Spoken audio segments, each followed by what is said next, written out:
Techno भाई विमिक्स में call दे देना, ठीक है, जब जाना होगा 5 सेकंड पहले।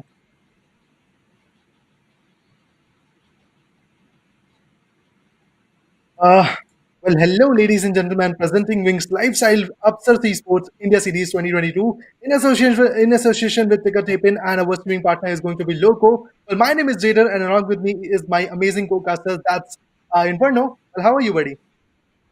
I am all good and I'm so pumped up and I'm so excited for all the matches, guys. We're gonna start a new journey, a new series on the channel Oh, of indeed. Upthrust, and we are here. Let's see what's gonna happen over there, and let's see how will the matches goes. And the first match is going to be Irangal. Let's see how it's gonna be. Well, a lot of chaos is going to be in that map right now because the journey, the rise, the reinvention of a wheel is going to be there right now, where some underdog teams also took a great part into the initiative. And eventually, in this journey, I guess we have quite a few underdog teams coming up into the quarterfinal. Then I guess two or three teams from the Rising Stars has actually qualified into the semifinale. So yeah, it's going to be full of a mix and match that way the teams are going to compete, how they are going to compete with the invitee teams which are present in the lobby. It's going to be really very interesting the way these teams are going to fight it out, and I'm really very pumped up to watch how the match is going to be there. I guess it's a quite a bit of a journey because 6 days of semifinales straight away for you guys, 6 matches per day. I guess it's going to build a lot of momentum in the Indian gaming community, I guess. Absolutely, absolutely. You're so correct. And if we talk about the invited teams, right? They are the Mhm. actual masters of the community right now. And we are coming up with some underdog teams that which they are qualifying into the semifinals. Let's see how they're gonna fight back to the invited teams because they are the masters. They have a lot of experience. They have Indeed. a lot of great experience. Let's see how they're gonna do and how the strategies gonna apply.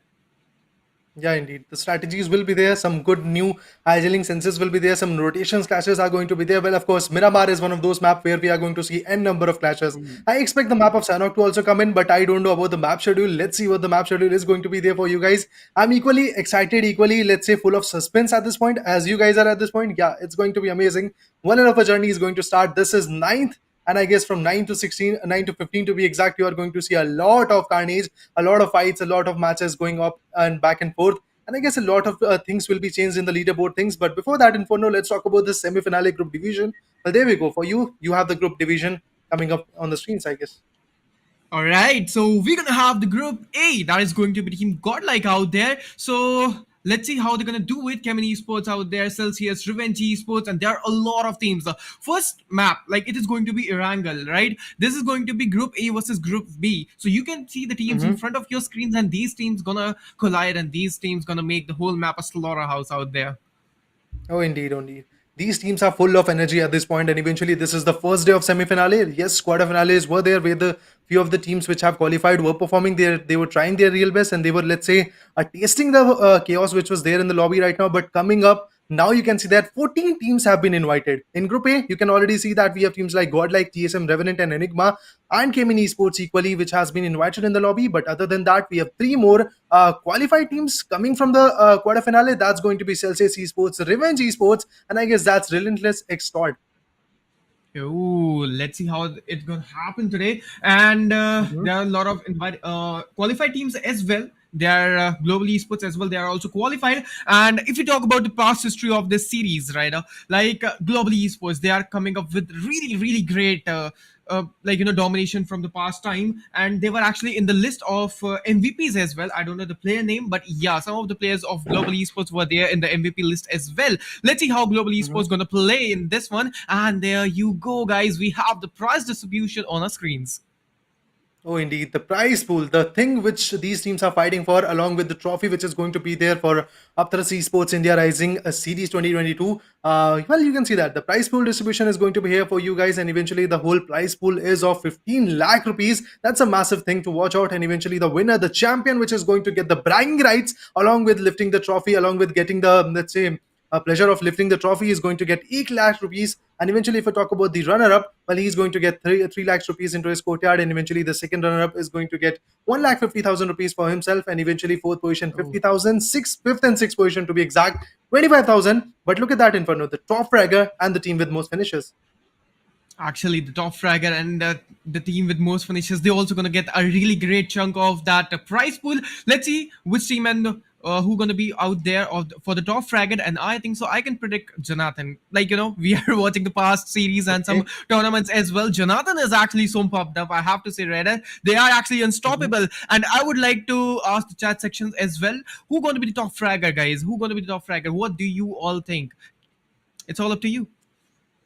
Well, I guess at this point, Jonathan could be a name that these teams are going to, let's say, watch out for. And eventually, I guess Akshat from Team SouL. Well, he is one of those contenders who can easily turn the tables. Oh. But before that, let's talk about the roadmap. Well, we had qualifier round one, in which total teams which were registered into the battle was 4,000. And eventually, they were divided into the group of 200 teams, into the group of 200. And eventually, if I talk about the teams which were there in the group, I guess 20 teams per group. One match per group was there. The top three was qualified for round two, and that is how the battle initiated.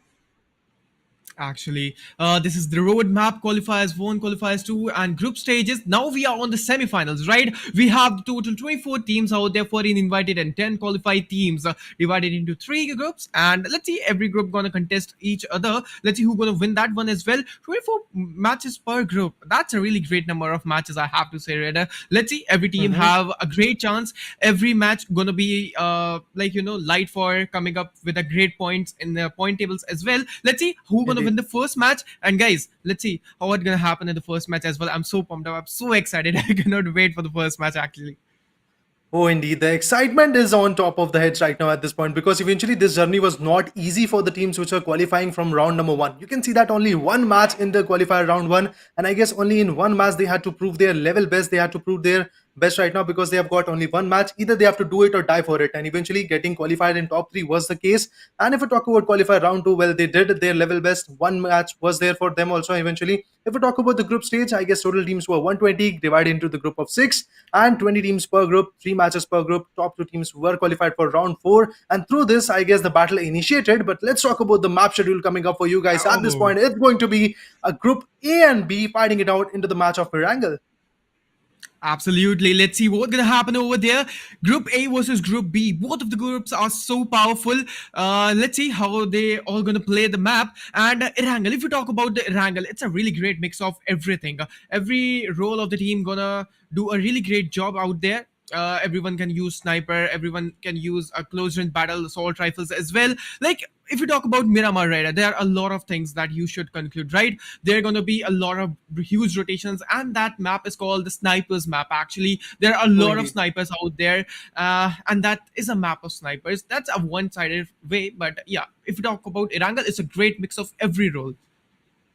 Oh, indeed. Irangal is, let's say, a place where the phoenixes actually rises, where the player actually Oh, tries to put their level best, and eventually the phoenix rises from the ashes, and eventually Irangal is the birthplace of every competitive player, if I'm not wrong. But then, if I talk about the Miramar, it is one hell of a opportunistic map because it is very open, very open-ended fights are there right now. You can easily put up a third party, fourth party, and eventually we can see 6 or 7 teams clashing onto a single compound, or clashing onto a single open area, clashing onto a single team. Yeah, we are going to see a lot of chaos coming up at this point. So it is going to be very interesting the way the map of Mirabar will pan out. But before that, the map of Erangel, which is going to come for us, well, I guess it is going to be full of energy because in the map of Erangel, we have some huge compounds like, let's say, Milta, Pochinki, Georgipol, Northwest City, Georgipol Containers, Novoripro is there, military bases there for you guys. And eventually, let's say, teams like EXO and some other teams.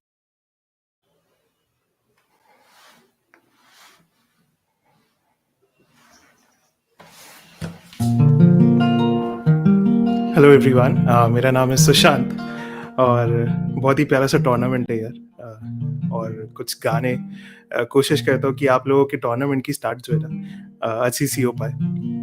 तो कुछ गाने मैं एक एक करके आप लोगों को सुनाता हूँ एंड बहुत ही ब्यूटीफुल गाने सुनाने की कोशिश करूँगा और आप लोगों के पास ऑप्शंस भी हैं। तो कुछ बहुत ही प्यारे से गाने सुनाने की आपको कोशिश करूँगा, जिसमें जो मैं स्टार्ट करने वाला हूँ, this first one which I am gonna sing, this is from a movie called Shershaah. आप लोगों को याद होगा। This is a beautiful track called Mann Bharya, वे मैं तो तेरा मन भरिया।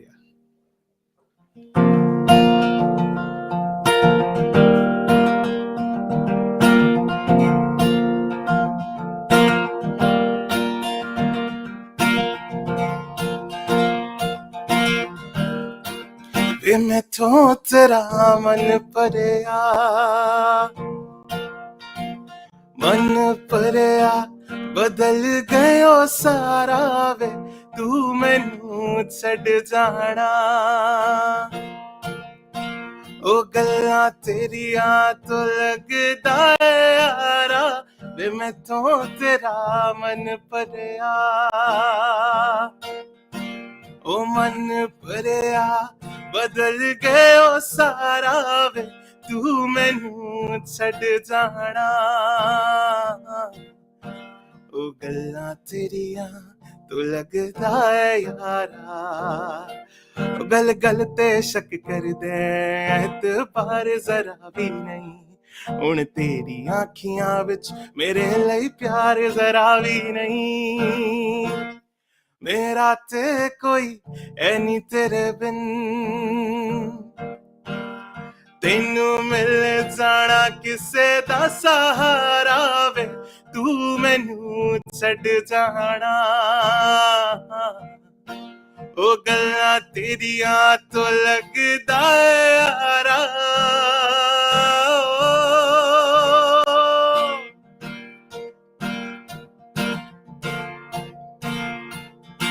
काश ऐसा हो सकदा रब दे पैरी पै जांदी तेरी जगह पे जानी मौत मैनू ले जांदी ओ काश ऐसा हो सकदा रब दे पैरी पै जांदी ओ तेरी जगह पे जानी मौत मैनू ले जांदी जो तू ना मिला मानी के वो दहलीज नहीं होती रब नाम की यारा यहाँ कोई चीज नहीं होती मेरा ते कोई है नी तेरे बिन तेनू मिल जाना किसे दा सहारा वे तू मैनू छड़ जाना ओ गल्लां तेरिया तो लगदा है यारा वे मैथों तेरा मन परया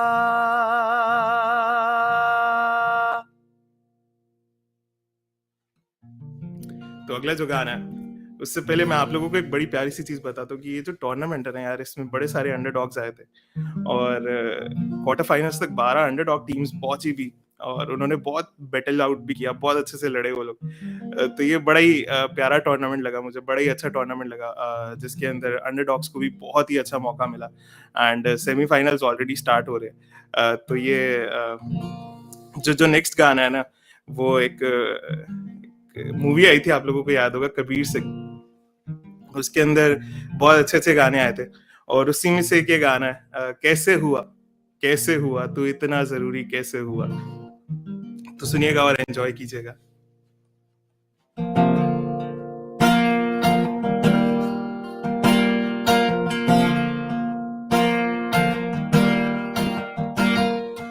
हंसता रहता हूँ तुझसे मिलकर क्यों आजकल बदले बदले हैं मेरे तेवर क्यों आजकल आंखें मेरी हर जगह ढूंढे तुझे बेवजह ये मैं हूँ या कोई और है मेरी तरह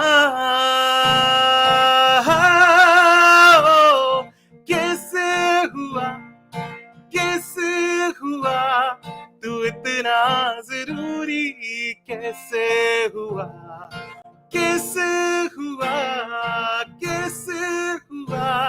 तू इतना जरूरी कैसे हुआ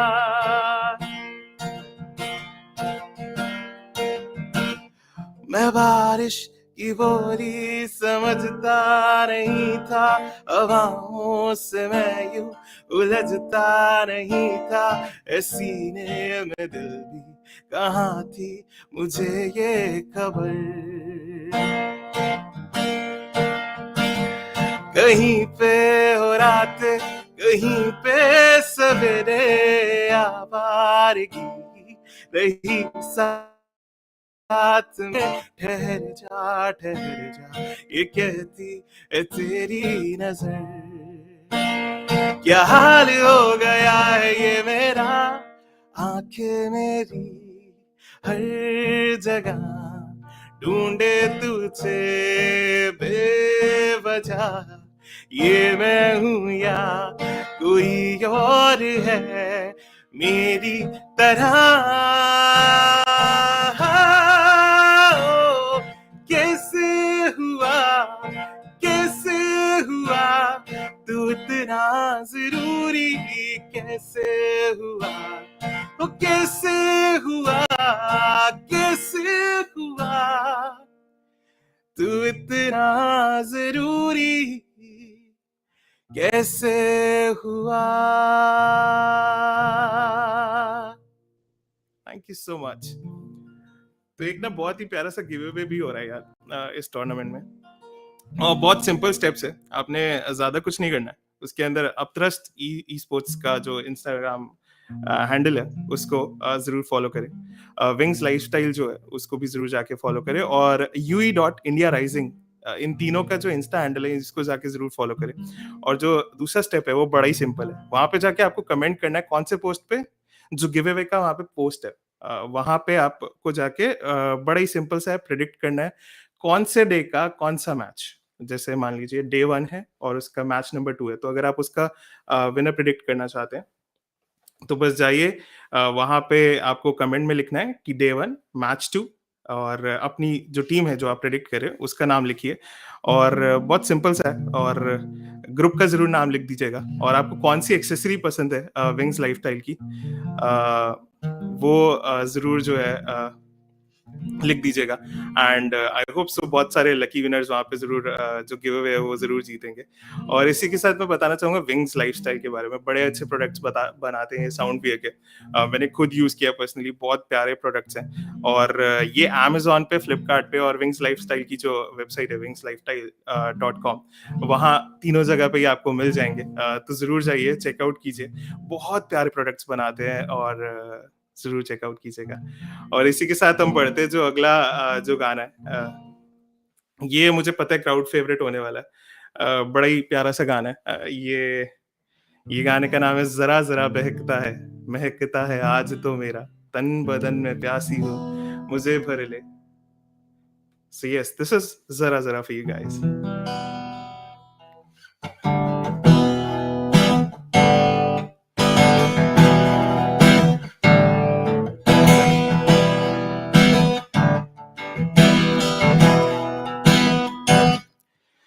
यूं ही बरस बरस काली कटावर से हम यार भीग जाएं इस चाहत की बारिश में, मेरी खुली खुली लटों को सुलझाए तू अपनी उंगलियों से, मैं तो हूँ ऐसी चाहत में।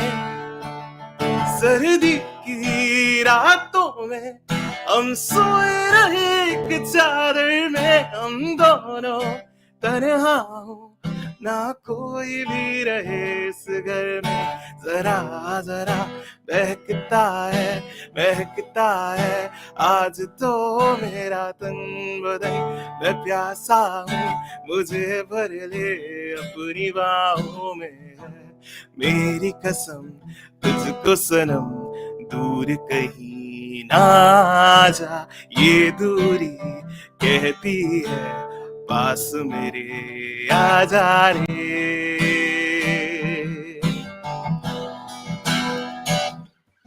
तड़पाए मुझे तेरी सभी बातें, एक बार है दीवानी, झूठा ही सही प्यार तो कर,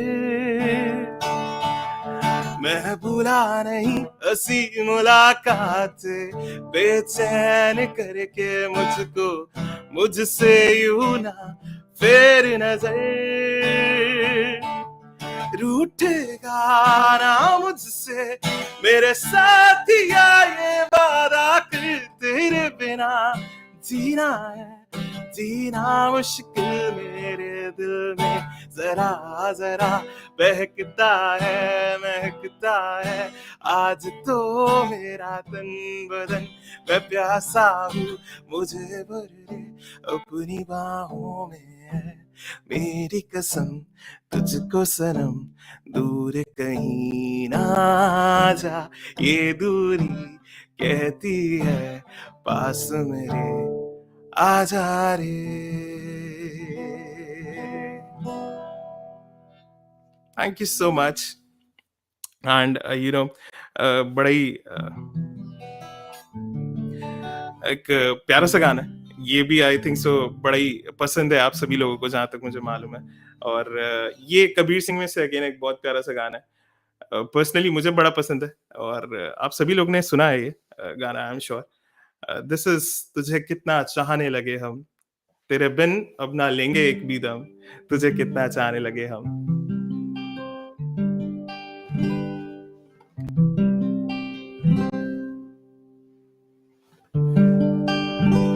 दिल का दरिया बह ही गया, इश्क इबादत बन ही गया, खुद को मुझे तू सौंप दे, मेरी जरूरत तू बन गया. अगर ये गाना आप लोगों को पसंद है तो जरूर हार्ट जरूर स्पैम कीजिएगा चैट में. मैं देख रहा हूँ यहाँ पे और बड़ा मजा आ रहा है आप लोगों के कमेंट्स पढ़ के. तो अगर आप लोगों को गाना पसंद है तो हार्ट जरूर स्पैम कीजिएगा. और तुझे कितना चाहने लगे हम, जब लाइन आएगी तो जरूर वहां पे लिख के बताइएगा कि आपको ये गाना पसंद है. दिल का दरिया बह ही गया, इश्क इबादत तू बन गया, खुद को मुझे तू सौंप दे, मेरी जरूरत तू बन गया, बात दिल की नजरों ने की, सच कह रहा तेरी कसम, तेरे बिन ना लेंगे एक भी दम, तुझे कितना चाहने लगे हम, तेरे साथ हो जाएंगे खत्म, तुझे कितना चाहने लगे हम.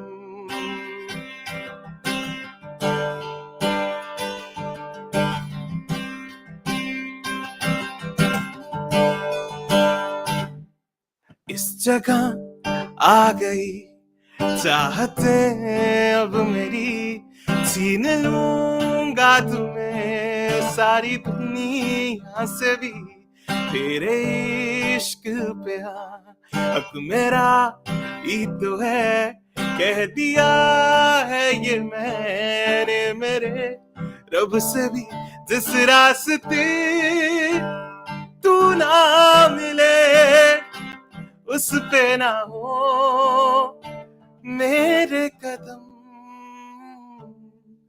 तेरे बिन. आपका टाइम आ चुका है, जरूर लिखिएगा चैट में कि आपको ये गाना पसंद है या नहीं, और हार्ट स्पैम जरूर कीजिएगा. तेरे बिन ना लेंगे एक भी दम,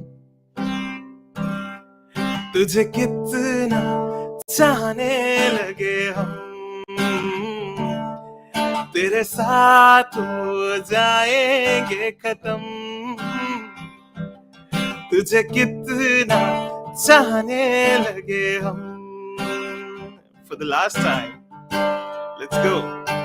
ओ तेरे बिन ना लेंगे एक भी दम,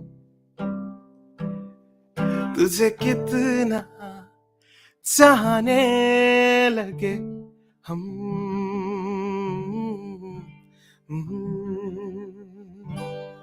Thank you so much everyone. और Upthrust Esports and UE Rising India और Wings Lifestyle, thank you so much इतना प्यारा सा टूर्नामेंट अरेंज करने के लिए. एंड थैंक यू एवरीवन जो लोग भी मुझे सुन रहे थे. एंड आई होप सो कि जो बेस्ट टीम हो, may the best team wins today and finals में भी. चलिए तब तक के लिए अलविदा, bye bye everyone.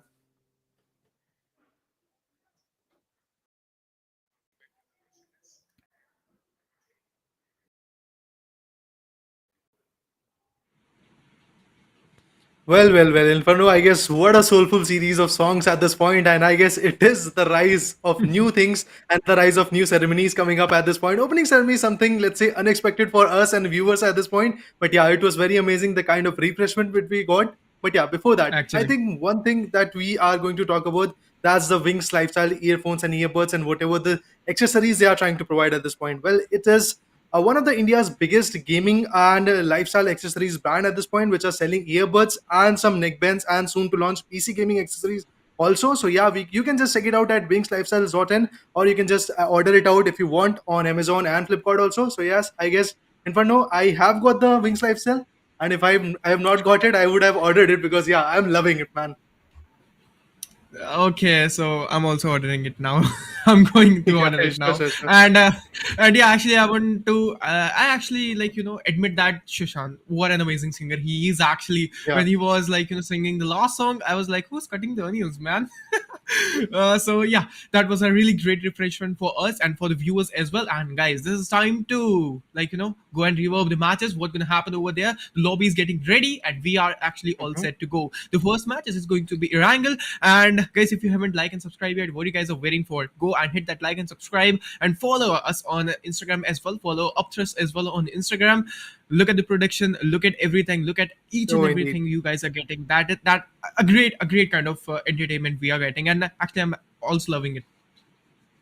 Oh, indeed. The entertainment, the kind of things which we are going to watch at this point is going to be amazing. Well, the melodies are over. Now you are going to see some good gunshots and grenades flying over Oh, here and there, vehicles getting burst, some vehicles getting skidded, some crates being opened at this point. It's going to be really very interesting because I guess as a BGMI caster, I'm just going to love the kind of enthusiasm that these teams are going to put. Some new strategies will, of course, be there right now. Yeah, I guess we are going to see a few of the faces which are going to perform equally well as per the previous tournaments. For example, like if we talk about SouL, if we talk about Xpark, if we talk about GodL Jonathan, well, he is someone who can perform equally well. I guess he's very close to become a yeah. universal MVP of 2022 at this point. Let's see what is going to happen. Let's see how the things are going to rise because this is the semi-finale. A long journey has to go. 6 matches per day, 6 days of the series of semi-finale. After that, the grands will come in. So yeah, a lot of things are there before lifting up the trophy. Yeah, we are going to enjoy it, and I guess equally excited are you, Inferno. The domination of Jonathan is actually universally acknowledged. We all know Mm-hmm. that he is a beast. The domination is going in his blood. Yeah, absolutely. That was a really great thing. And Sushant, the singer, was here. He said one thing as well: the may the best team win. And actually, that was a really Yeah. great line. May the best team win. And let's actually see who's gonna win the first match of today. And somewhat more somewhat little 5 minutes more. Then we're gonna switch to the matches real fast.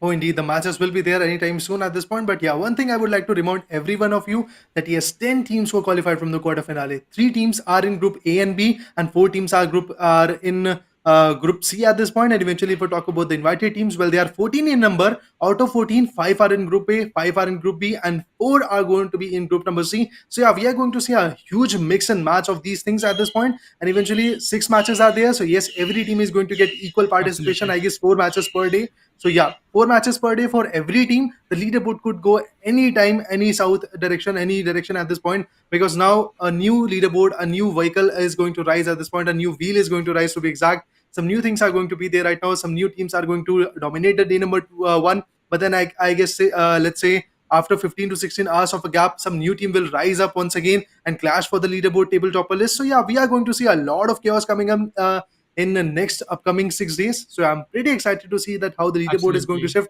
After all, it's all about the leaderboard at this point. Absolutely. Let's see how the table might turns for the team and Mhm. the buff. Let's talk about the buff. Who all gonna Mhm. win the team? Like we have 6 matches today. Let's see who gonna win Yeah. and who have a really great percentage of win. Let's talk about like global esports. If global esports take 3 matches, 3 wins, greatly. So they're gonna have a really great buff on the point tables as well, and Indeed. that will be so hard to actually surpass the other teams for global esports as well. Like Oh, indeed. Creating a huge buffer at this point is going to be the major task for every team. If they get that buffer, they are going to play it, let's say, a bit safe, a bit cool mindset will be there for them. Eventually, if they are trying to perform from first 1 to 3 matches, and eventually this day will be very passive for them in terms of, let's say, match number 4 and 5 and 6. They could try out some new strategies or go for the aggression and all. But yeah, initial 2 or 3 matches, or let's say first day, is going to be very crucial. And if we talk about, let's say, we can't say that first day is going to be very crucial at this point, because yes, every single match is going to count, every single strategy is going to count, every single decision that these IGLs, these assaulters, these supporters, these snipers are going to make, it's going to impact a lot of things, and it's going to put up a lot of ups and downs in the leaderboard. Actually, somewhat 5 minutes more, guys. Then we're gonna go for the Erangel match. That is going to be Group A versus Group B. And if you guys are confused with the teams who all are playing in Group A and Group B, the viewers join right now, guys. Please have a look in the description. Each and every single information is provided to you all, guys. So have a look on Group A and Group B as well. That is going to be the first group. Let's see who's gonna win the first match. And absolutely, the team who gonna win the first match will be having a really great buff on the point table. That will be a really great one for them. Oh, indeed, the pressure that they are going to build onto the lobby, onto the rest of the teams, is going to be immense at this point. And I guess getting a winner chicken dinner is not going to be the goal for every team, because getting some good winner chicken dinner along with some good aggressive points of finishes is going to be the major task. I guess getting close to 30 Actually, points in a single match is going to be the case at this point, because getting a winner chicken dinner will get you only 15 points. And what if you have got only 2 or 3 finishes? How much points are you going to get? I guess let's say 17 to 18. But I guess some other team yeah. which is going to be aggressive in the lobby is going to easily surpass you in terms of leaderboard. So yeah, after all, it all comes to the leaderboard. I know BGMI is a survival based gameplay, but you have to kill for surviving. Absolutely. If you talk about global esports, right, this is a really great rising team. This was Team Mayavi, like, previously. We all know that. And now Oh, it's global okay. esports now. Absolutely. We have seen the domination of Team Global Esports. They are not a passive team. They are not an actually Oh, passive indeed. team. They are an aggressive team, and they need kills. Actually, they are actually hunting the kills. They are going everywhere and killing everyone. And the strategy of Team Global Esports, I'm so pumped up to see what they're gonna do. Are they gonna play passive in the first match, or else they'll be coming with some great aggressive kills and great aggressive stunts and stamina in the first match? Let's see. It's all about the strategies. It's all about the strength you're gonna show us and present in the first match of Erangel. And let's see. There are a lot of teams, and who gonna win the first match? That is going to be a really great question. And what do you think, Raider? Who gonna win the first match? Like a prediction. I would go for God, like, at this point, because eventually they are in Oh, group number A, and I would like to see them thriving throughout the tournament, and eventually starting a good spark. And eventually, if you ask me, I would like to counter back once again for the rising teams, also rising stars which are going to be there in the lobby, which have actually qualified from the quarterfinale, teams like Celsius Esports. One more team I would like to talk about, that's going to be Error Esports. If you have seen the streams of, let's say, seen the gameplay of Error Esports in the quarterfinale, well, that's fantabulous. One more team, I guess you are contributing for Global Esports. You are telling that they are one yep. of the aggressive teams, but one team which is strategic and aggressive as well, as it's going to be Error Esports. So yeah, I'm going to see what this new rising star is going to do in front of these, let's say, established MVPs, established BGMI content creators of these community, of this Indian gaming community, how they are going to perform in front of them. Because of course, it's a huge opportunity provided by Wings Lifestyle India and Upthrust Esports, but then the competition has just scaled a lot at this point. From quarterfinale, you are in the semifinale, where teams are invited, where best of the best teams are invited. The cream of Indian gaming community is going to be here right now. I hope these qualified teams are going to put their best, but then eventually, I guess there is a reason why these teams, why these 14 invited teams are called the cream of the lobby. So yeah, we are going to see a tug of war between these two giants. Actually, indeed. And if we talk about Hyderabad Hydras, right? We have a really great fan base of Hyderabad Hydras in the chat section, guys. Can we Indeed, have indeed. HHOP in the chat? Let's go. Hyderabad Hydras, they are actually an amazing team. The strategy is actually real different from other teams. If you talk about team Hyderabad Hydras, they go for the Yeah, passive loot, then they gonna coming with some aggressive stance at the last zone. In the indeed. first half, you cannot see the name of Hyderabad Hydras actually in the kill activity. They're not taking actually any fight. Then after it, you're gonna see a lot of names and kill activities of Team Hyderabad Hydras. The same goes for Team Revenant Esports. That's gonna be I think so. Gro- uh, Drop clash, actually. I'm so sorry. That is going to be a drop clash maybe right there. Let's see Hyderabad Hydras and Revenant Esports gonna take fight or not. That's gonna be a really great question. And guys, here we go. We have the giveaway. So here you go, guys. There are the steps, and you can actually participate in the giveaway as well. Yeah, indeed. The giveaway of Wings Lifestyle India at this point. Option one is going to get you Wings Phantom 100, which is the newest line of launch, line of launch which Wings has provided to you guys in this recent year. And eventually, if I talk about option number two, that's going to be Wings Phantom 105. Well, the steps are very easy, as I guess Inferno told you earlier. But once again, let me remind you that you just have to follow Upthrust Esports, Wings Lifestyle Esports, and UE India Rising on the Instagram. Comment and predict the match winner on the giveaway post with the day number, match number, and group number, or let's say group fixture before the match ends with your favorite teams. With your favorite Wings Phantom accessory, option one or two. You can just go for option one if you love it, and Oh. you can just go for option number two, which is going to get you the earbuds kind of thing. And if you talk about option number one, I guess that's, let's say, Apple AirPodish, if I'm not wrong. Yeah, actually. So let's see. You guys can go and predict the wins, and these are the steps. Go and follow it now and participate in the giveaway. You can win some good goodies, and they're actually really good. Redder can tell you. Redder, just tell how they are Mhm. actually. Like you have the wings earpods, I think so. So how they are Yeah. actually. Oh, they are just sounding fantabulous at this point, and the latency that these earbuds are going to provide you is going to be 40 ms. So it's, let's say, close to zero at this point. Eventually, you can just play it out. Eventually, if you want to play in a competitive scenario, I would like to say that Wings Phantom 105 will be your preference. And I've got some other from Wings Phantom, the older version. But yeah, it's going to be amazing that how these how these earbuds are going to perform. And yeah, I guess I hope I would, if you are asking me which option I would choose, I would go for option number two. I just actually love the Oh. feel of that earbud, and eventually, let's say, the presence that they are going to provide in your ears, the music quality, the bass, the treble, it's going to just wipe my mind out. Actually, and they are actually looking so cool. They are Yeah, just meant for the gamers, I think so. The design wise, they indeed. are actually looking so cool, and I'm going to buy some of them, and I think so I'm going to participate right now, guys. I'm actually following my steps on my phone. So yes, guys, open your phone and go on the Upthrust Instagram post, and right there just follow the steps and participate in the giveaway. You can win. Actually, you can win. You have a high rate of percentage. Maybe let's see how your luck goes on. So this was it, guys. Mhm. This was the giveaway information we all provided to you all, guys. And guys, we have only somewhat 5 minutes more to start the match. Let's see how it goes. And I'm not able to, like, tell the excitement I'm having right now, Reda. What about Oh, you? indeed. Your excitement level or percentage? I am just losing my patience at this point. I just want to see that flight path coming up. I just want to see a amazing shift in the flight path, and then eventually amazing shift in the play zone, first play zone. I just want to see some good clashes coming up into the initial zone, and then I guess second or third zone could be passive, and after that, from the third zone, from the passive situation of the third zone, we are going to see some vehicle clashes coming up, some rotational clashes going on up and down at this point. But before that, let's talk about the invited team which are there in the lobby at this point. I won't say the group numbers. I would just talk about the 14 teams which are invited. Well, that's Skylights Gaming, Actually, TSM, Exo, Godlike Esports, 7C Esports, Hyderabad Hydras, OR Esports, Revenant, SouL, Enigma Gaming, Orangutan, 8-Bit, Xpark, and Gaming Esports. Well, every single team which I've talked about, which I've actually told you the name, is capable of getting that winner chicken dinner along with the qualified teams which are there from the quarter finale. So yeah, we are going to see a huge tug of war between these 14 teams which are invited and the teams which are actually qualified. Well, every team is going for themselves at this point.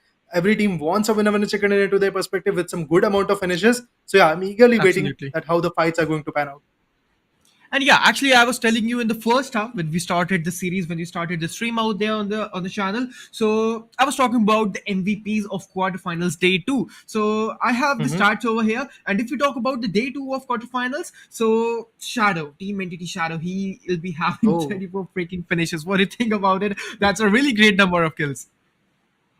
Oh, indeed. Getting those finishes are going to be really very helpful for them. And eventually, if I talk about now the semi-finale, I guess getting that huge number of finishes are going to be a bit difficult because now Absolutely. the competition is again going to rise at, let's say, a very great pace. So yeah, we are going to see a lot of shifts coming up. And I guess the MVPs will be there, but I guess there is going to be a close war between two or three guys which are going to fight it out for the phantom of the match, or should I say MVP, the most vital player of the match. So yeah, it's going to be interesting how these teams are going to play it out because now the competition is getting closer and closer. We are getting very close to the Absolutely. trophy lifting team, but yeah, still 6 days of journey is going to be there for you guys in the semi finale.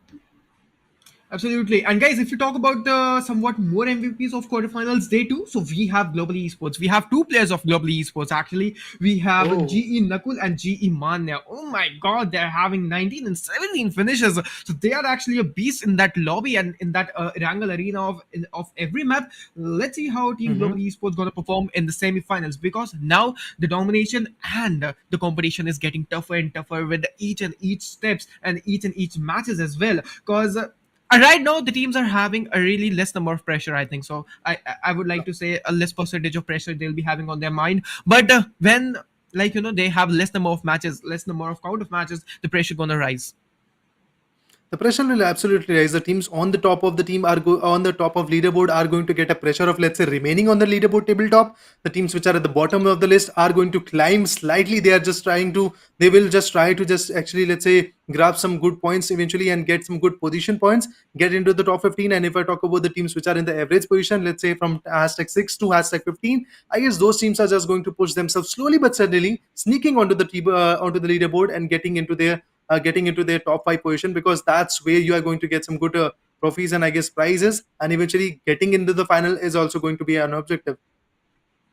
Absolutely. And guys, we have only two more minutes to go, and then we'll be taking out the flight from Erangel. Let's see from where we'll be having the first flight route trajectory. And we cannot predict this actually. This is going to be so hard to predict this one as well. But no problem, guys. We'll be Mhm. having only somewhat 2 minutes more. Then we're gonna start the first match. I'm not able to wait now. And guys, on your screen, all the new viewers who all are coming on the stream, guys, I would like to tell you we are actually initiating the giveaways of as well of Wings Phantom 100 and Wings Phantom 105. So go and grab your Wings Phantom now and just go step, like, you have the steps on your screen. Just follow the steps. Go on the Upthrust post, and right there you're gonna follow all the steps, and you're gonna win any one of them. Well, I guess there is an example for you guys. You can just go and type onto that post that the winner chicken and all, and you can just easily go for the giveaway. But yes, before that, the caster deck is here. I guess the countdown is going to be there anytime soon. The flight path is going to be there for you guys, and eventually my patience is just losing its hope. And I guess Inferno is equally excited at this point to see the flight trajectory coming up. And I guess, let's say, Inferno, I have a small question for you.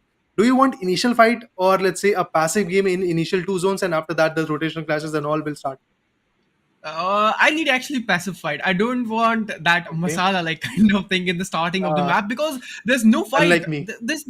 Yeah, actually, like, if you're getting all the fights and all the drop clashes in the starting of the match, Mhm. there's nothing for the last zone. We'll be not watching any chaotic zones at the last. And chaotic zones, trust me, chaotic zones are just love for me. I love chaotic zones, and I love the chaotic fight at the last zones.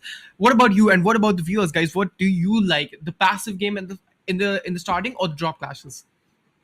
I would like to say quite a few drop clashes at this point. Areas like Georgipol or Oh, areas like Yasna could be contested at any point soon. And yeah, School and Rozok City or Water City. Well, these are the few deadly triangles where the teams are going to contest it out. And I guess I would like to love to see one or two teams going it out before 10 to 15 minutes passing into the match. And after that, I guess, let's say, if in the lobby we are going to see 50 or 52 players remaining in the fourth or fifth zone, that would be really early. I doubt 52 players will be alive in the fifth zone, but yeah, I guess fourth zone is the mark where I guess 50 players can easily survive and thrive, getting some tags, getting some knocked out players. But then eventually, I guess the leaderboard will be there. But there we go. The countdown is pretty much over. I guess the flight path is going to be here right now. Inferno. Well, look at it. The flight path is already going to start from the northwestern corner, and it is going to dunk down into the southeastern one. absolutely. We'll be starting from the Georgepul city and ending at the Milta Power. So, Hyderabad Hydras fan, you guys are so happy right now, because Hyderabad Hydras will be coming on their drops really easily. They don't have to contest much, they don't have to feather much onto their drops. That's a really great thing. And absolutely, we'll be having a look on Rozak and School area. That is going to be the hot drop scenarios, and as well as counting down Yasna, Polna, and Pochinki. The teams, they have to go on Novorepna and military base. They have to contest and feather a lot. They can go for vehicular contest as well. Let's see how it goes, and I want to see the initial fight as well. And let's see who's going to take the initial fight at the first. Oh, at this time, you are just contradicting with your statement. You want to see initial fights? Well, I guess you are going to get a lot of initial fight at this point because look at that. 7C and some of the teams, I guess that could be Team EXO at this point because EXO is one of those teams which is going to choose for the drop location of Milta. But then if I talk about Team SouL, well, there we go. Goblin is just trying to glide it out to go for the Ghatak 6 houses compounds. And if I talk about Omega, he's trying to just loot some small compounds. And I guess that's what Team SouL prefers, looting some separate compounds solo. And there could be a great loss of life at this point, but there is nobody to contest them. So yes, I guess Team SouL will be at peace at this point. Eventually, if I talk about areas like, let's say, areas like Rozak and School, I guess there is a slight chance of contestment coming up. But one contestment which is surely but shortly going to be there is going to be the area of farm and the surrounding area. Absolutely. SouL Omega out there having an M16 with that Uzi. There will be no initial fight for Team SouL. They'll be looting really easily. Let's see. SouL Goblin having no weapons. Actually, he'll be getting that UMP. Okay, Raider, I want to ask one question to you. Like, now we are witnessing a lot of SMG meta. Like, we can say Indeed. UMP meta and everyone is using SMGs. What do you think? Assault rifle or SMGs are more powerful? At this point, when you are fighting a competitive match with a great stake like 15,000 rupees at the prize pool, some bragging rights and some championship trophies coming up into the perspective, UMP is one of those guns whose ammo, the 0.45 OCP, is a very, let's say, very light, and eventually it does not contains a lot of space into your backpack. So that is why I guess UMP 45 is one of those guns which these players are preferring. And after that, if the attachments with these gun gets, like, let's say, extended mag, which will get you 35 bullets, quick draw extended mag, and after that the suppressor, which can easily, let's say, the bullet gets, let's say, glued to the enemy. That is why I guess UMP. Yeah, there we go. Once again, you are going to see the shift. ZGod again chooses UMP at this point. We were talking about it, and ZGod is like, yes, of course, man, I totally agree with you. Absolutely. Like, he threw that assault rifle AKM. Actually, AKM was really great gun. And the fire rate of AKM. And he's taking UMP out there, but we'll be having an initial fight out there. Let's see who gonna took this one as well.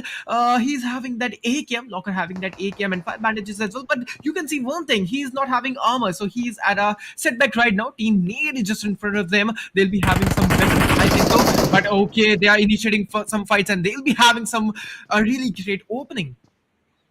Oh, indeed. The openings are there right now. You can already see that the teams are trying to contest it at their level best. Team number 8 is just trying to fight it out at this point. And in front of them, we have 2 good guys of Team Relentless, X-Todd at this point. And I guess that's Locker sitting in the track right now. But yes, Team Cayman Esports is not going to get them a chance. And yeah, Frost has been taken down. One more good guy has been taken down at this point. 2 guys are going to go down. But then Locker tries to retaliate. He is successful in doing that kind of charm at this point. But then there is no Nade Expo is just constantly trying to contest at this point. Let's see what is going to happen. Another comes up. That was beautiful, but then Locker was put down to sleep, and you can already see Team Relentless on the back end is going to lose a lot of ground. But then Gunmaster, the only survivor of his team, is going to put up a great flank, and I guess that could be a very damaging situation for this team. Absolutely. CES Retro out there coming with that revival point having out there. And let's see, team number 11. They are actually aggressing out there, or else they'll go for the revival. But no, but Gunmaster is so low right now. He's having some covers out there. Destro is pushing it. He can use some grenades as well. And I think so, team number 11, there's only one last person standing. CES Destro. He is not going to stop. He's just a kill machine. He's going out there. And I think so, Destro can do that one easily. But revival point has been initiated. That's for a really great one. In fact, I think so, Team CES can take this fight against. Oh, indeed. Cayman Esports is on the upper hand at this point. Team Relentless X-Todd is way too compounded at this moment. And look at that. We have a nade cooking up at this point. But eventually, if I talk about Destro, only 10 bullets into his gun right now. That could be the case where he could just easily go and knock out at this point. But yeah, Destro is playing it really very safe. Look at that. He's just trying to learn the strategies. He's just trying to learn the moments which the team number 11 or let's say Relentless is trying to provide. Frost is going to bleed it out at this point. Delta PG gets the finish into his perspective. But then if I talk about Cayman Esports, look at that. 13 more bullets. They are opening the gate so that eventually they could just learn about it. But then eventually if I talk about Team Relentless's guy, he's just trying to close the gate. But now the gate is broken right now. The barrier, which was actually providing a great deflection, is taken down. And now you can see that Todd Gunmaster is just waiting it out. And if I talk about Criminal, well, he's also trying to wait it out. But a 1v3 battle is not going to be Yes, that's out there. He's the only solo survivor. But let's go. The team has been finished. Team number 11 has been eliminated.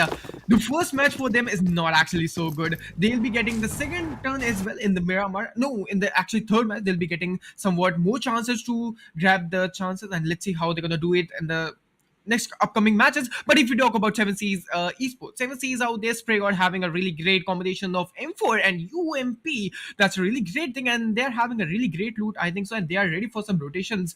First zone will be initiated in some minutes, and we'll be having the second zone cut as well. Let's see, it is going to be a hard shift or it is going to be a centralized shift, because that is going to be a factor. That is going to be the factor for the Oh, rotations as indeed. well. Teams have to change the rotations as well as per the rotations, as per the zone actually. Well, yeah, zone is something that each and every player, each and every team has to pay respects at this point. And eventually, yeah, we are going to see a great shift coming up. Eventually, I guess if first and second zone are not going to get the shift, third zone surely but shortly is going to get a very amazing shift into the lobby. And I guess that is why the teams will lose the momentums. At this point, if we talk about Team 7C, well, they are not on the aggressive end. They are just chilling it out, looting every single nook and corner they can get at this point. Getting some good utilities is going to be the case. Skylar's Gaming is meanwhile shining it out. And if we talk about Error Esports, well, this is the team which I was talking about Inferno. In the quarterfinale, they did a tremendous job, but now the battle is rising once again. The level of water, the level of intensity is going to rise, and you can already see they're getting contested. But Team what are they? Still Team TSM was, let's say, surviving, and I guess Inferno, don't you think it was a bit too early to take that shot? Actually, I think so, but they were actually rotating, and I think so. Tracing with DP28 actually a really hectic task for them as well. But no problem, they'll be also rotating into the zone, and zone is actually so close to them, so they can rotate into the zone really fast. They are actually 90 meters away from the zone. That's a really great one. No problem. There will be no casualties, and they are having vehicles as well. That's a really great plus point for them. They'll be concluding into the zone really fast. But Oh, look at that, the buggy is his own punctured. spray. It is his own spray at this point. I guess Sicko Gamer was the one who was trying to aim for TSM's too good guy in the Coupe RG, but then eventually he tagged out the vehicle also, and the buggy. The buggy's rear tire was actually busted out. But let's talk about the live status at this point. You can already see Team Relentless, the team number 11, has already been taken down. If we talk about Team Celsius, way too close to team number 7, and I guess there could be a clash coming up, but Team 7 is already trying to rotate. That is the case at this point. Yes, they are constantly trying to rotate. They are not going to engage themselves in a fight, and yes, zero finishes for them, and that is the only team which has been eliminated. And if we talk about team number 7, well, they are onto the crosshair. Dreams, meanwhile, is trying to single-handedly tag it out, and I guess one good tire of that vehicle has already been burst. So yeah, the rotations from the end of Menace, from the end of that Coupe RG is not going to be successful. Absolutely. Team Celsius Dreams. They're using some sniper rifle actions, I Oh, think so. And absolutely, look at the helmet of him, Dreams. He's just barely surviving out there. That was a really great head connection, head chasing out there. GE. This is my personal favorite pick, man. Let's see later mhm. how they're going to play this match as well. Team Global Esports. They are on a really great phase, I think so, right now. And if we talk about, I think so, Team VLT is just front of them. That is going to be OR Aditya, Atanki, and Arrow as well. Let's see how they're gonna do it. And I think so. The breathing space between both of the team is really great. The fight is not going to initiate really fast. I guess that could be the case at this point, but look at the contestment coming from the outer zone. You can already see it's 5 or 6 teams trying to push in right now. And yes, one good guy from Global Esports has been mashed down at this point by the hands of Team OR Esports. So yeah, that's Joker who is going to go down. Then at this point, I guess there is a revival situation coming for him, and he can easily get a resurrection in the lobby. So yes, once Joker gets back onto the feed, okay, he's a bit too far away, but I guess Admino decides to get him the revival. That would be good for him eventually. If we talk about Global Esports, Manya, well, he's also here right now trying to put a good shot in the lobby, trying to put a good show up in the lobby. But I guess OR Esports is one of those teams which is going to play it really very safe for the first few zones, and eventually they are just falling back into the zone. Holding a good location is going to be the case for the team. Yes, they have put up a pressure onto Global Esports, but then also Global Esports is going to survive. That's a good thing. 15 teams, meanwhile 60 players are still surviving in the lobby. You can already see OR Aditya, Atanki, and Jelly and Aru are there right now for the rotations, which is going to be a very crucial part of the match. Absolutely, guys. And guys, if you guys are feeling some technical issues and buffering, so please refresh the stream. You guys are then good to go. If you talk about OR Aditya out there having an M4 in his hand, and let's say GEs, they are so close to them, and they're not taking any fight. They are on the potato hill right now. G Joker can spot some players out there, and he can spot Aditya actually really fast. But I think so. Aditya is going back out there, and Team GE versus OR. That is going to be really a great fight. Oh, it's going to be a tremendous one at this point. I would like to see that how these fights are going to pan out. But like at this moment, OR Aditya with the AKM and M416 combination is going to be a very deadly one. But at this point, the play zone is going to shrink in very, very rapidly. The third zone is also going to come in really, very sharply. So yeah, these teams have to focus on to getting a good location in the zone. Just being in the zone is not going to be helpful. You have to get a great location from which you can just retaliate. And if we talk about the retaliation, but I don't think so. Team Celsius is holding a very great location. They are way too open. You could easily get contested from two or Absolutely. three multiple angles. Pochinki could be the area from where the death could happen, and I would like to say one more area could be there from the where the shots could be there. That could be the area of 7Gs from which they could just retaliate. It's going to be interesting. Meanwhile, Team SouL, if I'm not wrong, is also way too close for them. So yeah, let's see how the fights are going to pan out.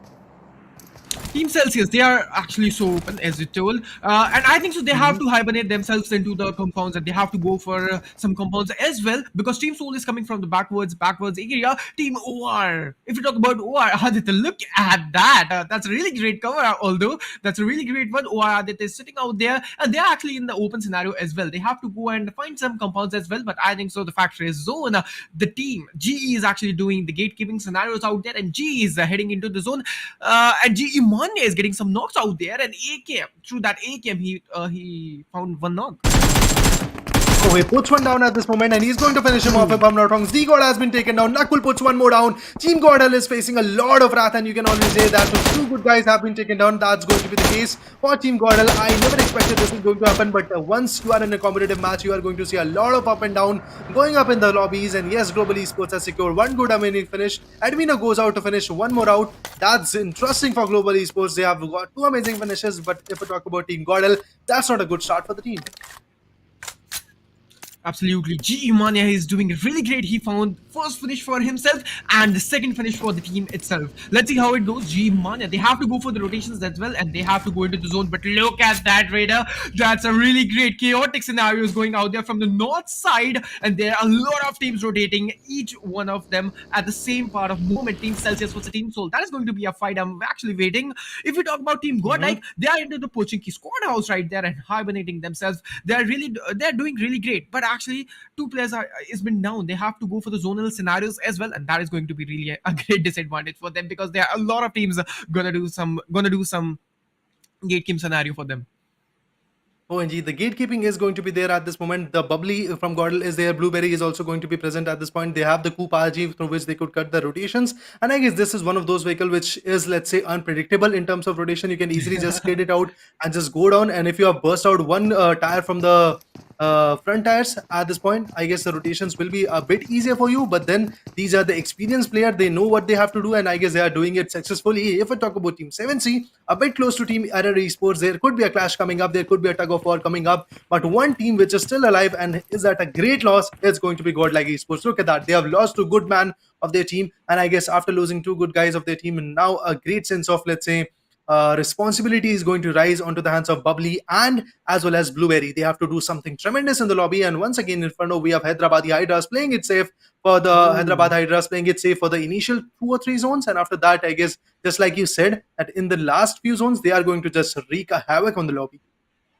Absolutely, they are doing a passive gameplay. So Omega has been down by the side of GE Admino. That was a really great knockdown. GE Joker, R&D Paradox out there. They are some actually having some third-party scenario, but GE Mania going with that Darcy. I think so. That Darcy is going to burst out really soon.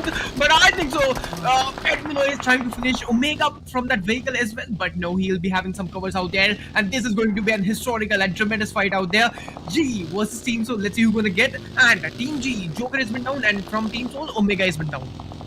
Oh, Joker has been finished off at this moment. Omega is down, but I guess Omega is going to get the cover. Meanwhile, Admino is just trying to scout it out, but I guess one good card could burst out easily. But now Admino decides, let's go into the zone right now. Enough of, let's say, rotating, enough of, let's say, scouting at this point. But then also you can see that Nakul and if I talk about Manya, they are trying to be in the Pochinki vicinity through which they try to retaliate. But if I talk about Team LZ, well, they are playing it really very safe at this moment. They have got zero amazing Surely. finishes into their perspective, but still they are on the verge of getting decimated by the hands of Team No 15. Absolutely. Team L's Glazoni Esports, they are going for the passive stance as well. But look at that. We have Team Hyderabad Hydras out there. Guys, can we have HHOP in the chat? Let's go. Because there are a lot of fans of Team Hyderabad Hydras in the chat section out there. And if we talk about the zone, it is going to take some another side shift, a little bit of another side shift. That is really great thing. Team TSM, they are having a really great zone shift as well. They are having some upper edge advantage. If you talk about the 7C Alba, that's a really great name. But Team 8-bit Juicy, look at Juicy Raider. He's on the tower and he'll be having a really great height advantage out there. Yes, of course. He has got a good ridge. He has got a great higher ridge at this point. But then also, he's going to be, let's say, a center of attraction if he tries to spray someone down at this point. And you can see that SouL Omega is on the verge of decimating one good guy of the team, number 6. And they have taken down 2 good guys of the team. I guess that's going to be Team Revenant onto the crosshair. Team SouL has already got 2 amazing finishes. Well, Goblin goes down. Top Dog, meanwhile, is trying to go for a 1v1. Top Dog, meanwhile, is getting contested. Oh, he's trying with his level best to actually finish one good guy. But then also Team Revenant goes on with this. Team SouL is going to thrive. They are going to survive. But then also the vehicle bursts are going to be really very damaging. Omega goes for the bad leads at this point. But Team SouL meanwhile is on the back end of the Upthrust. Team 7C on the other hand, along with the Spray God, Sarang, Sevitar and Aladdin known as Alu Boy at this point, is going to put up a great show in the zone. Absolutely. You were talking about for the 4th zone, Raider, and here we go. There are a lot of fights that have been started in the 4th zone. There are a lot of chaotic started. Look at that spray out there from the side of Spray God. Hitches out there, I think so. That's a really great one, but he's without having any knock. 8-bit Rayed so close. 7C Sarang out there putting out Rayed down. Juicy over there from that higher ridge advantage. Juicy actually come down from that. Madman and Juicy are the only humans survival of that team. Spray God is actually in the open scenario, and I think so soon after going to get that knocked out or not. Let's see. Alu Boy has been picked out. 3 men standing of Team 7C is having only one finish. Let's see. Team 7C are screwed up right now.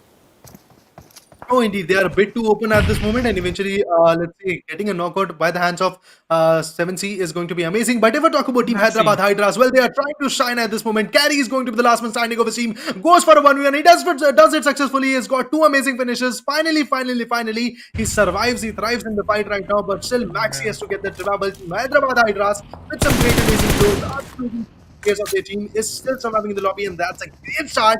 But if we talk about Team GodL Esports, SouL, but sadly that team is also rising. Gaming Esports, one good guy, that's Destro, has already been taken down. I guess that's the icon of Gaming Esports. Has been taken down.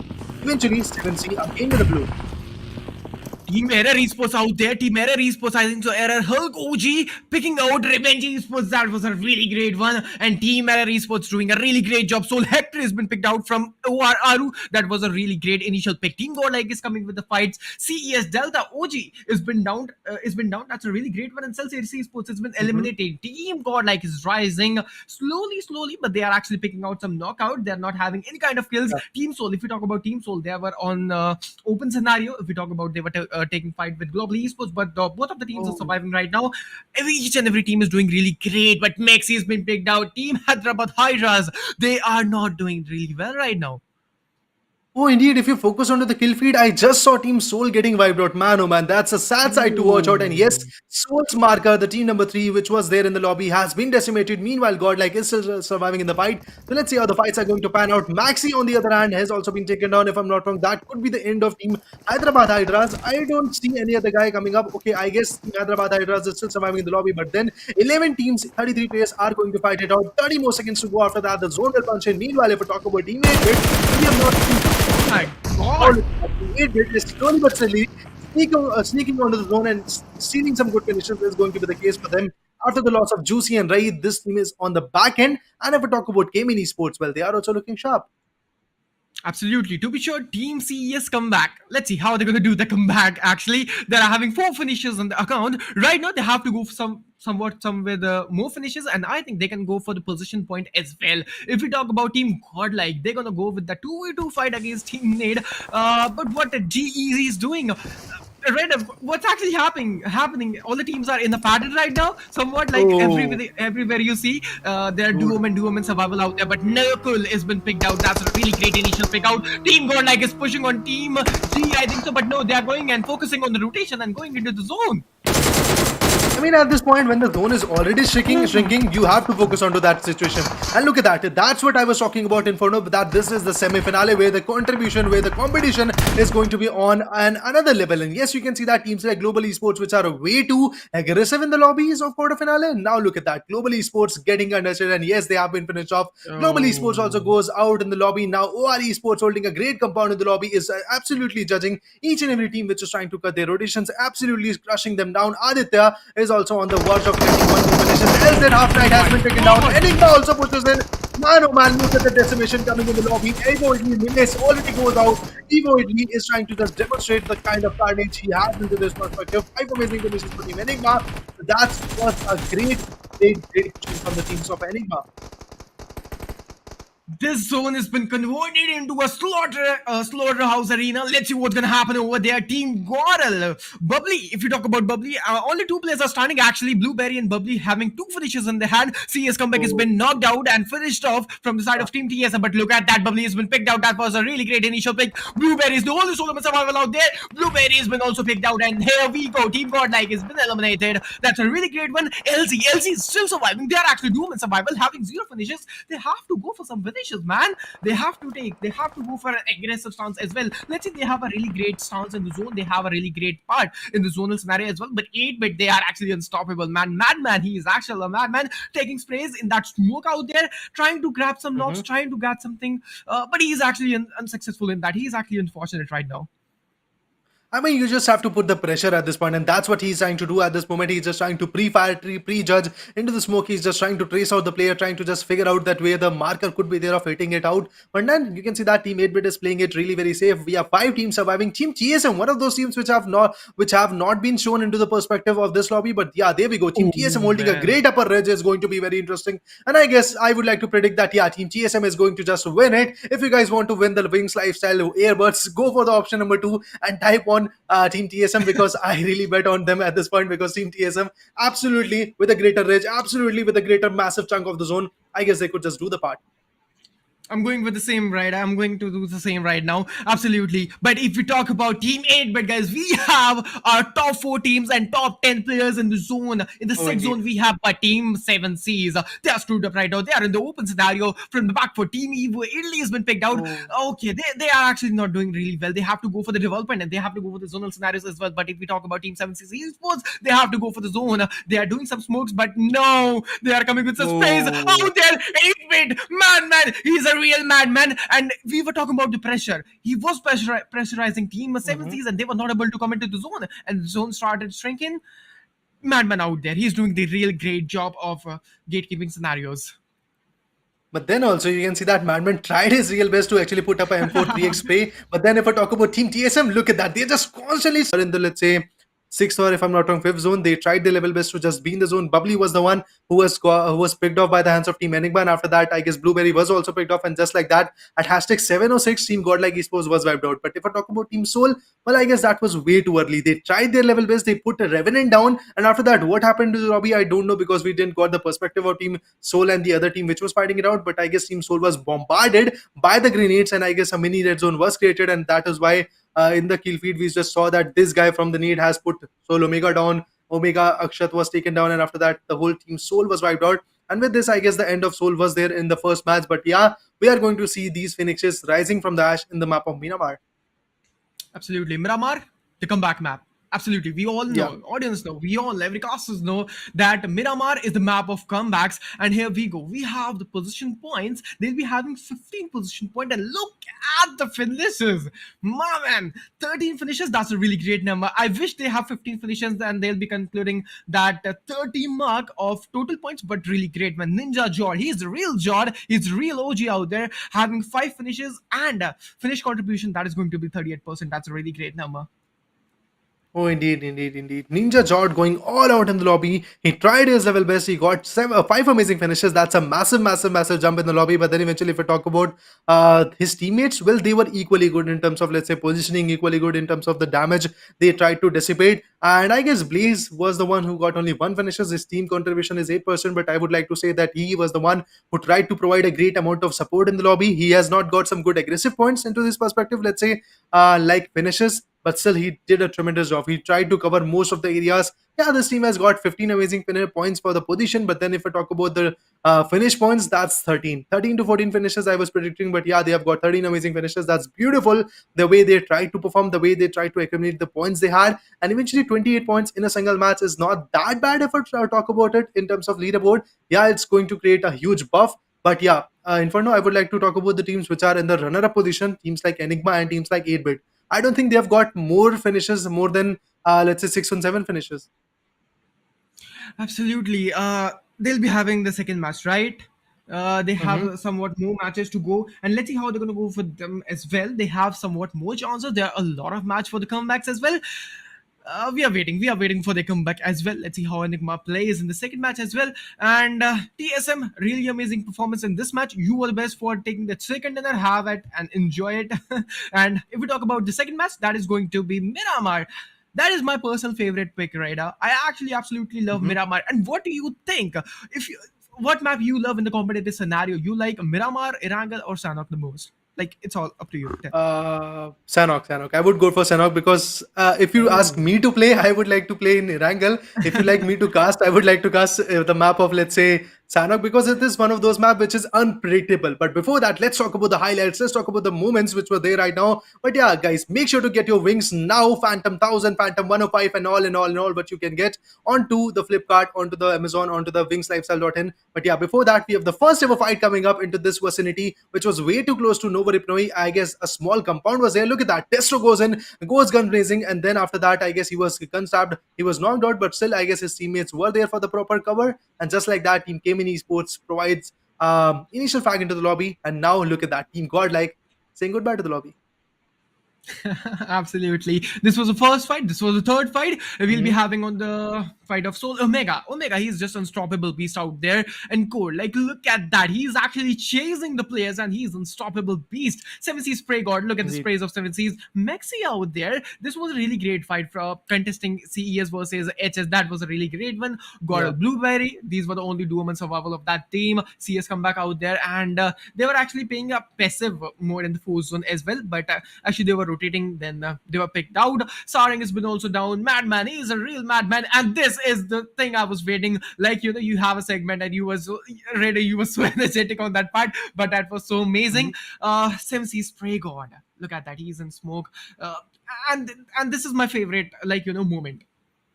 Yeah, of course. That was the moment when I guess Madman was trying his real best to just put them down. Eventually, Team TSM's, I guess some guy was there who was actually constantly trying to peek onto that location. But after that, what happened? A 1v2 fight was there. TSM Ninja Jot does it successfully, and after that, I guess Team TSM wiped out Team 8-Bit, and then Enigma Ami was the only one standing. And I guess Team TSM didn't know that Avi is in the zone right now. So yeah, that is why they were just trying to watch out. They were just trying to figure out that where the player is, and I guess that is why they were just trying to retaliate. Absolutely, this was it, guys, and we'll be heading with the second match really soon. Just somewhat lobby is getting ready. Then we'll be concluding the second match as well. That is going to be Miramar. The map of Golden Sand, the luxurious compounds out there, the luxurious Mirado out there, Golden Mirado, known as Team Godlike, will be heading Oh. for the Mirado as well. Let's see what's gonna happen in the second match, and that is going to be the comeback match for a lot of teams. Oh, indeed. The second match is going to, let's say, in the second match, the teams which have, let's say, got wiped out in the initial two zones, initial first of five fights, let's say, if I talk about Team Relentless or Esports Empire, sorry, Error Esports, or if I talk about LZ Esports, the teams which were unable to perform the way they were performing in the quarter finale are going to learn some good new strategies. The things which they have actually done wrong are going to be done right in this match right now, because this is the map of Miramar where you are going to get a lot of open-ended chances. But yes, you have to remember one more thing, that you can be onto the crosshair of some other team also, because third parties and fourth parties are absolutely the love of Miramar. Absolutely. And we can conclude the close range fight as well, right? If you get one Yeah. knock, if you get two knocks on the opponent team, you're gonna do is directly rush in, because teams like to play in the split area of Miramar. That's why you have a sudden advantage to push out and do a really great 4-on-4 head-to-head fight. And it's all up to the Mhm. situation that the strategies team wanna apply on that situation. Let's see what's gonna happen in the Miramar, and I'm actually again so pumped in. But guys, before that, if you haven't liked and subscribed the stream, go and subscribe the channel of Upthrust Esports as well. And we are heading with some giveaways as well with the Wings Phantom 102 and 105, I think so, 100 and 105. So please go 100. and all the steps are in the description as well. So go and follow the steps. And guys, if you guys are loving the casting, please follow us as well.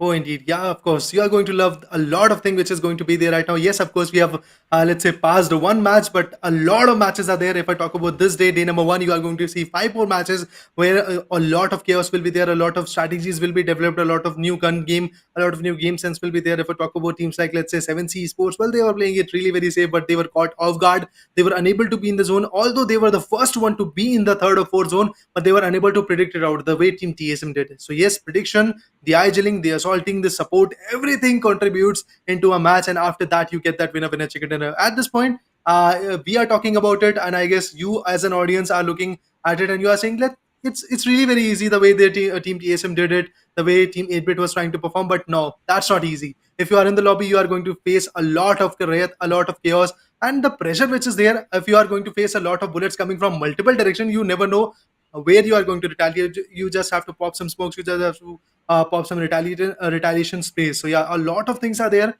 when you are in the match. As a caster, I would like to say, yeah, these teams are trying to do a tremendous job, and that is why they are actually in the semi-finale.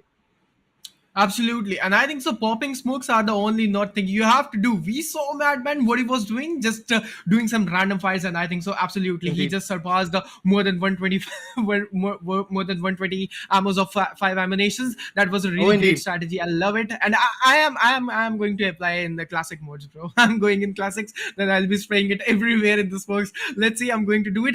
Absolutely, guys. Let's see what's gonna happen over there. And I'm so pumped up again. I'm so excited for the Miramar match because that's my favorite. Let's see who's gonna win in the Miramar.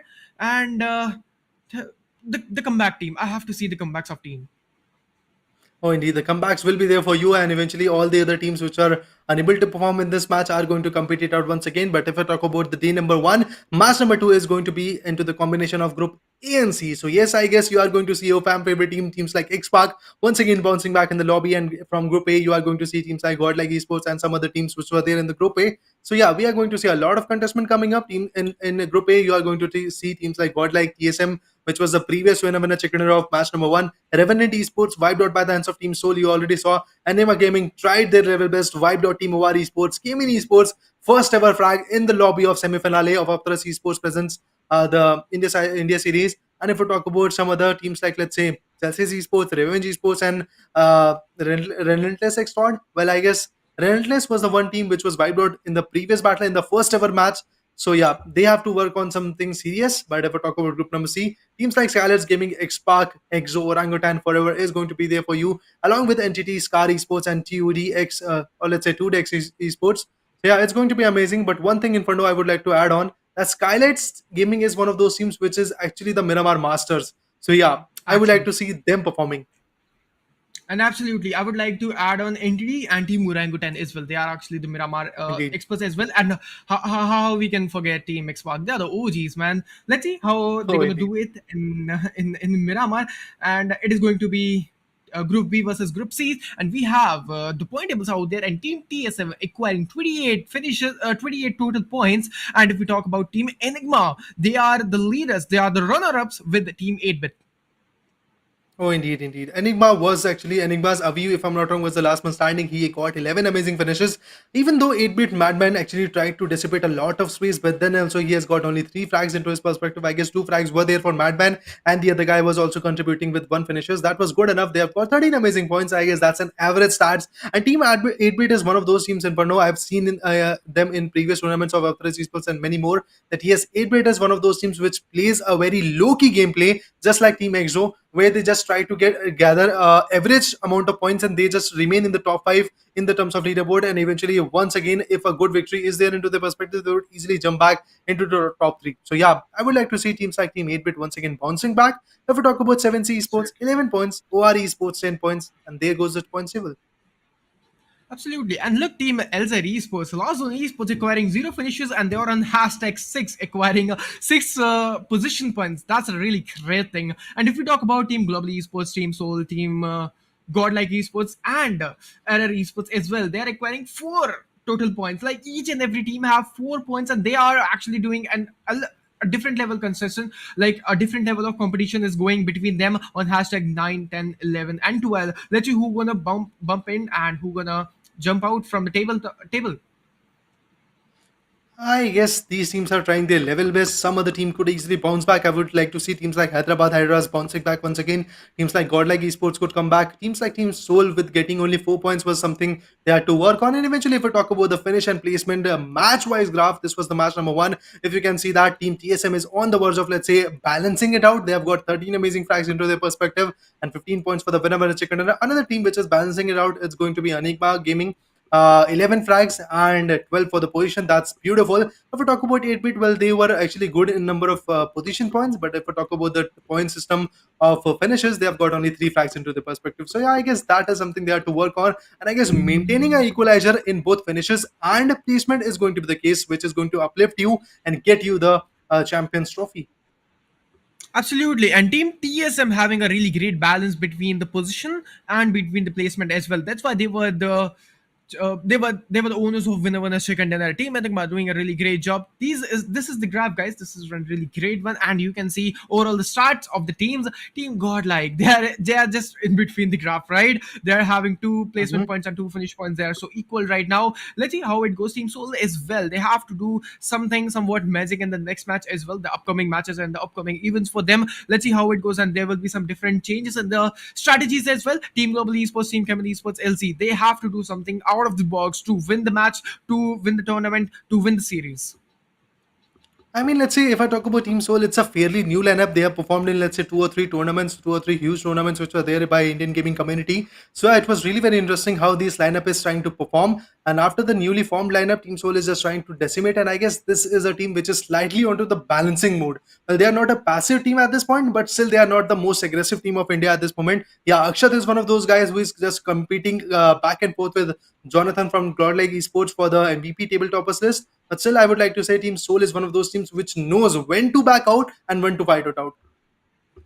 Absolutely. Team SouL is a really great balanced team. Actually, I have to say Yeah, they know how to balance the team. They know how to balance the situations, right? They know how to indeed. initiate some good escape plans, some good clusterable moments like. How they have to initiate the fights as well. Team Hyderabad Hydras, they are the actual OGs of Miramar as well. I want to see how Team Hyderabad Hydra perform in the Miramar matches as well. I am so much excited for them as well. But Mhm. Air Esports, the team that qualified out there in the semifinals, they also did a really great job. They were actually unstoppable beasts. But in this match, the power was real less of Team Error Esports. I think Yeah. so. They were taking fight against Team Revenge Esports, and they were having a really great push on themselves. The team has been vibed. That's why Team Error Esports win is on on the second page of point tables. Oh, indeed, because now in the map, in the, let's say, situation of semi-finale, you're going to see a lot of chaos. Well, if I talk about one another team which has been qualified from the quarter finale, let's talk about Team LZ Esports. Well, they've got 6 amazing points in terms of, let's say, position points, but what about the frags? Well, they have got zero. So yeah, I guess getting 2 or 3 frags minimum in every match will actually uplift you a lot in terms of leaderboard. Because after all, when it comes to the qualification for finale, you can easily be lacking behind with only 1 or 2 points. So yeah, these small differences can create a huge difference in terms of leaderboard when you are talking about, let's say, 6 days, 6 matches each. So yeah, it's going to be impact. It's going to impact a lot of things. 36 matches will be there, out of which every day every single team is going to compete in 4 matches with some other group. May it be group A, B, or group A or C, or group B or C fighting it out. So it's going to be really very interesting. But eagerly waiting for the next fight path to come in, and that could be the map of Miramar shining bright into the, let's say, screens. But yeah, I'm currently waiting for the map of Miramar. Absolutely. The golden sand, right? The golden sand. Let's see who's gonna win that one as well. That is going to be Group B versus Group C. And guys, who all are watching the stream right now, who all join the stream right now, I would like to tell the Group C that is going to be Skylights Gaming, Team X Park, Team EXO, and they are actually the real OGs. I have to say, right now, they are actually a really great team. The synergy of that team is out of the box. Orangutan, Team Forever, also the OGs of the Yeah. community, Entity, Scar Esports, and TUDE Esports as well out there. Oh, indeed, it's going to be really very amazing the way these teams are trying to fight it out. The way these teams are trying to compete with each other, because you can see that we have Group A or B fighting it out. At any time soon, the flight path will be there for you guys, and eventually teams like GodL Esports will go head to head with Skylar's Gaming. TSM versus Xpark could be there. Revenant, Enigma, K-Min Esports, Celsius, Revenge Esports, just like that. These teams are going to fight it out with teams like NGT, Scar, Tude Esports, or Team Forever, Orangutan, Team EXO will be there. But I guess my bets are going to be on Team EXO once again because this is one of those most consistent teams, and I absolutely love snax. So that is why I guess I will go for Team EXO. What about you? Uh, for me, I'm going with Skylight Esports. I'm going with Yeah, I Skylight mean Esports. So it's a tough that is question. yeah, actually that was a tricky questions, right? But I'm going with Skylight Esports. And audience, I want to ask to you guys, which team from Group C and Group B? Tell us what is going to be the win, what is going to be your win prediction. I'm going with Skylight Esports. Red is going with Team EXO, right? Mm-hmm. Of course. So yeah, so let's go. So Team EXO, Team Skylets, these are our picks. So we are waiting for the audience picks as well. And we're gonna start the match really soon. That is going to be Miramar. We are actually repeating it again and again. But yeah, that is going to be so amazing. And I'm waiting for the carnage and for so like the arena settle out. And if we talk about the close range fight in Miramar, that's actually less. We're gonna see mid range fight as well. We're gonna see some a long range fight as well. We in the starting of the match. What do you think? It is going to be a passive map in the starting, or else it is going to be an aggressive fight? I mean, when you're talking about the map of Miramar, where some teams are fairly new in this scenario because they have been qualified from this quarter finale, I would like to, let's say, 110%, I would like to say that, yeah, we are going to see a lot of clash coming up. Minimum one or two teams are going to clash onto a single compound. It could be Hacienda, it could be Picado, it could be, let's say, Los Yunes. Well, Los Yunes is a fairly big compound, but I'm sure Team Yeah. 8-Bit and Team EXO are going to drop it out onto the northern corner or onto the western corner. So, yeah, there could be a clash coming up very, very soon. But yeah, one team I would like to say Team EXO, and if Team EXO and Team 8-Bit decides to drop into the area of Los Yunes, they are not going to compete with each other. I've seen them fairly into the tournament, seen them fairly n number of times that yeah, they both drop into the same compound of the Los Yunes, but Los Yunes is fairly big, and I guess where the loots can be easily there for you, and I guess two or three compounds, two or three teams can easily loot it out into the map of into the let's say area of Los Yunes. So yeah, I guess that could be the case. But before that, let's talk about the Wings Phantom of the match. It's going to be the match of Miramar, where you are going to see. So yeah, this is going to be the case for you guys. The rating is going to be 98. Ninja Jord is going to be the man which is going to live that uh, situation into Ooh. his perspective. But look at the stats.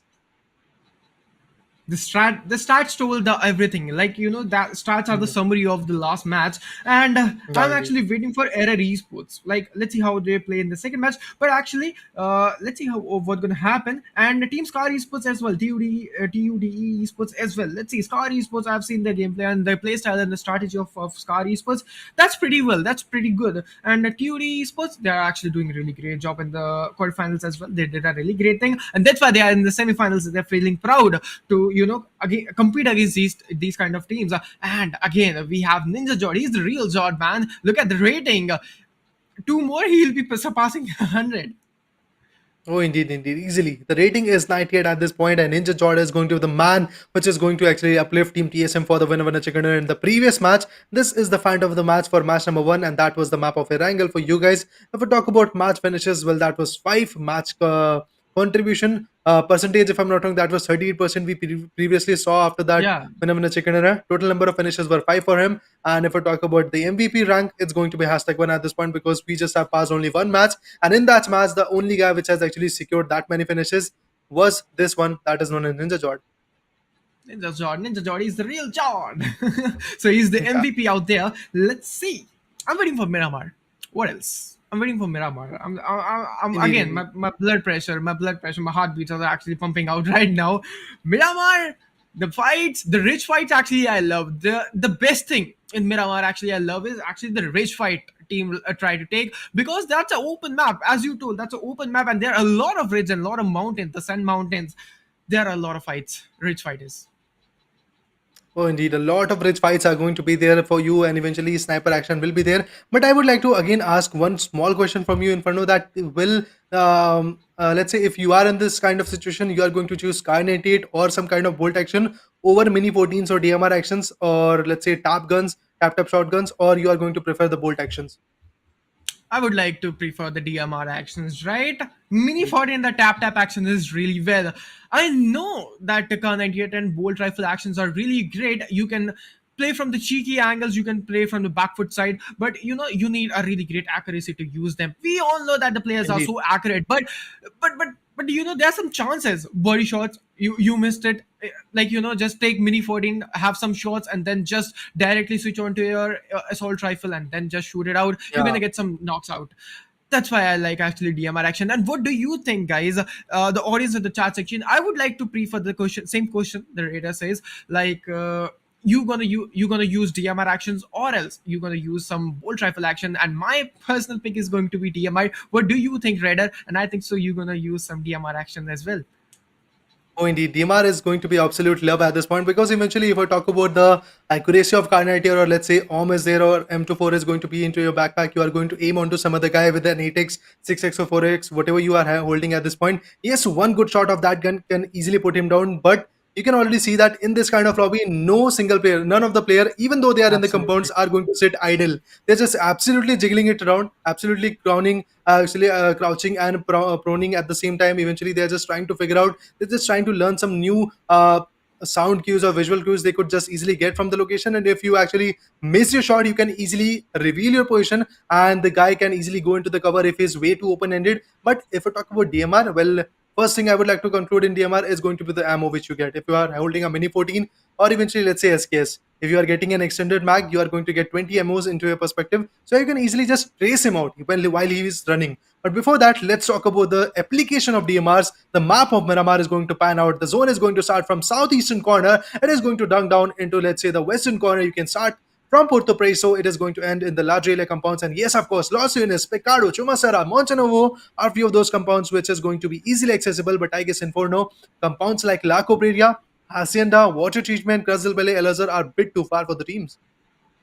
Absolutely. For Team God like Hazinda, then Patron is so far away. St. Martin as well. There are a lot of teams going to glide out there. El Pose, Team 7C is going to go like to go there. But let's see, they are not here with us in the lobby. But let's see what's going to happen over there in some few minutes. Impala, I think so. There will be a lot of team. Puerto Paracio, they will be the only team that is going to be TUD. They'll be enjoying the solo loot out there. There will be no contestants. There will be no team in their radar. That's a really great thing. SGs, let's see where SG going to go. Montenovo, maybe, I think so, maybe pick.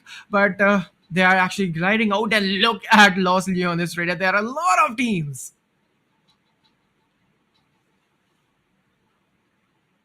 All right, so on Los Leones, there are a lot of teams. There are Yeah, actually yeah, three yeah. teams, and we have the zone. Yes, we have got the first play zone coming up, and I guess that is fairly central. But yeah, we are going to see a lot of contestment, as you said, Inferno, that in the area of Los Unis, you are going to see 3 or 4 teams, and that could be the case for Team EXO. Well, there we go. EXO Snax on the back end. Sensei, the mastermind of that team, is going to be on that angle. Los Unis is absolutely going to be there. In the Los Unis, you are going to see 8-bit team. Oh, that's Team Relentless. Well, now that's going to be amazing, because if I'm not wrong, Team 8-bit was in Group B. So yeah, they are not there in this match. That's good enough for them. Teams like Team SouL are also trying to teams like Team Skylights Gaming, to be exact, are also trying to glide onto the compounds of El Pozo. That is the poison of their choice, and they are going to compete on that location. But one more clash could be there into the terms of area of Picado. Absolutely. Let's see Elpos, and they're actually gliding. Look at SG new player. He's enjoying the air of Miramar right now. Elpos, I think so. Elpos are going to be the drop out there. But if we talk about Frost, they are actually coming with the loot scenarios. He'll be having that AKM in his hand with that M16. M16 is a really great gun. It's like kind of DMR. You can switch it with the single taps. There's a disadvantage. You cannot use 8x on assault rifle. That's not a point out there. But yeah, you can go with the one taps, and that's a really great accurate gun like DMR as well. Let's see he's gonna use it or not, and I think so he's going to choose. He's going to switch out with the M4, and that's a really great park out from the side of Frost. Yeah, indeed, that could be the case at this moment. But getting M16 into his backpack with some good scope, let's say 4x or 6x, that could be the great actually advantage, because you are going to get 30 or 40 bullets if you have the extended mag, and you can just easily lay down the shots. And it is, let's say, a bit more accurate as compared to the Mini 14. But yeah, damage is a bit less in terms of Mini 14, or if I talk about SKS or some other guns like SLR. So yeah, it's going to be interesting the way he's going to fight it out. But yes, Todd at this moment is, oh, let's say Frost at this moment is just trying to scout for some good loot, and yeah, he's going to get M249. He could easily go for it, but then he's going to find out M416. I guess that could be the poison of choice. If he finds out M416, I guess slowly but shortly he's going to just change it up. Absolutely, and he did. He's using some UMP as well out there, and we were talking about UMP meta, right? And each one of them are showing the UMP meta as well. Out there, he'll be picking some UMP ammo as well, absolutely, and extended quick draw as well. And I think so, UMP with that suppressor, that's a really great choice. That is so beast gun. Then after it, Shadow OG out there, like having really great loot in his backpack out there, and then he gonna regroup real fast with his team as well. Oh, indeed. The heals could be there, the retaliation could be there anytime soon. Team TSM, meanwhile, getting that winner chicken dinner is not going to raise their expectations. Yeah, they are playing it really very safe in the first few zones. And I guess that is the kind of mindset you have to have. Because Inferno, even though you have got one good victory into the day number one, you have got first ever chicken dinner in the semi-finale. What about rest of the matches? You have to equally maintain your consistency. Even though you Yeah. are not getting the winner chicken dinner, you just have to get 15 to 16 points in every matches which you are going to play. So I guess that could be the great closing statement after the day number one. You can easily cross 100 points, or let's say a bit close to 100 points, and that could be creating a great immense pressure onto some other teams which are on the back end. Absolutely, you have to create the balance, right? You cannot forget the balance of your, like, kills and placement as well. You cannot clap from only one hand. On the other hand, you'll be having the placement points. On the other hand, you'll be having your kill and finishes point as well. The more balance it will be having, the sound you will be creating more. Let's see, Shadow OG out there, he is actually again looting out, and the first zone we'll be having the second zone cut out really soon. We'll be having a look. It is going to be an hardship or a centralized zone. We'll be having a look out there. But look at Team RNT. They are going with the Mirado out there. They have to switch the vehicle, right? Mirado is so like sensitive. If you started Indeed. taking a spray from only just one magazine, this Mirado has been burst down. I mean, this is the map of Miramar where any vehicle is not, let's say, preferable. Yeah, you can go for the buggy, but then only one guy can actually rotate with the buggy. If you're sitting on the pillion seat, you could easily just go out by some good space because the tracing power of these guys in the lobby, all of the 64 members, is immensely powerful. So, yeah, that is something you have to work on. And then after that comes up this pickup truck. Yeah, it's equally good. But then if I talk about the speed of this vehicle, or let's say the power this vehicle contains, it's not going to be that favorable. Yeah, we have TX's Team Xpac is going to be there, which is going to choose it out, and they are in the back end areas of Junkyard. And this is going to be TX not OP. Mavi is going to be the IGL, which is actually scouting it out at this moment. And not OP is the scout, if I'm not wrong. So yeah, he's on the front end. He's just going to scout the zone. And eventually, this was the mistake which these guys were making it out earlier, that they were going out way too open and eventually leaving behind the team. I just really wish that this could not be the case in this tournament. Absolutely. Let's see how it goes. And if we talk about over there, all the teams are rotating into the zonal scenarios as well. And we have the point tables and overall standings out there on the left hand side. Guys who are watching and join the stream right now, these are the overall standings we were witnessing, and we were talking about TSM on the hashtag one Enigma. They are the runner ups. Let's see, TSM. If we talk about the TSM, the last match owners, the last match winners out there, we'll be having the champions. But 420 OP has been down. GodL God, he is absolutely popping off, and 420 has been also finished out. That was a really great initial pick from the side of team GodL. God is doing a really great job, but God is the only solo in survival out there.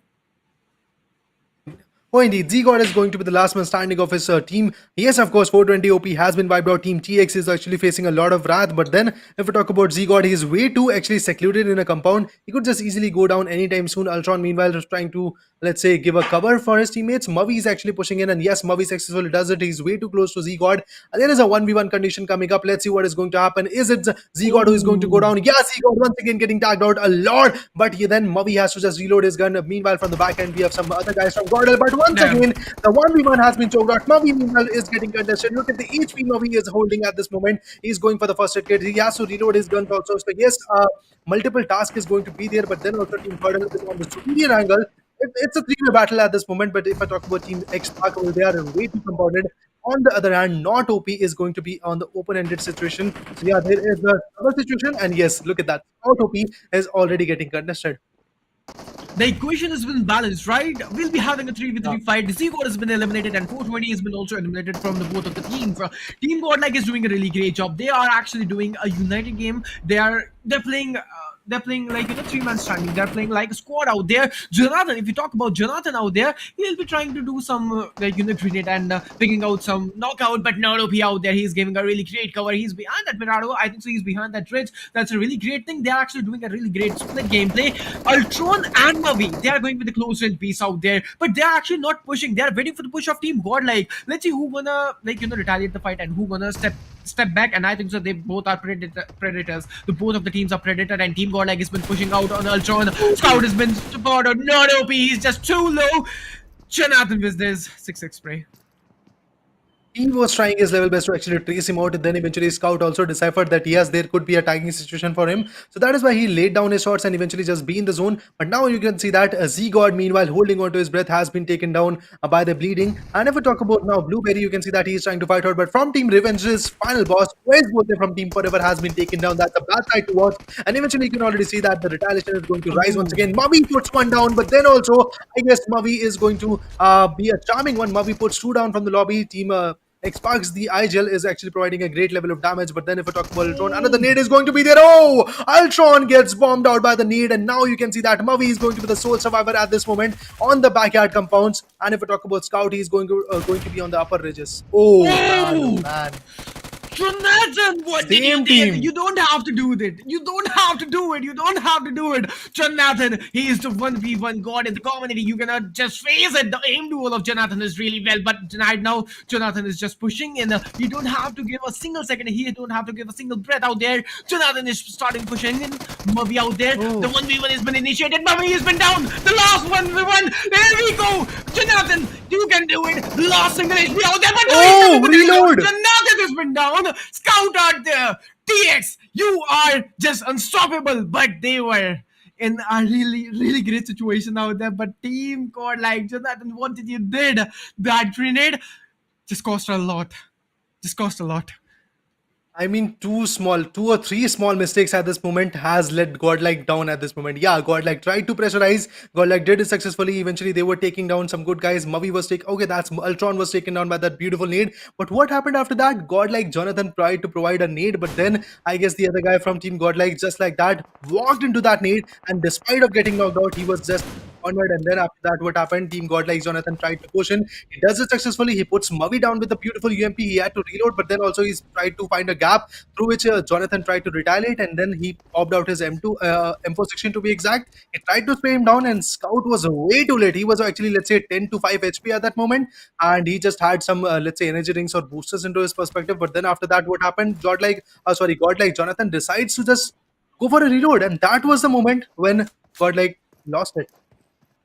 Absolutely. That was an El Clasico fight, right? OGs versus OGs. That was an amazing fight out there. Jonathan, that player is having a really great kind of confidence, right? He's just pushing. He's just not stopping. He's just pushing out there. Shadow OG on this buggy. That's a glitch. Yeah, absolutely. You can see out there.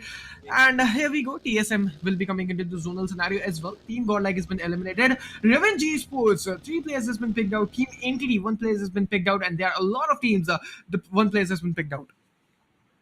Oh, indeed. The fights are there right now. The massive damage is going to be there. You can see that Team Orangutan on the back end is going to be the with a combination of Visgod, Ash, Drigger, and Believe is going to be there right now. Let's see how the other guys are going to fight it out. And the Miramar Master, Skylights Gaming is also going to be there right now anytime soon. If we talk about Team Enigma, in the last match, they got, I guess, 23 points into their perspective. That was really very good enough. But yeah, another team which is leading the charts is going to be Team TSM. I guess, in front of there could be a situation where Team TSM gets wiped out at this exact moment. Let's say in the next 2 zones. And if I'm not wrong, if Team Enigma does something brilliantly and they are able to, let's say, secure more and more points, they are able to get 15 to 16 points, they could easily surpass Team TSM and put a pressure onto Team TSM's perspective.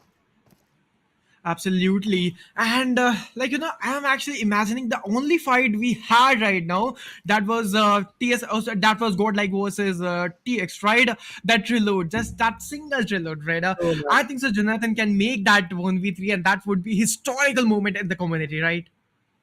Indeed. It was, that 1v3 was on the verge of actually getting happened. And you can see Absolutely. that Moby was taken down, Ultron was already taken down, and then Scout was also way too late. But the way Scout performed, the way Scout actually deciphered the whole fight was very, very amazing. And I guess there was a kind of pressure onto Jonathan's mind, and that is why he just jumped while he Absolutely. was reloading. He could just easily go for the cancel, or he could just put the pressure onto the fire button, and the gun could have fired, and that bullet could have connected, and that I would have been taken down. But that's all the speculation which we as a caster can provide you, which you as an audience can actually decipher. But still, we can see that Team TX has done it successfully. And the last match you said Godlike was there in hashtag 6 or 7, but in this match, Godlike goes out with, I guess, let's say only one finishes at hashtag 16. A very, very, very, very bad side for the team.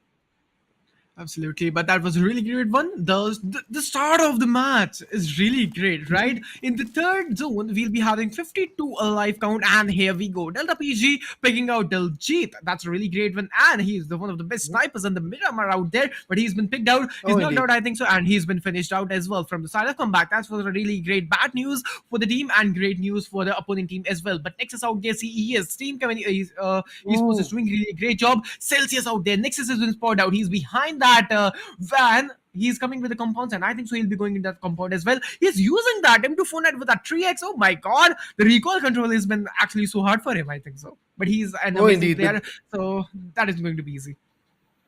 Yeah, of course. He tried his real best to actually control that recoil, and I guess that due to that recoil to be exact, he was unable to connect those shots. So yeah, that was the case at this moment for Cayman Esports. Meanwhile, they have got one amazing finishers into their perspective. They could easily go for a push in, but they are on the verge of getting decimated because they are on the corner of the zone. Why to push in at this moment? That could be the case. Team Celsius, on the other hand, is actually getting contested. Apollo is going to be there right now, but Apollo gets sacked out from the back end. Team Revenant does it successfully. Revenant is actually on fire at this moment. Team Revenant in the previous match was unable to perform. They were decimated by the hands of Team SouL, but in this match, surely but shortly, Team Revenant is bouncing back, and that's a great sight to watch out. And eventually, Inferno, I would say that you will also agree with the situation that when a team which was previously decimated is giving a comeback in this one is absolutely lovable to watch.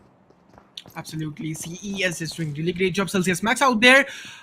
Two players has been picked out. NGX, MG, and Max are the only dual survival of that team. We have 15 teams, right? Not only one team has Mhm. been eliminated. That is going to be Godlike and Revenge Esports. They are on the edge of getting eliminated because there's only one man standing out there. They have to play it so carefully and slow. That's all up to them. If we talk about Team Forever, dual survival of that team having two finishes with them. Team CS, same goes for them. Yeah. But OG Ash has been picked out. The orangutan So team is doing not great. They can go for the development as well. But I think so. Team number 7, they'll be having really great pressure. Team Enigma, they are actually a really great. They're doing really a great job because they are on hashtag 2 on the point tables right now. They're going with some grenades. Aggie is going with the grenade right now, and I think so. This could be a connected grenade as well. Mini 14 out there. We were talking about the DMR action, and Aggie indeed. is showing us.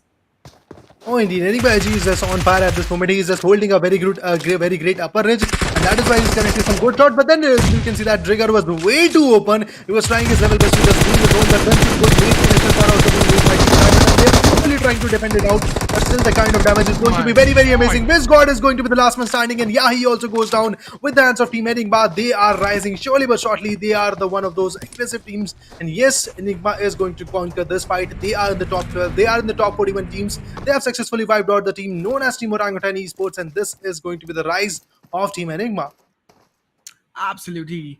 Team TX not OP with Scout as well. Scout having his Golden OG Mirado. outfit with himself. Absolutely. And that's luxurious Golden Mirado. They'll be having it. And they actually snitched out from Team Godlike because they go for the center Yeah. then Petron, and they're using the Godlikes Mirado out there. And TX not OP. Let's see. They are having 4 finishes at the start, and the initial start of Team TX is really, really well. But let's see how it goes, and we'll be having the fourth zone. Fourth zone is called the dead zone out there because all the fights are started. All the fights, all the teams getting fights out there and crushable moments we're gonna see. But Team Scarlet Esports, Gamla Boy out there, they are actually having 4 finishes in the pocket. That's a really great one. I don't know when they took the fight, but that's a really great thing. Yeah, of course, they tried their level best. They have got 4 amazing finishes, and the best part is going to be that the 4 man standing are still remaining in the lobby. You are not losing any kind of, let's say, yes, of course, you will lose the utilities. You are going to get some vest damage, the helmet damage. You're also getting 4 finishes. That's really lovely. Come back on the other hand. or that he's in the cover, but then also you can see that Team Relentless is just absolutely relentless in terms of their sprays, and Gunmaster successfully knocks him out. And with this, I guess Kevin Esports is actually going on the back end. And from previous two matches, or let's say previous one match and this one, I am not seeing the comeback from Team Kevin Esports comeback. Actually, I'm also waiting for the comeback, but CES comeback has been down. That's a really great one. And I think so. Locker is going for the front foot fight. He's just an amazing. Exo Sensei has been actually knocked out from the side of Scout. That was a really great initial pick, and Scout finishing out Sensei. That's a really great one. New player out there coming with some grenade, but the connection of the grenades are not so well. New player, they have to go for the zone as well, but the zone is really close to them. But Max Cash out there, Team Forever, they are on the slaughter right now, and they are in a disadvantage. Max Cash is going for the zonal scenario or not, but no, Max Cash, he's a warrior. He's gonna take the fight, I think so. Let's see, he's out of the zone, but I think so. Team Enigma having a spot on Skylights Gaming as well. The zone has been cut out. TSM Jord, okay, Ninja Jord has been picked out. That is a really great initial picked out. CE is doing wonders for a team. At this moment, Team EXO is also shining brightly. They are just trying to tag some good shots. Yeah, Immortal is going to be there for you. Menace is with the Mini 14. You can already see a lot of Mini 14 action is going to be in this lobby. So yes, that's what we were talking about. That's what we as a caster was configuring. But now I guess no footstep is going to just rotate. He just have to actually get his vehicle into the perspective and then just be in the zone. Yeah, that could be the case, but this bike can be very, let's say, damaging for them. They could just easily go for a rotation and some good guy can easily just scout them out. Shadow OG meanwhile has been taken down. Ninja Jord, the absolute beast in the last match, was also taken on just like that. Team TSM by the hands of Team X-Pac has been slayed down, and yes, Team X-Pac has slayed two big giants of the lobby, and that's going to be Team Godlike and Team TSM as well. Absolutely. How we can forget the OGs of Miramar as well. Team X-Pac is doing really a great job, but this route they're coming with some sprays out there on Gunmaster, I think so, but they're not having initial pick and initial knockout, but Hacker has been down, and I think so that is going to be Punk. They are going for the revolve point as well. That's a really great one, popping out two smokes, but from the back end, Team CS has been coming. Team EXO is doing really a great job, but right there, Scout has been picked out. Mavi out there going for the revolve point. They can go for some grenade and utility usage in that smoke out there. They'll be having some initial pick as well, but Locker has been down from the side of Delta PG. That was a really great thing. CS Max has been down, RNT Paradox has been down. There are multiple fights are going down in this section of Miramar. Oh, indeed. Yeah, now you can see that 10 teams are left in the lobby, 29 players are still remaining in the lobby. Yes, multiple teams are going to compete at this point, but yeah, Team EXO is deciding to just be in the zone, and that could be the case for them, and eventually Team Enigma is on the front end, but yes, there is going to be a backstabbing movement for Team EXO also, because now from the back end you can already see one good team of Team X-Pac is going to be there right now, and yes, Team X-Pac could easily go for a battle between Team EXO, but I would like to see Team Revenant at this moment, but because they are just absolutely crushing the hopes of some other team, but then Top Dog is actually down.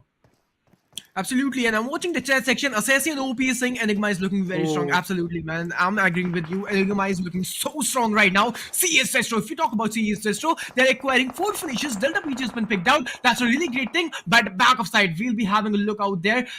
EXO is taking fights, and EXO is coming with the fights. Skylights Gaming, new player, head chasing out there. Look at that spray, man. He is just unstoppable. Team Enigma, Assassin, you are saying absolutely correct, man. They are going with some random sprays, and new player has been also picked out. Oh man, Ryder. They are just unstoppable. They are just who beats unleashed in that battleground. Oh, indeed. They are just on fire at this point, but another team which is absolutely crushing the hopes of teams in the lobby is going to be Team X-Pac. Look at that. Snax is going to be the contributor. He's trying for a 1v1, but he was unsuccessful. He goes for the healing, but now you can see that with the last man standing of this team, it's going to be Team EXO. If I'm not wrong, that could be Immortal or Panku, which is going to retaliate it out. So let's see what is going to happen to him. Snax, meanwhile, has been decimated. Yeah, Ultron is also going to go down. Mavi, the IGL, is going to be the last man standing of his team right now. Mavi has to do something amazing in the lobby, but still he's trying his level. But meanwhile, if we talk about Team EXO, he spots one more. No. Team EDX has been taken down at #7. I thought that barely Team EXO is going to, Team X-Pac is going to survive, but that was not the case. You can already see the team getting decimated, and with this, we have some new faces once again coming up, but one team which is very consistent, Inferno, it's going to be the team known as Team Enigma, again in the top 6 with 8 amazing finishes. Absolutely, they are the legends right now, right? In this match. And guys, can you cheer up for Team Enigma and cheer up for your favorite team as well, guys? Let's go. Please do not stop the chat section. We have a fire section, guys. Can we have fire emojis in the chat section? Because this match is just full of fire and full of entertainment out there. Pug is out of the zone. He have to go for the zone as well. RNT is actually rotating, and there are actually 3 men standing out there. Okay, Entity Noob is coming with a really great trade and having a knocked out Entity Noob out there, pushing in and finishing him. Finishing his knockdown and converting into the finishes. I mean, knocking one guy is another thing, and getting that finish into your perspective is going to be the major task. Actually. Because yes, you are going to able to, let's say, get a 1v1 into your perspective, but after that, some other scavenging eye will be there, and he will just easily pick your finish. So yeah, as soon as you just put him down, you just have to, let's say, analyze the situation. If you are able to finish him off, just go for it. Don't just go out and just go to the, let's say, eliminate him, because then you can just easily expose yourself, expose your body, and some other team could pick you off, and after that your finish also will be there into his perspective. Absolutely. Evoidly, team Enigma. They're so strong right now. They're not even taking fight now. They are like, we are the Lions right now. We are just resting. You guys take the fight. Then we'll be coming with some really great third parties. Team RNT top dog. Okay, so RNT has been stuck in 3 teams. They are in a clusterable moment. There will be a lot of cluster here. They have to be get ready, and they have to get ready with some initial and exit plan as well. But the breathing space between the teams are getting really less right now. Top dog out there trying to, I think, to loot that box out there, the drop box out there, for having a really great advantage. Hacker has been down. Team Enigma converting their kill finishes into the 10. That's a really great. And Entity Troy coming with some last finishes as well. And we'll be having a top 4 team. Team Kevin Esports, COD Esports, and RNT Enigma. We'll be having 4 team, guys. Let's see who's gonna win. Oh, indeed. These 4 teams are going to compete their level best. We can already see Encore on the back end was trying to retaliate, but Edgy goes for a blow. He has got 9 amazing finishes. There we go. 10th finishes is also going to be there. But once again, that's what I was talking about, guys. Don't expose yourself just to finish him off. And yeah, that's what happened. Edgy has been taken down, and I guess the team which was on the aggressive end is now going for the passive end, and they are just going to rev him out because Edgy is way too open. Edgy has to just be in the zone. Team Enigma has to contest it out for the zone. But then came in Esports from the shadows is also lurking. Revenant is also there right now, and team number 16 already, which is holding a greater position of the zone, is actually going to compete it a lot. So let's see what is going to happen. 4 teams are still remaining in the fight, and every other team is just going for the all-out matches, all of the aggression, which is going to be there. I guess that could be Team TODX Esports. So let's see how the battle will postulate. Let's see which team is going to get. That's Team Entity. Oh, yeah, absolutely. Team Entity Dark Lord is coming with a really great knockdown to Team Enigma. That was a really great initial pick out from the side of Team Enigma, from side of Team TSM, my bad. And I think so Team Enigma is on the back foot right now. Okay, so he's been also finished out. That was a really great one. Team Entity is doing really a great job. Enigma Avi has been down from the side of Dark Lord. What? That is just not expectable. Yeah, indeed, man. The expectations which we got in this lobby was very amazing. I thought Team Enigma could easily do it, but the way Team Entity is holding it out, the way Team Entity is deciphering the location, and the way they have got the cover, it's absolutely amazing. And look at that. One good nade by the hand of Noob, and the Noob just became the pro of the lobby. And you can already say with that one good nade, he has wiped out Enigma Eggy. I would like to say that's a really great irony, no? Entity is doing really a great job. But out there, Team CS is back on the back foot. Team RNT, all the 3 teams are into the zonal scenarios. And if we talk about the win prediction, we'll be having the most win prediction. That is going to be Team Entity having 42.86%. That's a really great number.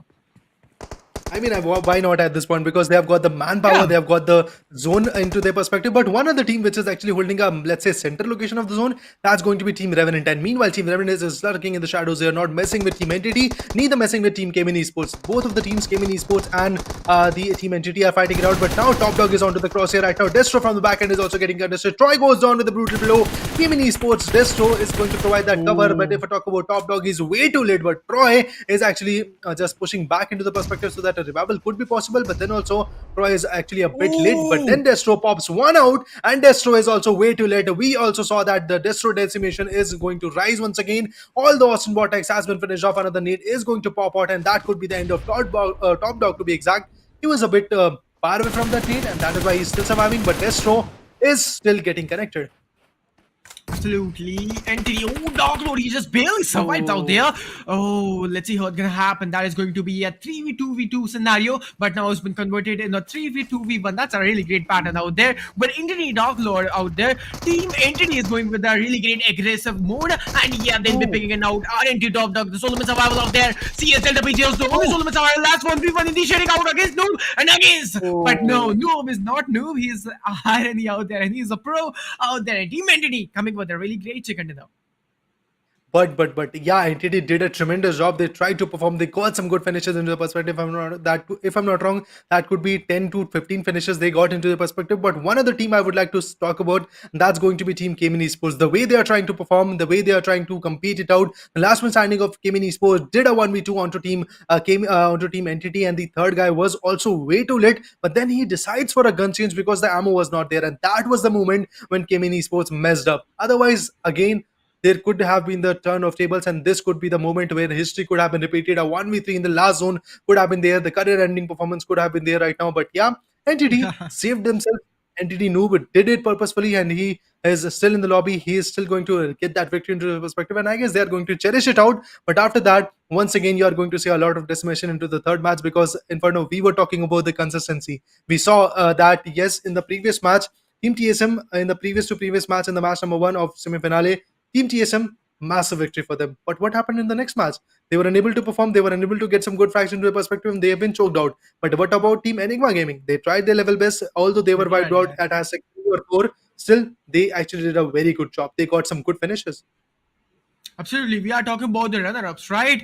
Team TSM were the leading team right now, but I think so table might turn for Team Enigma because they are in the top 5 list, I think so. They are actually in the top 5 list. That's why they'll be having a slight chance to have #1. Let's see what point tables and stats gonna give us and what gonna be the result of this match and the overall standings real soon. But I would like to talk about Team Entity. That was an amazing chicken dinner, and that's an absolutely important chicken dinner for Team Entity. They have to come up and they have to come up with point tables as well. But this is what we were talking about. This 1v3 could happen, but out So, there, this was the first fight we have witnessed out there. Zigod was person, he's been picked out, but look at that spray. That was a choking spray, but no problem. Out there, this grenade was just so tremendous. That was so fabulous.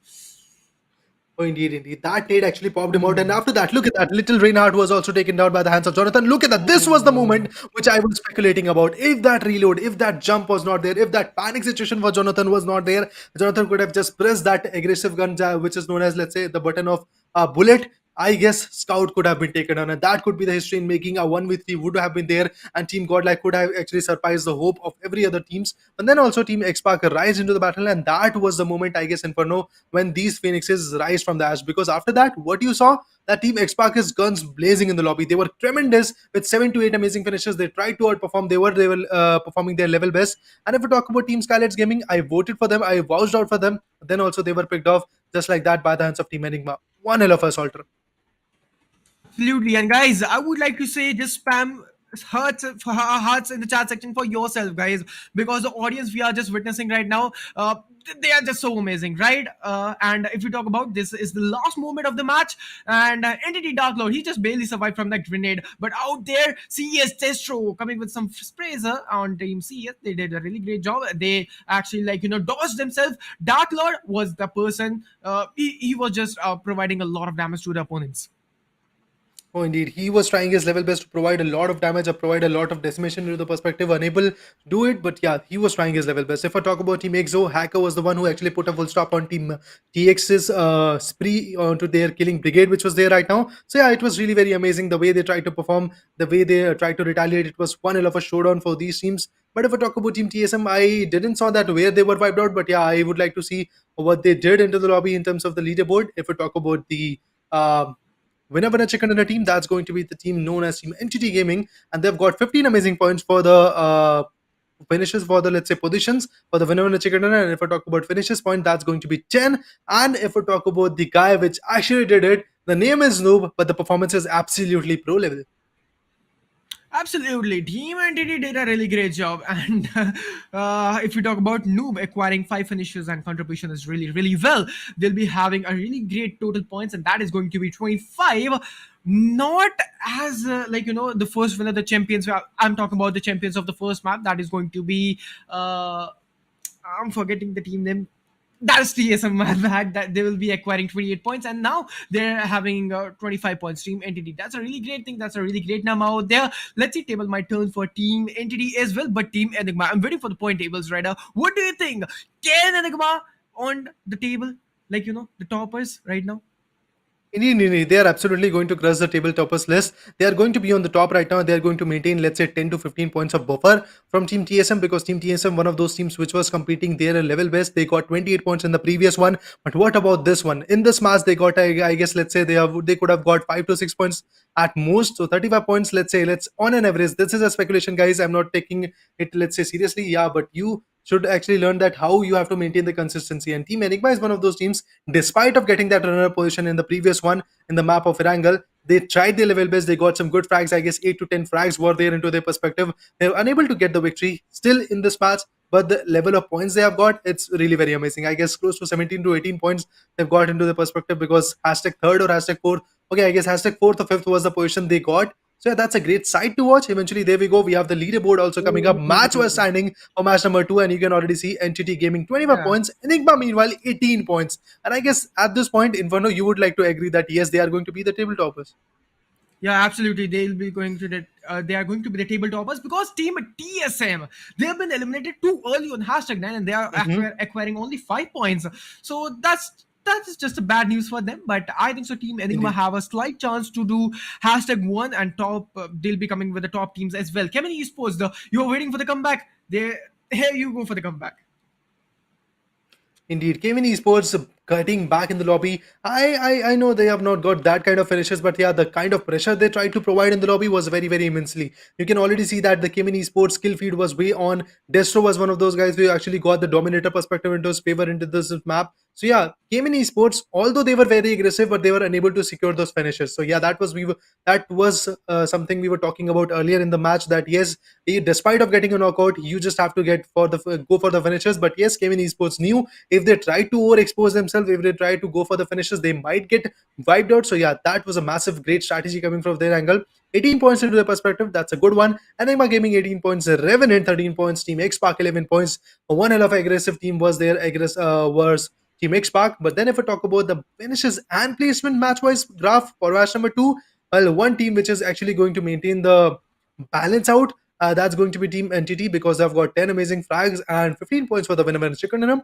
If we talk about the second runner-up team, that's going to be Cayman Esports. Despite of getting 12 points, they are halfway through in terms of frags. Absolutely, and guys, there are a lot of viewers asking, so where is SouL, and there are a lot of questions regarding team. So guys, please have a look in the description. You will be providing all the information regarding teams and the groups. We'll be acquiring the matches and we'll be conducting the matches, and you can have a look in the description what teams are playing and what matches they'll be playing. So if you talk about the Mhm. placements out there, you just explained all the summary out there. But look, Orangutan and Scar right there, they are not in a good condition. They'll be having the second match as well, C versus B. That is going to be the second group of Irangal, I think so. Let's see, they'll be having a great comeback or not. These are the starters on your screen, guys. And guys, if you guys are loving the live stream, if you guys are loving the casting, if you guys are loving the casters and production, please have a look on the description as well, and go and just follow Upthrust Esports on Instagram and subscribe the channel. Myself in for the spread with my boy, my man Ryder. So please follow us as well. Oh, indeed. You can just follow us for the further updates, but you can just go ahead and follow UE India Rising 2022. And other than that, Upthrust Esports could be the page you can go and follow. And before that, WINGSLIFESTYLE.in is going to be the site, is going to be the poison of choice for you guys if you want to enjoy the sound quality of casting, the sound quality of the guns, the sound quality, and the hassle free things that wireless TWS earbuds are going to provide. So yes, you can just go ahead and join the giveaway to get it for free. And if you have actually a very big budget, you can just go for the WINGSLIFESTYLE.in and you can just purchase yourself, go for a shopping spree. But before that, Yeah. guys, we are going to see the next match coming up really very soon. And Inferno, are you excited about that? Absolutely, I'm excited about that, and I'm actually forgetting some of the words for my excitement. Actually, buffer a lot of segments. That's because of excitement, and that's just so fair, right? Because the matches are so amazing. The level of domination, the level of sounds, and the level of gun sounds we are actually witnessing. That's so amazing. The clusterable moment at the last. That is going to be amazing. But now we'll be having a wrangle. What do you think? How this wrangle gonna be? Clusterable or else draw fights at the starting? I mean, yeah, the group have been changed now. Group B and C are going to fight it out, Yeah, but still, I guess Group C, which was sitting it out in the map number one, was also watching the stream, learning how the teams are trying to compete, and I guess they could easily decipher that where the Group B teams are going to jump out, and if they don't want the drop clashes, they could easily avoid it out. But still, we are going to yeah, see some kind of clashes coming up because the rotations, if I say, because yeah, one thing which is absolutely unpredictable, that's going to be the play zone and the first flight path, which is going to be there. So yeah, that is going to decide a yeah. lot of things, which is going to predict if let's say southeastern zone is going to be there. A lot of clash could be there for the teams which are going to compete for the northern corner. So yeah, it is going to be interesting. And I guess Inferno, I would go for the clashes which will be there in the first Yeah. 10 minutes. Let's see what's gonna happen out there. And guys, please just go and like and subscribe the channel. These are the stats on your screen right now, and we'll be witnessing the flight route and the flight path really soon. I'm waiting for the matches, and guys, we are witnessing the chat section as well. We are just having a look on the chat section as well. If you guys can use English as well, so we'll be also interacting with you all, guys. So that is going to be fun a lot, and that will be a entertainment and fun segment as well. Oh, indeed. That could be the case at this moment, interacting with Yeah. you guys, learning some new cues from you guys. And eventually, you can also learn a lot from our casting, and eventually, you can see a lot of strategies from these players also. I guess that's what you are going to be here for, because 2022 is the year where you're going to see a lot of tournaments from BGMI, from Upthrust Esports along with them. So, yeah, you are going to see a lot of tournament, a lot of chances where you can just go out. But now, Yo. overall standing after match number one is there right now. I guess that could be there is a small error that could be after match number two. So yes, after match number two, you can see that Team Enigma is on top, just like we talked about from group number A. That's going to be Team Enigma after playing two matches. Yeah, there we go. On the go flight decisions are there. Absolutely. Team Enigma coming up with 41 points, and they'll be acquiring hashtag one. And you can say one thing, Trader, they are having zero chicken dinners, but then also they are acquiring the 41 points. Doesn't matter, right? Doesn't matter that you are Mhm. acquiring chicken dinner, then only you have to do the point, tabletop on the point tables. You need to be an aggressive team, right? And look at the placement point and look at the finish point. They are just so Mhm. very balanced. That's why they are doing the tabletop. Oh, indeed. The damage is there. The massive carnage is going to be there right now. But if we talk about Team Enigma, just like you said, getting a winner chicken dinner is not only the case where you can just get that leaderboard into your perspective. Yeah, you have to maintain the consistency, and that's what these teams are trying to Yeah. provide. Enigma, look at the stats. 20 for placement, 21 for the finishes. Yes, they are aggressive, but same way they are passive also, they are strategic also. So yeah, that is something to learn from, vouch from, and to learn the strategies of this team. Team TSM, if I talk about, they have got 16 placement points. I guess only 1 point was there for placement in this match. And if we talk about the number of finishes they have got, I guess 4 finishes were there. So yes, in this match, they've got only 5 points for themselves. So I guess that's a bad strategy to watch out.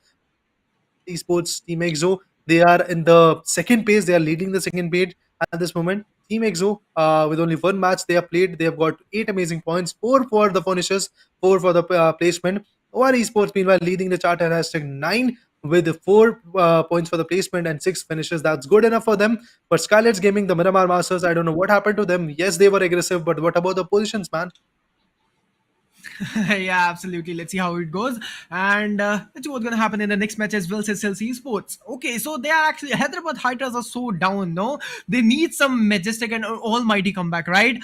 Let's see how they're going to do it. Hyderabad Hydras are doing really a great job. But yeah, they have to come up. They have to pop out anyhow. And if we talk about Team SouL, Global Esports, and Team SouL are on hashtag 17 and 18. That's a really bad number. They have to come up and they have to pop out right now. Error Esports as well, Team Forever as well, Revenge, RL, and this is the third chart. Orangutan and Scar Esports, they're not doing really well, right? They have to do something. Indeed, indeed. They have to jump up once again. They have to just gain the pace into the match right now because Team SouL is once again going to be back in the lobby. Team Global Esports is also going to be back in the lobby. The teams which have actually played only one matches, like Team Forever, Team Error Esports, Team Orangutan Gaming, Team Scar Esports, remaining on the bottom of the list, have to gain some pace at this moment. Yes, they have got one more match to actually just, let's say, brace themselves and get some good points. And one good chicken dinner could easily land teams like Team SouL and Global Esports on the tabletop list because, yeah, the gap is not that massive. I would like to say. One good chicken dinner with, let's say, close to 28, 30 points easily could land Yeah. them in top 5, top 6. Let's see how it goes, and we are predicting the future. But this game, we cannot predict anything. Our predictions are Oh, just indeed. wrong, and this game, yeah, absolutely, it's just we cannot give up predictions in the future. Let's see how it goes. And here we go. We have the overall top fraggers of match 2. We'll be having Delta acquiring 7 finishes, and Italy, the MVP, the amazing top fragger, having 7 finishes as well. And each one of the top fraggers are so close. Top 3 top fraggers. Indeed, indeed, indeed. Very, very amazing at this Yeah. point. It's going to be lovely. And you can already say, if I talk about Italy, 7 amazing finishes into his perspective, that was brilliant. Avi, meanwhile, from the same team, is also contested with him right now. So, yeah, that's good enough. 7 finishes for Avi also. But I guess now Italy is leading the charge just because he had greater number of damages. That could be the case. If we talk about Delta from Kemin Esports, leading the chart, or let's say competing at this point with both Italy and Avi, with 7 amazing frags, that's going to be amazing. But I guess one thing Inferno that is actually stuck in my eyes, that's going to be the Finnish contribution, 70% for himself. So what is the team doing at this point? I don't know. This is a one-sided game, I think. So, or else you could say, Kimi Esports were acquiring two-man standing. That's why Delta was having 7 finishes or a contribution of this kind of. But let's see how it goes for the next match. And Team Kimi Esports did a really great job. Shadow OG acquiring 6 finishes, and Finnish contribution is going to be 35. That's a really great one. Ninja Jor out there, my man, acquiring 5 finishes, and the contribution that is going to be 29. Team TSM, they are actually unstoppable. Same goes for Team Enigma. Guys, can we have fire for Enigma? They are just unstoppable, Raider. They are actually unstoppable beast. Indeed. Oh, exactly. Team Enigma is unstoppable at this point because two good guys from their team is in the tabletoppers, in the overall tabletoppers list of top fragger. That's good enough for them. Getting some good, amazing of finishes is going to be the case for them. Evo Italy once again actually outshines. You can already see 7 finishes for him. But yes, his teammates are also equally valuable in the lobby. You can see that Avi is also getting 33 finishes. Sorry, 33% of contribution. So yeah, it's really very lovely the way they are trying to fight it out, the way they are trying to compete in the lobby. I hope that these fights are going to be very, very valuable. These fights are going to be, let's say, very amazing the way they are going to be. The map of Erangel is going to be here anytime soon, and that map is going to bring out some new faces, which is going to live the victory battle. Yes, Team X Park in the last match tried their level best, got a very good frag into their perspective. They got, I guess, close to 8 or 9 finishes. But if we talk about the Persian points, that is where they were lacking behind. Mavi did a very good hygienic. He tried his level best. He tried a very good supporting role also into the perspective. But then after that, what happened? They were actually very, very cornered. They were getting decimated from the right angle by the ends of Team Enigma. And in the front, they had Team Exo. Exo's hacker was the one who actually just put him down, who actually put him down into the sleep. But in this match, I guess Team X Park, the map of Erangel. Well, I guess this is the map where Mavi could outshine once again. Absolutely. Mavi is the OG IGL in the prediction. I was saying that we're gonna predict the future, right? But Mavi is the person he can predict the future. And anyhow, the experience Mavi is having, the scout, like Team X Park is full of OGs. If you talk about Team X Park, I remember the time. I remember the OG time of PMGC. If you talk about like Oh, Orangutan, sorry, that was Orange Rock. My bad. Orange Rock on coming #2. That is the OG time. Amazing. And we were talking about movie, and we'll be having the movie ratings out there. Match finishes, we'll be having 5. Match contribution, that is going to be 56. And if we talk about total finishes, that is going to be 5. And MVP rank, that is going to be #104. oh, indeed. At this point, the God IGL movie is actually becoming the phantom of the match. It's we are talking about the match number 2 of the map of Miramar. It was really very amazing. The rating is 85 for himself. Match finishes were 5. Match contribution 56%.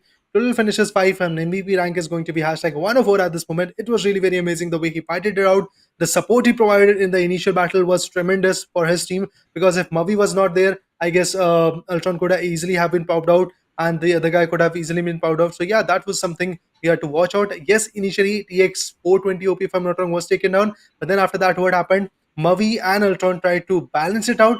On the other angle, Scout was on the upper ridges. He was trying to provide some good space. Meanwhile, Jonathan was constantly providing some good space onto Scout also. But after that, what happened? Mavi did a tremendous job. Although he was picked off by the hands of Jonathan, he was taken down. Ultron was also picked off. But after that, yeah, Scout, I guess, did it successfully, and that is why Team X-Pac was successful. And after that, in the fight between Team EXO, and if I talk about EXO and TX, again, Mavi outshined the fight. Mavi again was the last man standing of his team. If he would not have been finished, I guess he could easily have been taken down some good position points, or one or two players could have been taken down by his hands also. Absolutely. So this was a summary and this was the pass out there of Miramar and of Erangel. We'll be predicting the future and we'll be concluding the next match that is going to be Erangel. Almost this is the favorite map of every team and every audience, Yeah. right? This map is amazing. Let's see who's gonna win in the next one. And I'm waiting. Like, I'm again so much pumped out and my blood pressure is going to, like, so hard, and I'm getting pumped up right now, and I hope you guys are doing it well. We are watching the chat section. The audience is too good. They are so amazing, and guys, hope you all guys are loving the casting as well. Myself, Inferno, with my man, my boy Raider. So please, guys, go and follow us on Instagram, and all the details are has been given in the description, right? So go and follow us. Oh, indeed. You can just follow us for the more analysis. We will be live, I guess, on Instagram for you to tell our Yeah. personal opinions, because at this moment the fights are going on. We are unable to provide our personal opinions on the go. So yeah, you can just go ahead and follow us so that we can be live and we can just talk with you guys eventually. Get some good insight from you guys also, because getting the feedback at this moment from the chat is not that possible. We can easily get the feedback from Instagram lives and all and just implement it onto the future days. That could be the case. We are going to enjoy a lot of things coming up, because two matches have been passed out. Now the third match is going to be there for you. The match of Erangel is going to be there, where the group B and C is going to fight out. Let's talk about the group B. Let's talk about the teams which are going to be there, and let's talk about the group C also. Well, in group B, you are going to see teams like, let's say, SouL, of course, fan favorite. One of those fan favorite teams is going to be there. 7C Esports is going to be there. OR Esports 8-bit is going to be there. But before that, if I'm not wrong, that's the flight path coming up for you guys in the match number 3. Inferno, Gliders. Yeah, let's see. Novo Repnoy, starting from Novo Repnoy, finishing on Ghatka, and passing more over on a shore out there. And have a look over there. Novo Repnoy is just empty, I think so. Yeah, no one is going in Novo Repnoy. That area is just a high density loot area. Let's see how many teams going to be loot on military base. And I'm waiting for the Yasna, Poliana as well, and for the Rozhok section as well, because there are a lot of teams, they usually prefer to go on Yasnaya, Rozhok, and Georgepol cities, and they have to feather and glide a lot. Indeed, they have to glide a lot. They have to be in the zone, and eventually just have to be in the play zone to actually retaliate. That could be the case at this point, and it's going to be really very amazing the way these teams are trying to outperform. We have teams like Team SouL, 7C Esports, OR Esports, 8-bit Hyderabad Hydras, Global Esports, LZ Official, Error Esports, Skylets Gaming, Xpac, IGSO, Orangutan, Team Forever, NGT Gaming, Sky Esports, TUD X Esports, and many more teams which are going to retaliate in this map right now. But before that, if we talk about Team SouL, the newly addition of this team, which was actually quite unknown for quite a few time, and that's going to be Hector going for the Bucky. He's going for the vehicle so that eventually a rotation could be easy for him, and eventually looting for him can be possible, because I guess SouL is one of those teams which is looting and scavenging the loots from small compounds. So yeah, they don't have a larger Yeah. compound for themselves, so that is why vehicle is going to be a good addition. But look at that. Hector is so lucky that he just entered the compound and he got an AKM. That's a really great Yeah. thing. And that's a really great strategy, no? Like, not going over a city, just looting over and over, and start your loot with compounds to compounds and rotating with compounds to compounds. That's a really great thing out there. Meanwhile, if we talk about SouL, Hector, he'll be acquiring that Mini 14 AKM as well. Mini 14. And look at that skin. That's so good. That's looking so good and amazing. But that's out of context. But SouL is doing really a great job in the matches and in the series as well. Let's see what this match got for them. Oh, indeed, the fights are going to be impressive. The level of interesting chaos is going to be amazing. You can already see Team SouL is just scavenging for the loot, and that's going to be Hector getting some good utilities. He has got the AKM, he has got the Mini 14, but I guess he's going to opt for, let's say, M416 or UMP 45 very very soon. If we talk about Team Xpac, already choosing their favorite top location, that's going to be Ruin as well as Water City. Scout is here in the Ruins compound. He's going for the church. He's looting the church at this moment. Got the first aid kit. He's going to patch himself. Eventually, if the damage is there, he has got 10 bandits, one first aid kit, and only one energy drink. I guess that's enough at this point. But eventually, for the upcoming battle, he has to get some good utilities. Despite of having a SMG, he goes for the UMP, because the kind of meta UMP is maintaining is Yeah. impressive, man. And if we talk about, oh my god, I'm loving the way, like, I'm getting the old vibes, the OG vibes of Scout. He's acquiring that SKS. I used to, like, we all witnessed the PMGC, right? And we know this man is having a really great potential of using that DMR sniper action, and that SKS. This man is using really that beast gun. This is so amazing. I'm getting that old OG vibes, right? What do you say? That SKS is too amazing, right? Yeah, it's absolutely amazing. But one thing I have to actually, let's say, watch out for that the teams are evolving at this point. SKS is a very good gun, Yeah. but then if you talk about the recoil or let's say the fire rate, it's actually, let's say, a bit less in comparison with the Mini 14 if you are going for the DMR. So yeah, that is why I guess these are the few things you have to watch out for, because yes, fighting a battle just like in 2019 or just like that in 2020 is not going to be the same case. Every other team is evolving, and every other teams have to evolve to actually put forth a new level of strategies. Otherwise, I guess the gameplay would be same, and I guess the teams which were winning will be the one which is again going to win. But you all know that Indian gaming community is already evolving at a higher pace. So Yep. yeah, we are going to see a lot of new contestment coming up, a lot of new strategies coming up. Now you can see that teams are actually choosing and opting for M16 also. Teams are going for DMRs rather than the bolt actions as they used to go earlierly. That part chat and other situation which was there is actually diminishing in the lobby in the competitive situation. Yeah, new things are going to be there. Yeah. Absolutely. Let's see. And the team, I think so. That is going to be 8-bit Madman. Madman changed his outfit as well in the next match. Let's see how it goes for Madman. He's acquiring that Scarl and using that UMP with that suppressor as well. That's a really great thing. And the UMP is converted in the beast right now. Okay, so Madman acquiring that Dacia as well. They'll be coming with the zonal scenario as well. I think so. They have to rotate a lot. They have to go into the zone a lot. They are just out of the zone 1,400 meters, and that is not going to be a short distance, rather. Indeed, indeed. That's going to be a massive difference, massive distance to travel it out. But then also, I would Yeah. like to say getting good utilities is going to be the case. So yeah, Team 8-bit is placing their bets at this moment. They're just trying to loot some more and more utilities because Prismok is one of those area where you can easily get a lot of loot. And when you are the solo team which is there right now, you can easily gather a lot of loot and then actually push forward. So yeah, 8-bit Madman and the other guys are just trying to push forward. If I talk about Madman, 2 finishes for himself. Finishes per match is going to be 2, and the team contribution still is going to be 6 to 7%. So yeah, one thing from this situation, the team 8-bit is not getting as many finishes as required in the lobby, but this is the second matchup for the day. So yes, in this match, I guess the new situation will be there for team 8-bit. The new kind of game sense could be there, and I'm just eagerly waiting for the situation. And again, you are going to see M416 along with that UMP meta in the backpack. Yeah, let's see. And he's using that M16 with that UMP. I think so. He'll be having some M4 that would be more preferable and that would be more good. And they're in the zone. That's a really great news and that's a really great advantage for them. And I think so. They'll be having a half loot on themselves. Even the backpack is, I think so, not even fully full out there. But if you talk about Team Skylets Gaming in the center of the map that is going to be pushing right now. I don't know they are in the center of zone or not, but they are in the center of map right now. Meanwhile, Pokar acquiring that AKM and that M16, M416. That's a really great combination. That's an amazing still light to witness combination. And this man is just close range beast. Oh, indeed. Pukar, on the other hand, is actually going to compete it out. If I talk about Gamla Boy, oftentimes we have seen this guy competing for the table toppers list in the terms of top fraggers. But I don't know what is happening to Gamla Boy at this point. He's unable to perform the way he tries to do. This is the second match. Scarlet's Gaming is surely but surely going to rise once again. In the previous one, they tried the level bits. They got 5 to 6 amazing finishes. That was good enough for them. But in this match, some new strategies should be born by the hands of Team Scarlet's Gaming. Well, they are looting the vicinity of Pochinki, good enough for them. Getting some good utilities is going to boost a lot of performance. But then, if we talk about some other teams like Team Forever, we have Daljit riding it out in the vehicle. And if we talk about Oasis Bolte, Mashkas, and Nex as well, they are just sitting it quite sitting passively at this moment, trying to figure out the locations from which they could fight it out. And then Global Ooh. Esports, by the hands of Scar, two teams which are competing in the quarterfinale are already going hands on hand. Yeah, absolutely. Scar, Austin has been also picked out from the G in Nakul, and Austin has been also picked out. Nexus out there, what he's trying to do, man. But out there, we'll be having a really great 4-on-4 head-to-head fight. Scar versus G. That is going to be so amazing. G Nakul, what an amazing knockout, and lad. Have you seen that moment? He crouched him and he dodged all the bullets out there. But G, Nakul, and Manya are the only movements of all of that team. And Manya have to retaliate this one as well. Edmino has been also finished out from the side of Rich God. Joker has been knocked out. Manya have to go for the revolve point as well. He's going for some smokes as well. Out there, AWMBT has been also knocked out as well. That is in somewhat initial pick.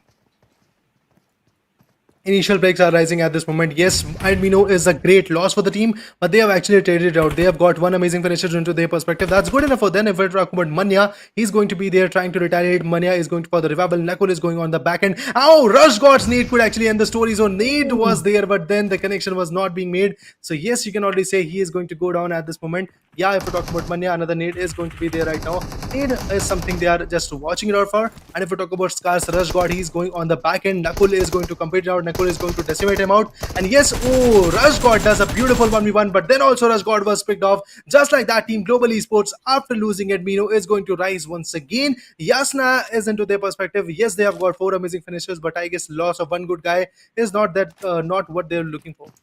Yeah, actually, G Admino is one of the person that he's the backbone of Team Global Esports, right? Every player of team is the backbone of their team. But that's a really great fight. They did a really great job. Team Global Esports did a really great job. And in the chat section, there's a person even saying that say welcome to all the Termin audience. So Raider and me both gonna say welcome to all the Termin audience right there. Already, no doubt in that. Wanna come every other guy which is going to watch the stream, which is going to cherish us with your love right now. So that's Yeah. going to be amazing. But yeah, let's focus onto the match which is going to be there right now. Scary Sports, meanwhile, has been eliminated with only 1 finishes.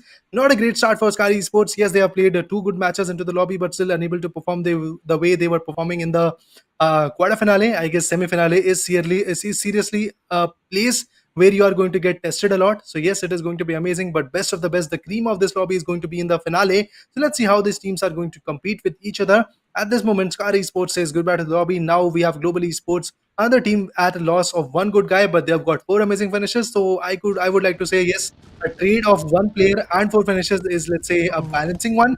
But if we talk about Team SouL now holding the vicinity of ruins. Yeah, absolutely. In the second zone, we'll be having 60 players, approximately 16 players, and we'll be having top of 15 teams. There are not a lot of fights going right, but there'll be some knock shot. They're going with some sprays, but Team Hyderabad Hydras out there, carry out there. Okay, SG Pakar has been knocked out from the side of OG. Believe that's a really great knockdown. Entity versus Team Hyderabad Hydras. This is going to be an 4v4 heavyweight fight. This play has been concluded out. Oh my god, I think so. Shadow they picked out, but no, he just barely survived, and he's behind that ridge. And I think so. Team Entity have to initiate some escape plan. Indeed, they just have to initiate a good, brilliant plan from which they could just lay out the fights. At this moment, if I talk about Hyderabad Hydras, they are looking sharp. If I talk about Team Orangutan, they have got some good, amazing of finishes. Oh. They've got 2 amazing finishes and they are going to rise once again. Skylights Gaming, meanwhile, is actually getting a pressurizing situation for them. If I talk about Hyderabad Hydras, again, their guns are open. Skrills once again pops Entity down. Entity in the previous one tried their level best, got the victory into their perspective. But in this match, just like that Team TSM, they are actually choking onto the ground. Yes, we have some good guys of Team Skylights Gaming also very, very close. But then if we talk about Team NRE Sports, let's see how they're going to perform in the close calls. And if we talk about Hyderabad Hydras, getting one good, amazing finish was good enough for them. But now rotations could be the cause, or they're just going to directly slam onto Team NRE. Oh yeah, absolutely. If we talk about Mexi out there opening his scope, oh, Entity Noob has been spotted out, but not able to take some knocks out. But HH Hydra, oh my god, Striker has been knocked out from the side of Entity Try. That is some initial pick, and I think so. Team Entity is not going to stop from that part. Striker, they have to go for the revival point, or else they are just on a back end right now. But Tsunami has been knocked out. 8-bit versus team. That is going to be an another fight on the map of Erangel. There are a lot of fights going. Mexi threw a grenade, and from that he acquired some damage, and from the back end you can see Skylights Gaming is also coming. Yes, indeed. The backup is going to be there. This seclusion is going to be there right now anytime soon. But if we talk about Maxi, he's actually playing it really very cool. They are playing it really very strategically. Gamla Boy is also on the back end right now. Yes, Dark Lord could be taken down anytime soon. And yeah, that's what happened. Dark Lord has been taken down. Great side to watch out. But then also Gamla Boy has to just play it really very passively. He just has to figure out that the finishes are there into his perspective, but still he doesn't have to lose his ground. Yeah. So yeah, one good finish for Gamla Boy, that's good enough. But now if we talk about Team Entity, well, they are choking it really very harshly. And now you can see that Team Hyderabad Hydras is absolutely judging it out. Oh man, what happened? Team Entity's one good guy was just lying onto that area. Now they have stamped it onto Noob. But what about the other guy? Oh. Yeah, absolutely. But Maxi's been picked out. That was something initial pick, and he's been also finished out. Team Hyderabad Hydras is not doing really a great job right now. But let's see, they can rise at any moment. Team 82, that is going to be a grenade out there. But I think so that is not going to be a connective grenade. Troy has been knocked out. HH Kerry, that's a really great cover out there coming from the back end.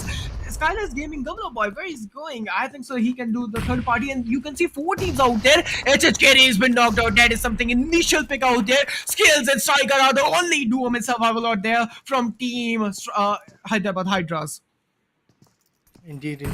Team Hyderabad Hydras did a tremendous job of pushing on, but then Maxi was picked off guard, and Carry is also knocked out. Yeah, Carry is back in the fight. Carry is again going to survive. He's going to breathe under sigh of relief. But if we talk about Team Entity, well, I guess Noob has been picked off. That's good enough for them. Skrills, meanwhile, on the other angle, is just trying to find some good gaps. Yes, Team Entity, if I'm not wrong, has been picked off. And if we talk about the whole situation, for leaderboards, Enigma Gaming still on the top. Now let's see what is going to happen. Team Sky Esports lost their life. Entity Gaming after battle is actually going to choke it out. If I talk about Team Exo, they are back in the form. They are back in the fight. They are back in the versatility of their gameplay. Sensei, the IGL, is going to figure out some good strategies through which he could just lead the charge of his teammates. And Snax is on the other hand is also on the back end. Hacker is going to be there. Immortal is going to be there. This is one of those most consistent teams of Indian gaming community for this year. So let's see how their consistency is going to play it out in this Upthrust Esports present Rise of India, India Rising. And they are rising. The esports Indian community is also rising out there. And look at the zone. That is going to be another inside shift. Shooting range out there. There's some section of I think so Rozak and the Reavers out there. GE Joker and like you can see Team Global Esports can do some bridge camp scenarios. But let's see how it goes. Exo Sensei out there. Team Hyderabad Hydras are so close for them. Team Expert, they did a really great job in the last tremendous match, right? They did an amazing match. But out there you can see they'll be acquiring 0 finishes right now. They have to go for some finishes as well in their account so that they'll be acquiring a really great placement point at anyhow. But SouL Omega has been knocked out from the side of Team Global Esports Joker. That is something initial pick, right? Yes, of course. That's the initial pick which is going to spark a lot of fight. And yes, that's what happened. Goblin, Akshat, and Omega has been taken down. Hector is going to be the last one standing in this fight. Let's see what is going to happen. Yeah, he goes for Omega. He is going to res him out. Global Esports Manya, on the other hand, is going to decimate one again. Oh, Goblin has been panned out. And now this is going to be very tough for Team SouL to just bounce back. Look at that. We have Team SouL trying to pop up some good smokes. But then Manya is way too close to the fight right now. And Manya could easily escape the fight. Hector is one of those guys. He is more than capable for a 1v2, 1v3. But then again, you can see that we have a 1v1 coming up. Oh, Manya's nade successfully wipes out the fight, and just like that, the match is over for them. And just like that, Team SouL is again decimated. Absolutely, man. That was so amazing fight, so on point fight, and that was a clean fight actually. I have to say, Mane was a person, but Team X, as you can see, they are just pushing on the compound right there. Team X Park is just unstoppable. Scout out there coming with that, and Team XO is going with the knockout of Team X Park. That was some initial pick, and I think so. Team X Park is not living in a good condition out there. Team XO versus Team X Park. That is going to be something amazing. Labs versus the legendary fight. That is going to be a 4v4 hit-to-hit. Indeed. A 4v4 head-to-head fight is going to be initiated at this moment. Look at that team. Team X-Pac is way too late. Not OP, or should I say Scout has been taken down. If I talk about the other guys, let's say Ultron, they are trying their level best. 420 OP meanwhile is also healing it up. But then Ultron goes on with a brutal blow. Mavi, and I guess that's going to be 420 OP which is going to survive in the fight. That could be Doom if I'm not wrong.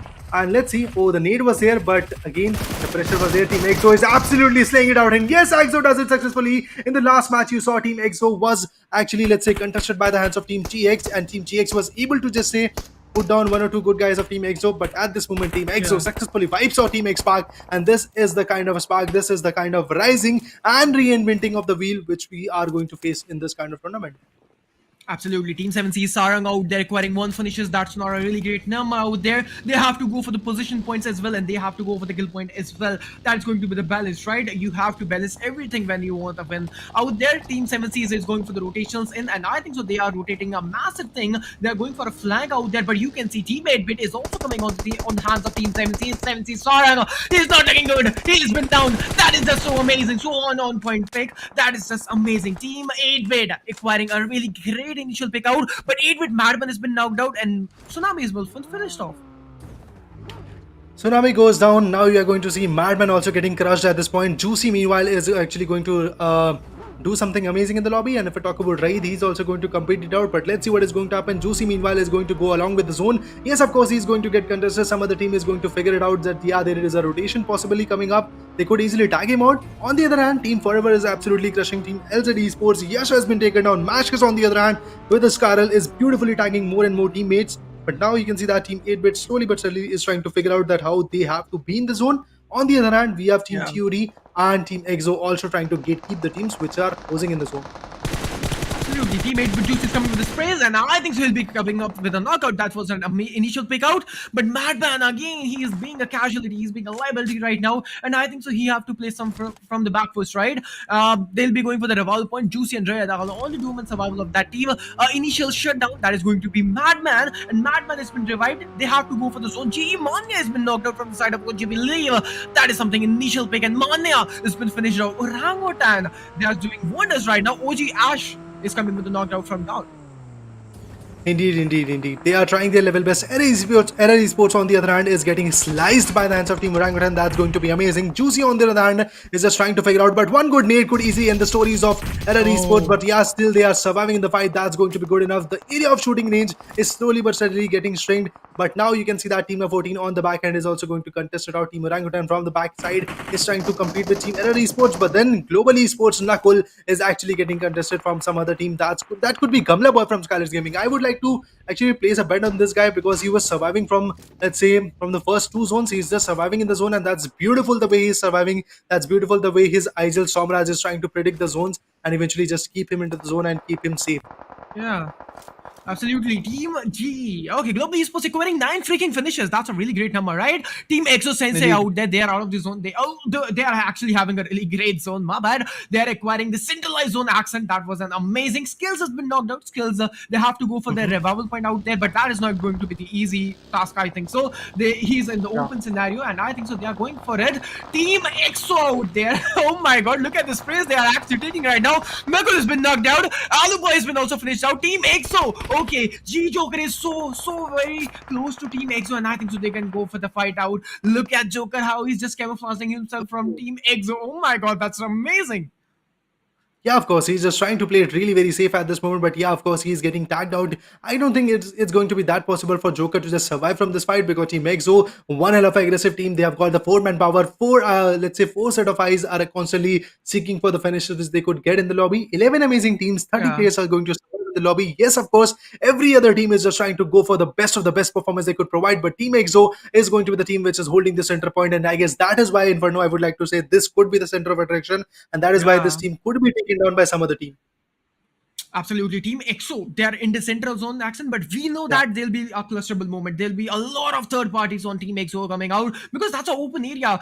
Although we know that they are on upper edge advantage, but let's see how it goes. They will be acquiring some sprays out. But Orangutan, Double Up Boy has been down. Skylines Gaming has been also eliminated, I think so. Yeah, absolutely. Team Skylines Gaming has been eliminated. That was really great fun. We have our top 10 team, which I believe is going for the zonal scenario as well. And I think so. Team Global Esports, Joker is not going to do anything out there. He needs to camouflage himself, and I think so he needs some position points. Indeed. They're just trying to figure out the way they could just retaliate. They're just trying to figure out the way they could just get some good points into the perspective. I mean, that's not easy, but 6 finishes for Team Exo is going to be lovely. Global Esports, meanwhile, is trying to compete, but I guess there could be end coming for Team Global Esports Joker because he's way too open. He's just way too retaliating. But if we talk about Trigger, another nade comes up. This nade could end the stories for, let's say, LZ's one good guy. Yeah, the damage was there. Riggs Boy still so going to survive. Team LZ, Nexus's nade got that connection, and that was beautiful. The nade was getting that connection, but again, you can see that some sprays are there. I guess that was the guy from LZ who was carrying his teammate onto the back end.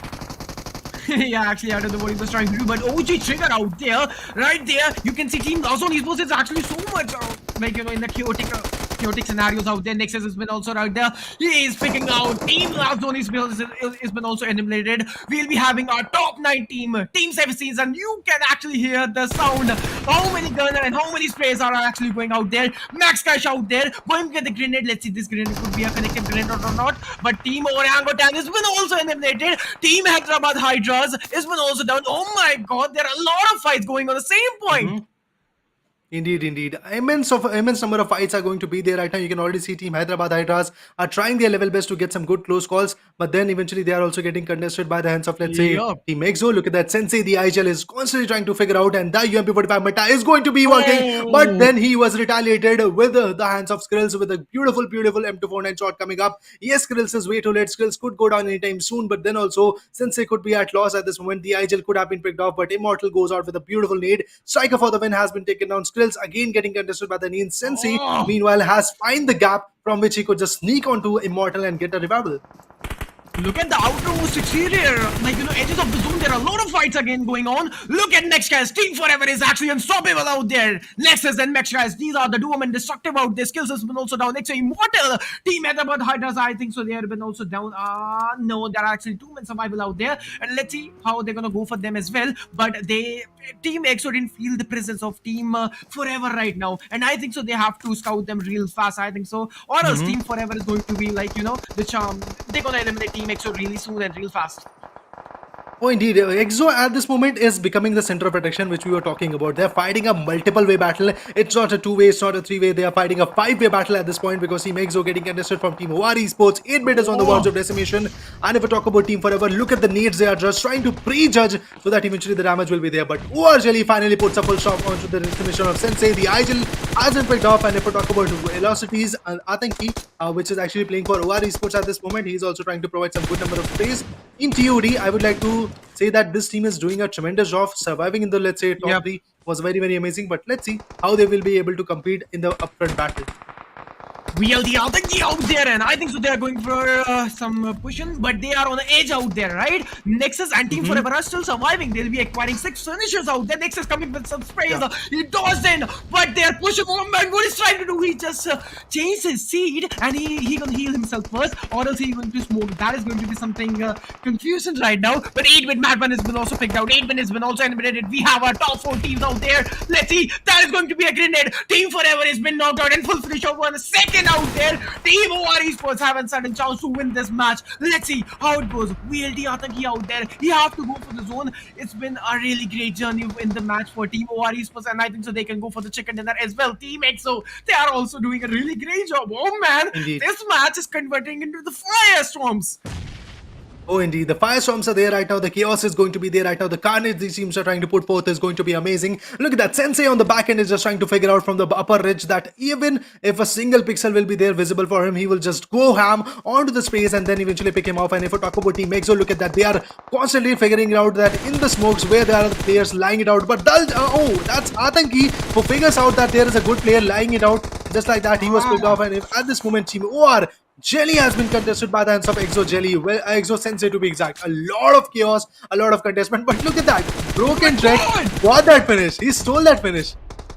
VLD Atanki is just on fire! Oh my god, Atanki, what are you trying to do? EXO snax is coming with some really great knockout and full finish off. He did a really instant 1v2. The last man starting from team number 18. We got our top 3 teams out there. EXO versus Team OR. This was going to be a legendary versus large fight. Let's see, they are coming with some ultimate sprays. They are doing some multiple sprays out there, but VLD Atanki and Aditya are the only 2 men survival out there from the team OR. And I think so. The solo man survival, that is going to be TOD Esports. Amazing. He's been also down. Snax is doing an 1v3. Oh my god.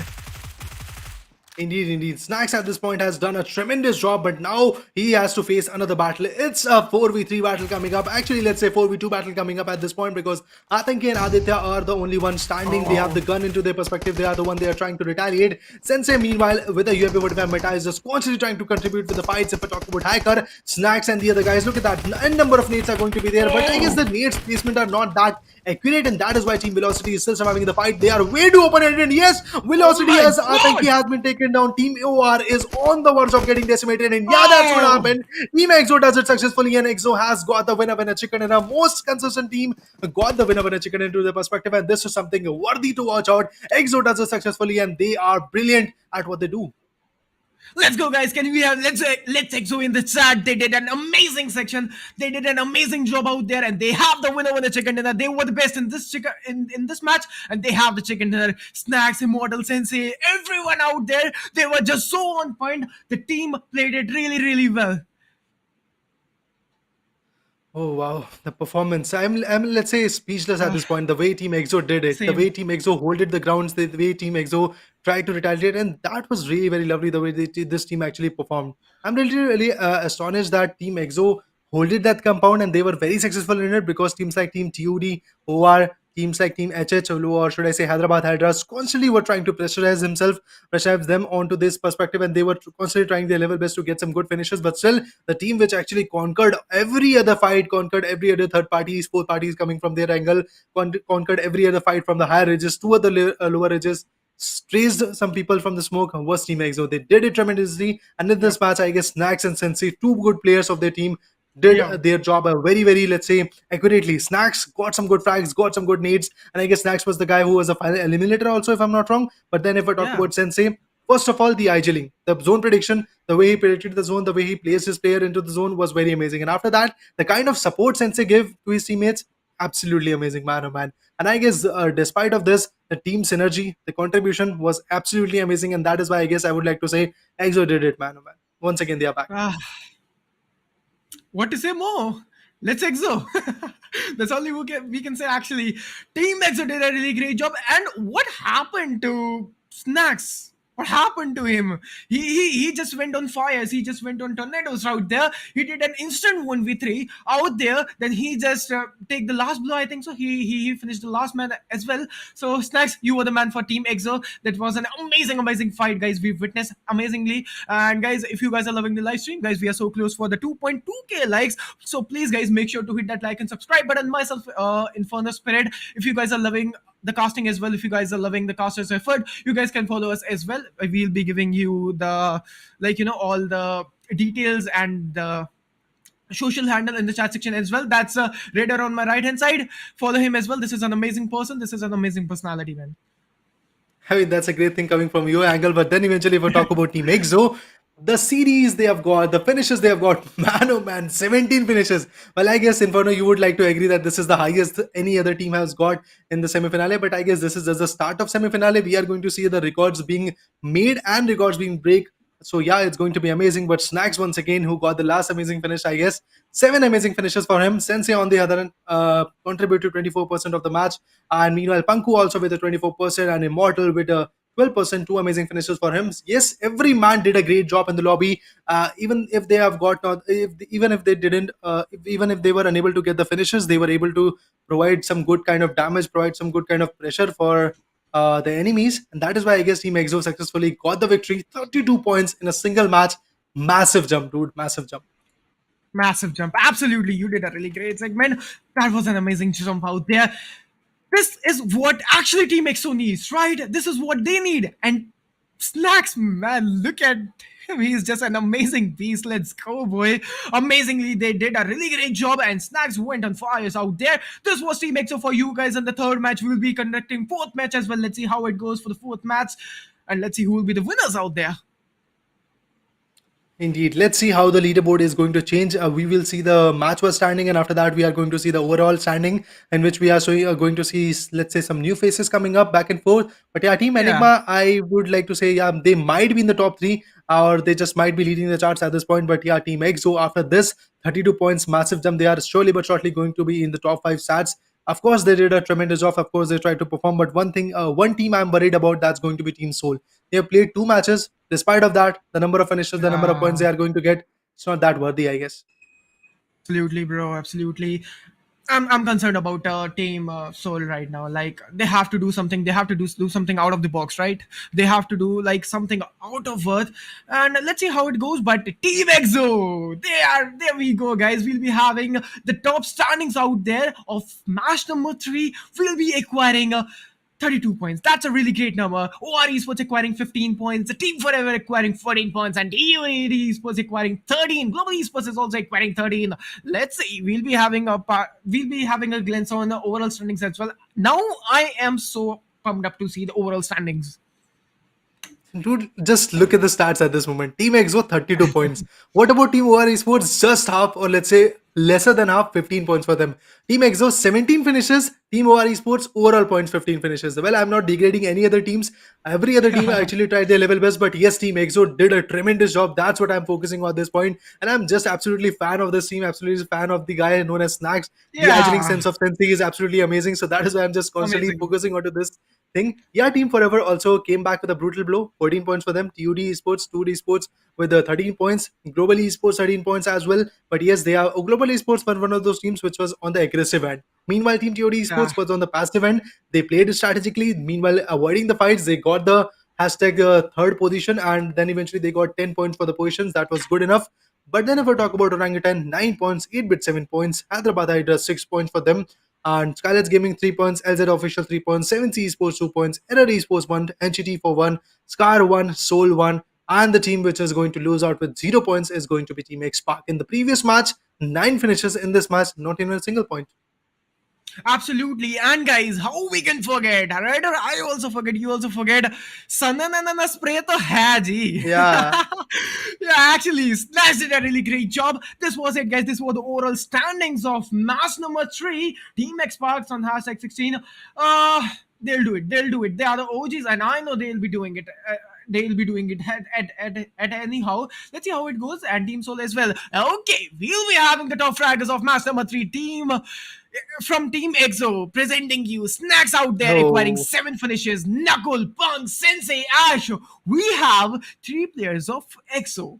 Isn't it amazing? Indeed. EXO on fire at this point. 7 amazing finishes. Team contribution is going to be 50 or 41% to be exact. Knuckle from the other hand from Global Esports, despite of the getting some good finishes, they were unable to get the position points, but still they are in the top fraggers of map of Erangel match number 3. They've got 55% in terms of, let's say, the finish contribution. Panku on the other end, Yeah. again from Snax, got 4 amazing finishes, 24% for the contribution. Sensei, the IGL, masterminded the whole fight, orchestrated the whole game, got 4 amazing finishes, 24% for him. Ash, if I'm not wrong, is going to get 4 amazing finishes from Team Orangutan. Team contribution is going to be 50%. Yeah, Team Orangutan tried their level best to retaliate, but they were unsuccessful in it. Teams like Team Skylights Gaming was also trying to perform, but still, Gamla Boy, being the last man standing, tried their level best, but they were also wiped out. Of course, and we'll be having all the overall stats. This is what we were talking about. Like, look at the balance of Team EXO. Every time you can see the positioning point out there and the finishes point, all are so balanced, right? And if you talk about Team Orange Rock, they also did a really great job. Team Forever out there acquiring on hashtag 3, but they were not able to take the second dinner. Global Esports out there, and these are the overall stats you can see. And if you talk about the right hand side, if you talk about a team Team Xbox, Team SouL, Team Scar, they're not able to do that much great, right? But the other match are loading for them. Indeed.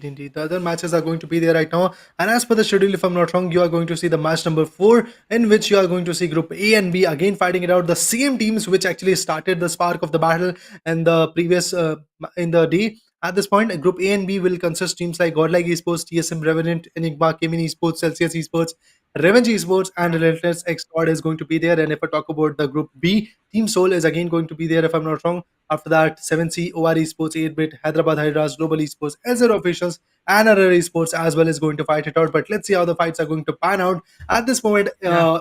when we are watching this finishes and placement match-wise graph of match number 3, you can already see Team EXO is leading the charts and the bar is already full. Still, they have actually got 2 more finishes. Yup. Let's see. Now the other matches are loading as well. And guys, if you guys are so confused about what are the other matches and what are the the pattern of the matches, so please guys go and have a look into the description. All the things are been explained and summarized out there. So we'll be having a match number 4 that is going to be A versus B, and that is going to be Miramar. Oh, indeed. It's going to be interesting Yeah. the way these teams are going to fight it out. Previously, when the Group A and B fighted it out, it was the map of Erangel. And now it's going to be the map of Miramar, where new fights are going to postulate, new areas are going to be covered, new vicinities are going to be holded. So yes, it's going to be absolutely lovely, but we are going to see a lot of drop clashes coming up, or let's say you are going to see rotational clashes for sure. In the third or fourth zone, n number of fights are going to be there right now. And then after that, fifth zone will be little bit passive, where few teams are going to survive, few teams are going to lay out the fights, and then eventually if I talk about the last zones, well, that is the zone where the real chaos begins.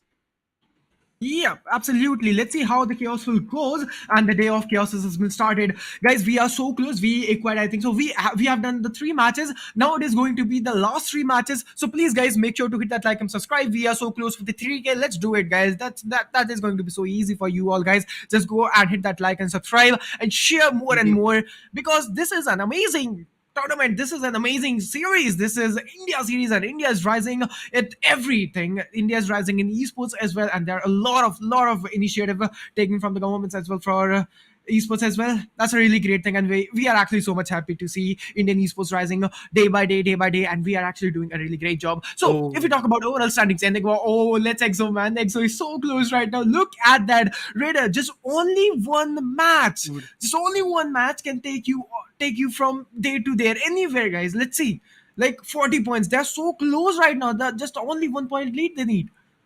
Indeed, indeed. The massive jump their team EXO got with a good victory. 32 amazing points into their perspective. Previously, they just had 8 points into their perspective, and we were seeing them after the second leaderboard into the, let's say, hashtag 9th or 10th position. But now you can see that the jump they have got is going to be amazing. And at this moment, I would like to bet on this Inferno that this team is going to remain in the top 5, top 6 in the next upcoming days, because now they have got the taste.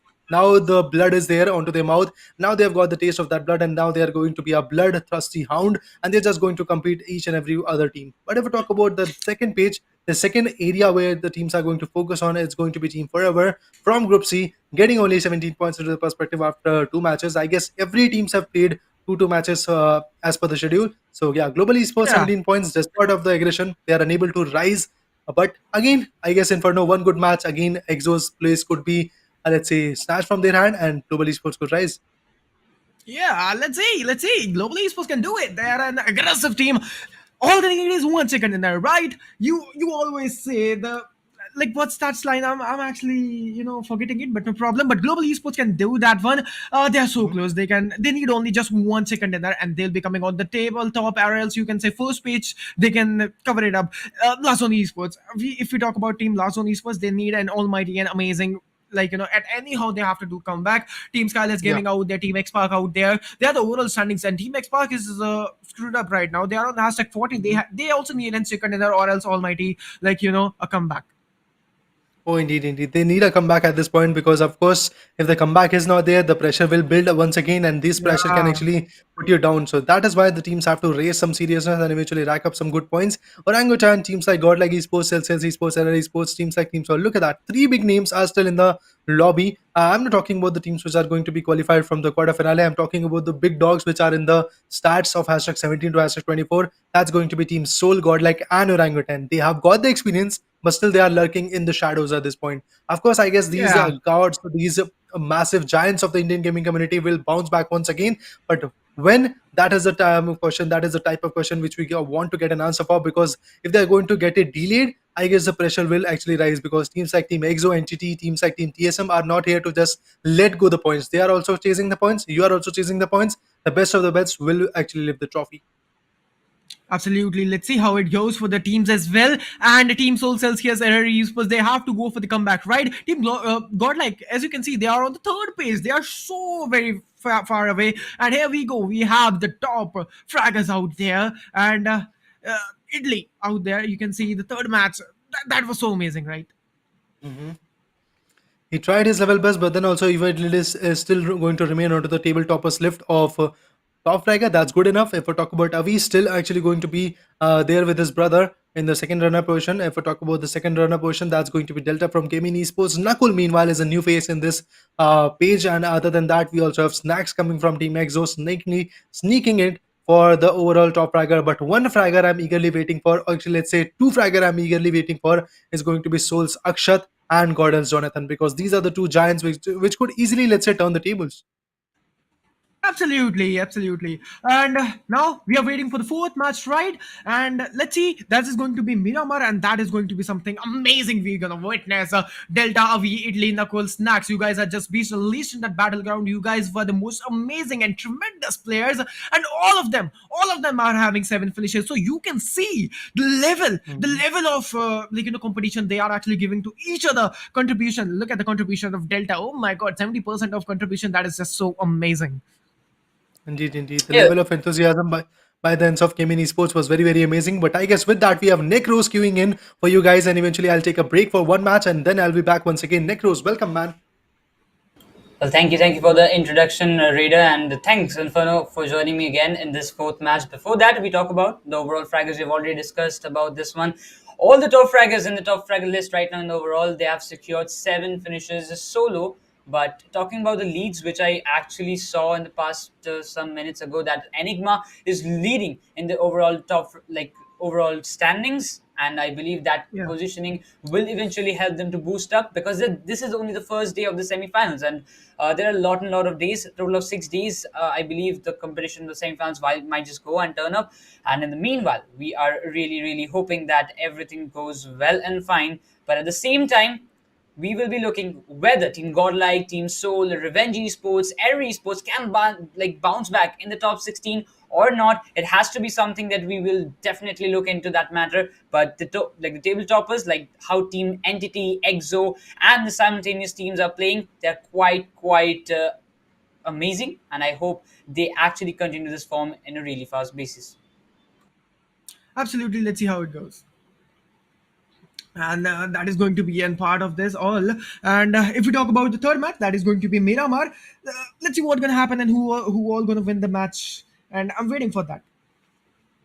Definitely, the next matches will be really crucial, and as we talk about, the match is going to start up in a really fast moment. So we are just waiting that when are the players getting ready, and those group lists will come out as soon as we are talking about and discussing about the stats. In the meanwhile, the players are getting ready, and they will be just bumping up, I believe, because they've got the momentum. Two of the matches of each team have already played in today's game. Total 3 matches are done. The first half of today's semifinals day one is already over. The next half is awaiting with 3 more matches, while the other teams, like I believe all the teams will actually play around 4 matches. But with that, we got to move in the flight path, and we get to see the flight path starting from the southern area and ending in the Torre Armada region. And at the same point, Team Orange Drop going to the usual drop of Puerto Parasio, as Celsius have already changed the drop, because in the quarters they were going to Pecado, but right now in the Pecado area you have got Team SouL coming up, so they've changed the drop and they've moved to Chumasero areas, and I believe they don't have any contest at this point. Of course, let's see how it goes. And this is going to be the Miramar. And look at the zone, Necros. This is going to be a one-sided zone. Port Frasi out there. Lost Zone is being in the very center of the map. And we can have a look on Picardo. There'll be a early skirmish fight. Let's see who's going to win that one as well. But look at Los Leones. There are a lot of teams out there, and they're going to contest that anyhow.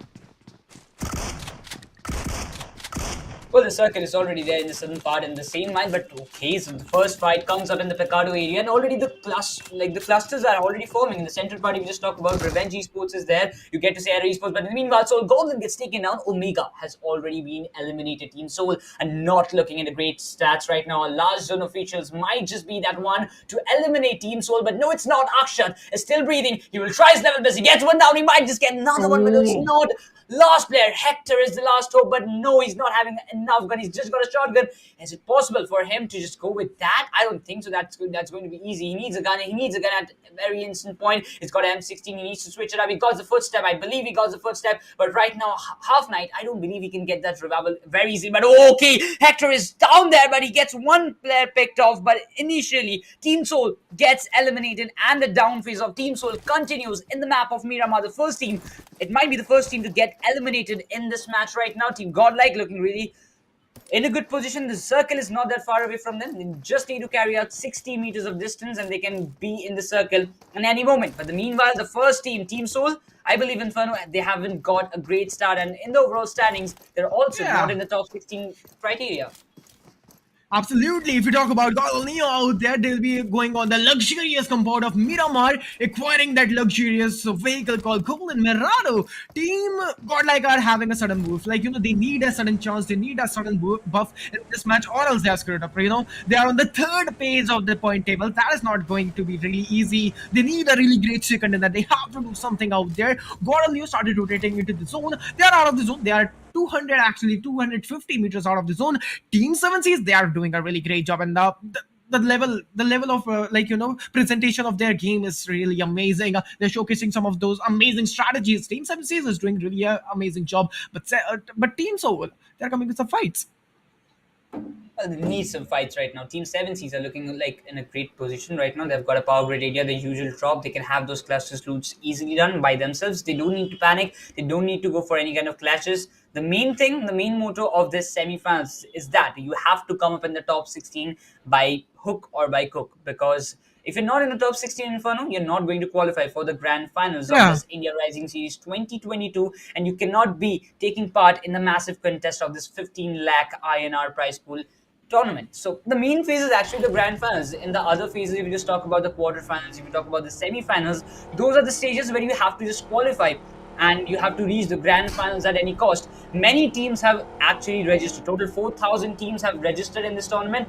By the underdogs, 12 teams came up in the quarterfinals. From that, 10 teams advanced to this semifinals, and they have met the 15 invited teams. And right now, they're just sharing the lobby with all the teams. Yeah. Among those 4,000 teams, Inferno, Air Esports is that one team, those who have showcased immense gunpowder, immense performance in the quarterfinals. Absolutely, Team Aries was out there. They started initiating their rotation, but at the point they are somewhat third parties, or else you can say there are somewhat other teams are coming with some sprays. Not that much of damage has been predicted on that coup, but no problem. There will be no casualties out there. GodL got out there. Okay, so if you talk about the first Miramar that we have witnessed out there, GodL Zigor was the first person taking fighter against Team Xbox. I think so. They'll be yeah, they were actually Xbox that has been down, but no problem out there. If we talk about Team GodL, they're doing really a great job. They are actually started looting, and the loot has been completed, and they'll be going for the deep zone, and I think so. Well, they have to keep the patience. They're not in the top 16, but we know Team God, like how they play. The starting of the phases, I believe they are just seeing out that which teams are coming in their Yeah. rotational clashes, which teams are taking their drops in around their drop location, which is in the Hasian area. But right now, like if you just talk about, they're just holding these compounds. They don't want to go for too much aggression. We have like from past few days of past few months, we are seeing the Team God, like which we used to see at one time, that they used to get one knock and they did the rush at any fast instance. But at this point, Team Godlike are really is playing very strategically, and they believe that they don't want to take that kind of attacking risks. They want to take and get Yeah. these position points as well as the finish points in their favor to balance out the overall standings, to balance out the points in their overall point table. And that eventually will get them into the top 16 or might be the top 5 category. We never know, because that's only the first day. We cannot assume any team's potential, because we know many teams are in this lobby which are known for their maximum time comebacks. Of course, indeed. And if you talk about Team God, like they started rotating into the zone and they are actually going for the deep zone in. Let's see how it goes for Team God. Like if we talk about Team Enigma, Necros, what an amazing performance, man. You have seen the last three matches, they were doing amazing job. And I think so Team Enigma have at a certain advantage and they'll be so much confident and pumped up in the match as well. Enigma Aggie, we can see an M24 that is going to be a bolt rifle action he'll be using in this match. Let's see how it goes. And Team Enigma, they have to take this chicken dinner, then only they'll be coming on #1. Right now, the lead has been taken from the side of Team EXO and Team TSM. Well, I believe EXO was on #2 with 40 points. There was a 1 point buffer between Enigma and Team EXO. Ah, And if you yeah, talk absolutely. about EXO are not there in this match. So that's one point that Team Enigma have got a greater advantage. But that's not like, I wouldn't say that this is advantage, because there are group shuffles. This is a round robin format. So if one Absolutely. match Enigma is playing, the other match EXO will join up and Enigma will not play. So eventually the chances are equal for each and every team, those who are playing in this lobby right now. But the main fact is that Enigma have to take some good lead to create the more buffer and secure their position. Though it's still the semi-finals, you won't get any prize pool for coming on the top, but still they want to finish the semi-finals. They have already got a good start. They have started with a good note. I would really want to say that in the semi-finals, but I believe if they want to finish it with the good note, they have to come up on the top. They want to maintain that category, and as we can see, thanks to the production team, we have got that overall standings right Yeah. in front of us, and #1 position acquired by Team Enigma. Total 21 finishes and 41 total points. Eventually, 20 placement points also have been acquired by Team Enigma. EXO is in the race with 40 total points. TSM is there with 33 total points. And NTD Gaming, in spite of having one chicken dinner, they are in the top 4, but they need to continue the performance. And the MVP, if we talk about Enigma Gaming's Idli, 7 total finishes. The top fragger right now, he's standing in the overall standings. And I believe that will eventually boost up Enigma Gaming's performance. Anyhow, let's see how it goes for the team. Evo Italy, if you talk about him, he's doing a really great job. He's rotating into the zone right now. Calls he got. This is going to be the first fight of this map, I think so. Yeah, absolutely. And I think so they'll be coming with some grenade out there. Neo is on a flank right there, and I think so they have to go for some openings right now. Only they can push on Gunmaster out there, and I think so he's behind that ridge. That's a really great advantage for them. But Team GodL, they're on a really great speed, and I think so the distance between Team 11 and Team 4, that is going to be GodL. That is a really great thing. The breathing space is so enlarged right now, and I think so they can back out and they cannot take the fight out there. But that's all your decisions and all your strategies out. Well, that we have to see right now. Team God, they're changing the position. They don't want to take the fight, or they want to back off and get inside the circle. That's the one thing to be actually noted. That's a point to be noted, actually, to be honest. But right now, if we just talk about, they're just going with the rotation. They don't want to continue this fight at this point.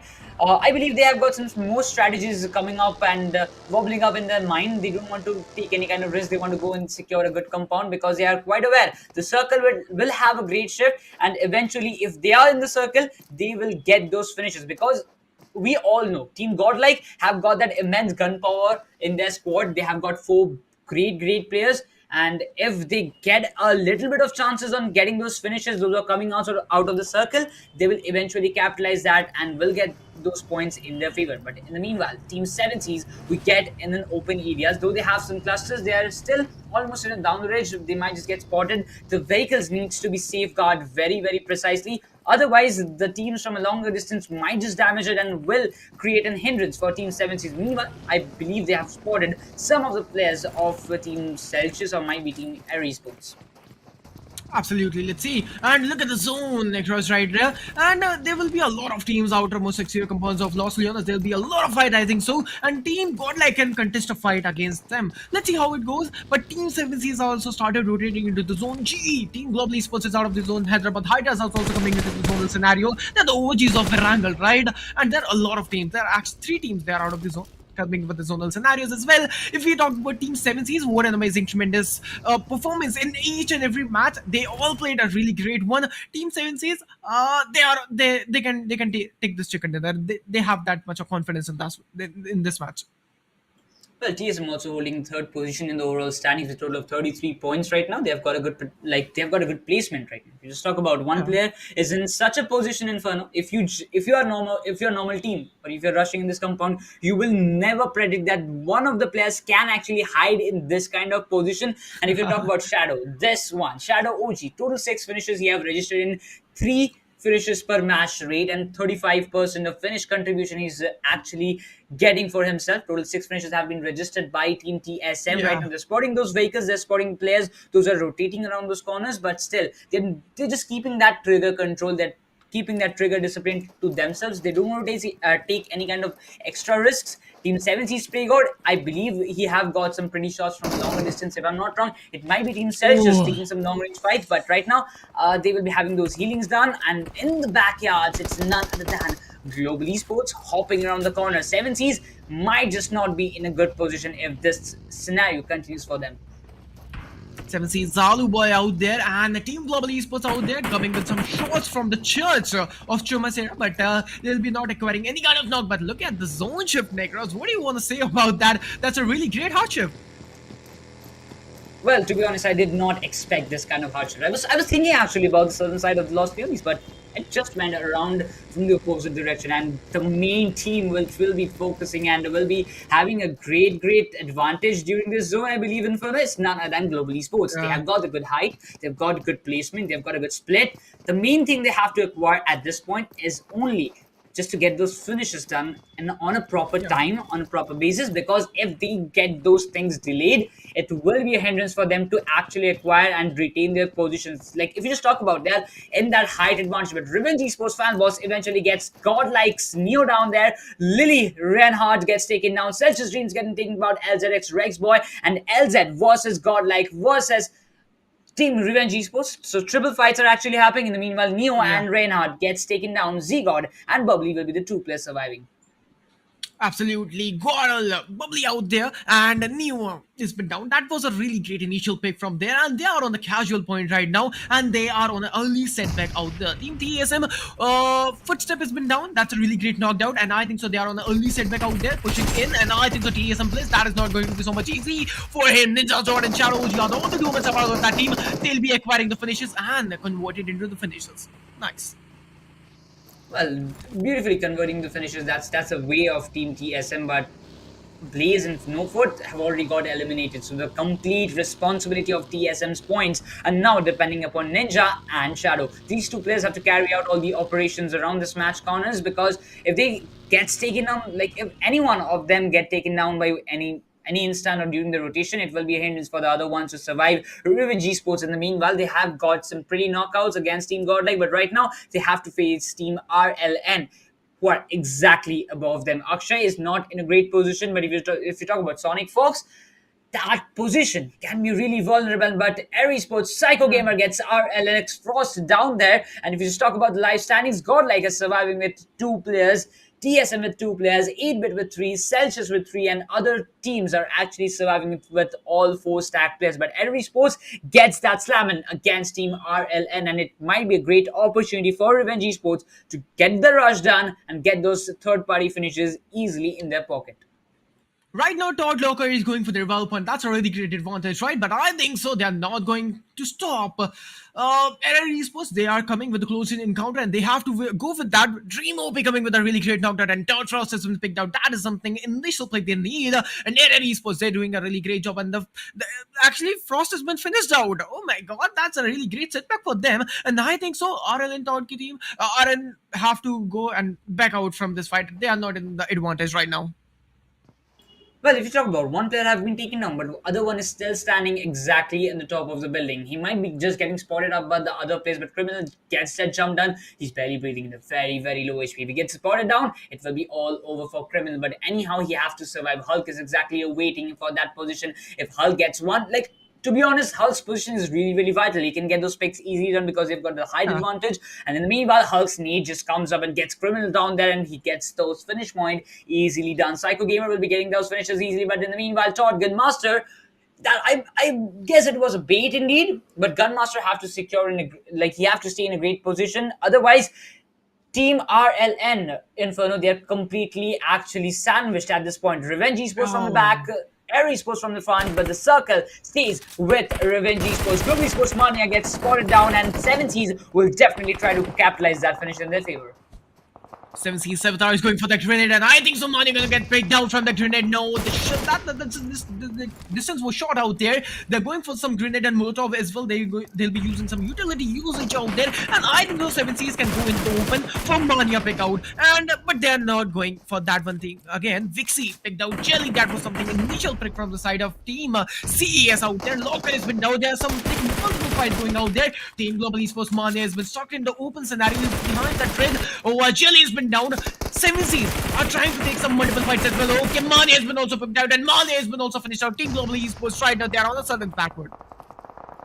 Well, the way Global Esports had the position, I really believe that they could have turned the game in their favor. But right now, we talk about Admin, Knuckle, and Joker, the 3 players are surviving.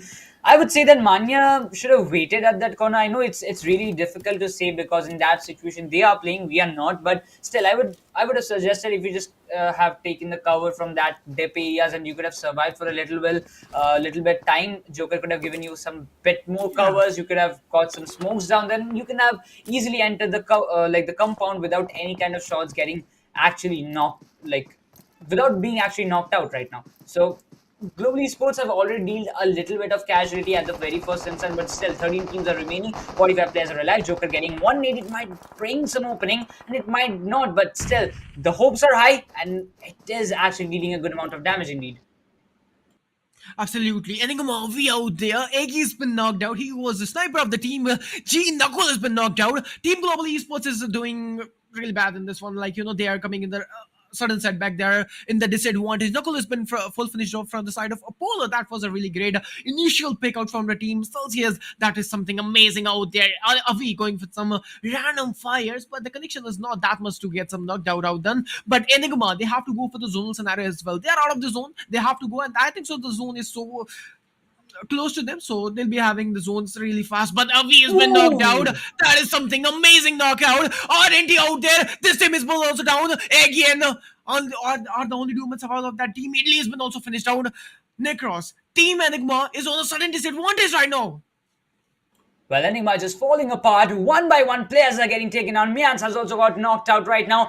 Eggy, he's just trying with those Car 98 shots. Might just make some, M24 shots. Might just make some connection. Delta PG spotted. One headshot is really required, but okay. That was quite surprising because Revenant Top Dogs need just Hobson, and Team Enigma Gaming gets eliminated from this game. And another team comes to the very end. Team SouL, RLN, OR Esports, Team Enigma. Big names are getting shouted out from this match. Air Esports will be in a good position. Indeed, Revenant Esports is there, but the most number of finishes in this match are actually occupied by none other than Team LZ officials. The Top Dogs, the Car 90 are just getting some multiple knockouts. Air Esports, I really believe that this thing has got some immense potential to just come up and get those good points in their favor, but right now TSM Shadow gets picked up by Top Dog, and I don't think Revenant's Top Dog is just stopping right now. He's just getting multiple knockouts, and maybe those finishes can be confirmed, might be just capitalized, but still, the knockouts, the way he's just playing Inferno, I really am really scared of Top Dog right now. Air Esports Dream OP just ejected from the vehicle out, and he's been also knocked out and full finish off. Team GodL is doing really a great job. He acquired the first kills, and I think so. This is the time. This is the time for the main fight started and go soon. A lot of fights and a lot of chaos has been started out there. LG Team Lost on Esports out there. Next boy out there getting the revolver, and look at the chaos out there done.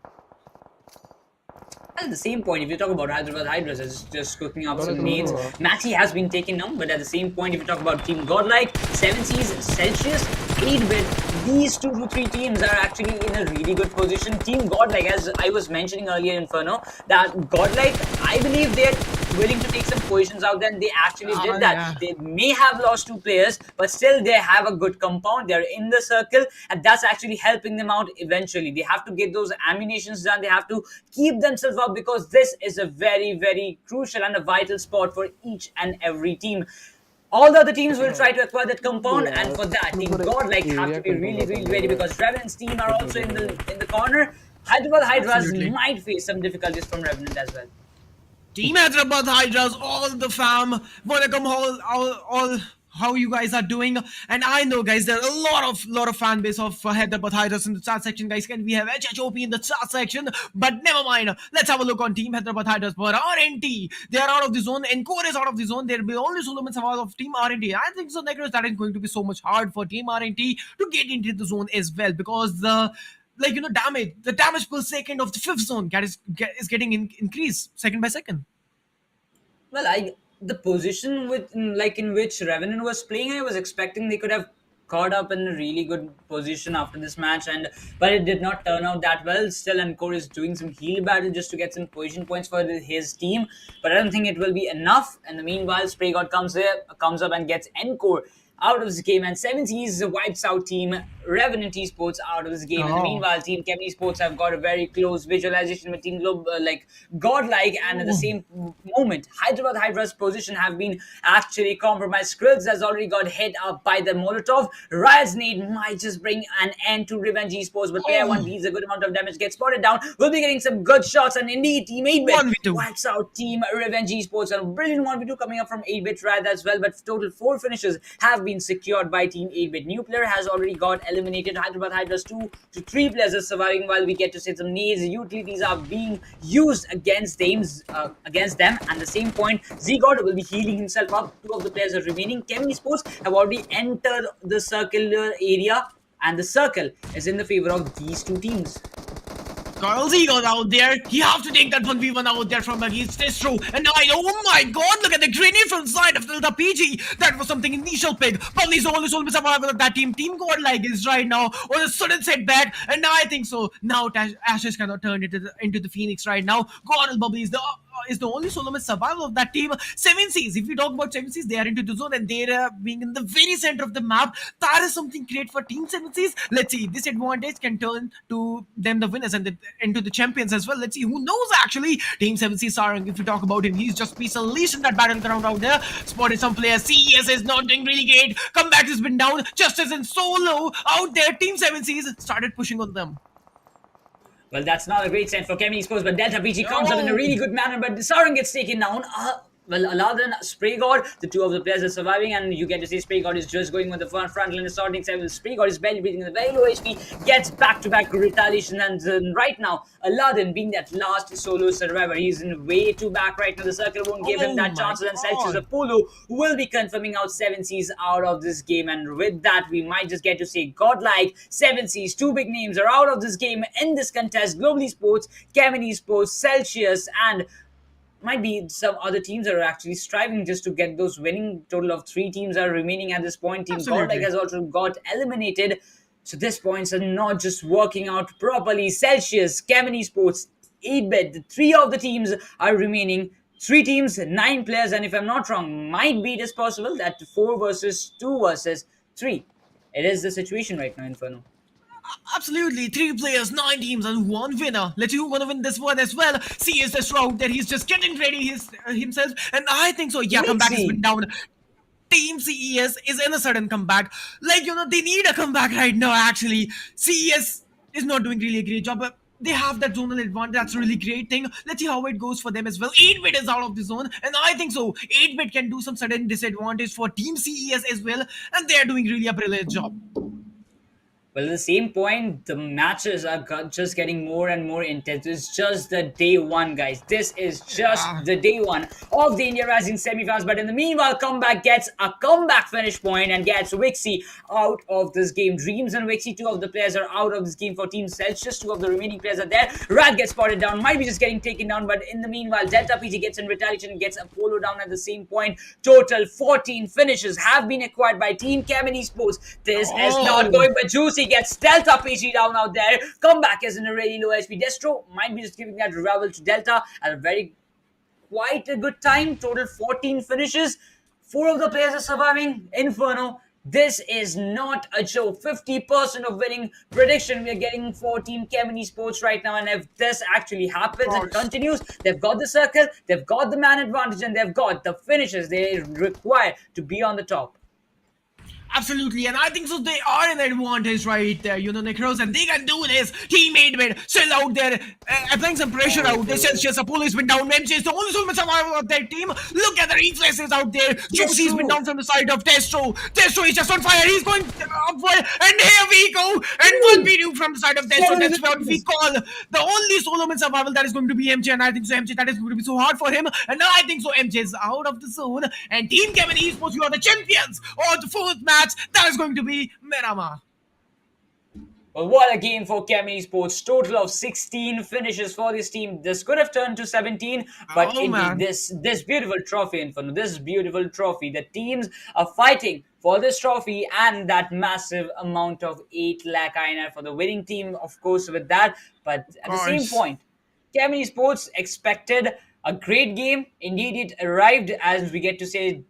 Destro securing 7 solo finishes for himself and for his team is really, really mesmerizing. At this point, Kevin Esports have actually got a great game indeed, which was almost required. And as we get to see, this is just the day one, but still, the number of days it's going, the number of matches we are playing and we are seeing on the desk, the more the competition is getting unable to break the records of EXO Esports. In the last match, you saw EXO did 17 finishes into their perspective and 15 for the chicken dinner. That was good enough.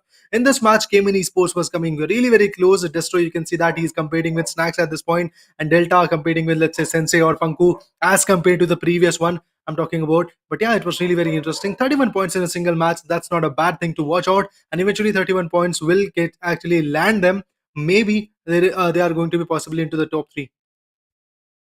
Yeah, there is a possibility. Just like as I was discussing earlier, Raider, that this is only the first day, so you have to just keep Mm-hmm. the patience. If you are an invited team, like the top 15 teams have been invited in this lobby, they're not quite aware. But talking about the match-wise standing, we get to say Kemi Sports coming on the top with total of 31 points and 16 finishes. That was indeed a great performance coming up, and I really hope that Kemi Sports actually continues this form in the upcoming matches, because if the continuation of this form gets done, I don't think anybody of any team will be able to stop Kevin Esports or any other team like EXO, TSM, or Enigma. But in this match, Enigma actually got eliminated in a really, really early phase. Same goes for Indeed. Team SouL, Orange Rock, RLNS as well. But talking about the top teams, Raider, 8-bit Celsius, Yeah. they did actually play it really well.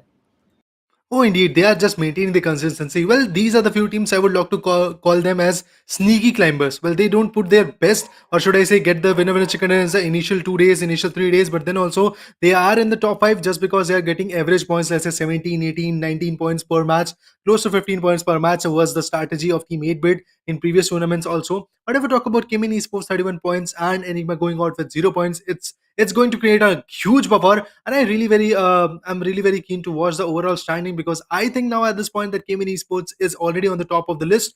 That could be the case. Meanwhile, EXO would be the runner up, and some other teams are also lacking behind at this point, because Team EXO has to come up once again. In the next match, you are going to see Team EXO competing it out, because in this match, in this lobby, the group formation was Group A and B, and due to which Team EXO, which is in the group number C, was not able to compete. Teams like Team EXO and Xpark will surely but certainly rise. Skylights Gaming will rise in the next match. So let's see what is going to happen. But currently, talking about this one, you can see that teams like GodL Esports, 7C Esports, and Global Esports are coming back and forth. Global Esports, meanwhile, with 8 points, they are an aggressive team, but in this semi-finale, I guess Necros, a new level of contestment is going to be there, because the level of performance you showed in quarter finale is going to be totally contested in the semi-finale, because now the teams are best of the best. They are the cream of Indian gaming community, and you just have to flow around them.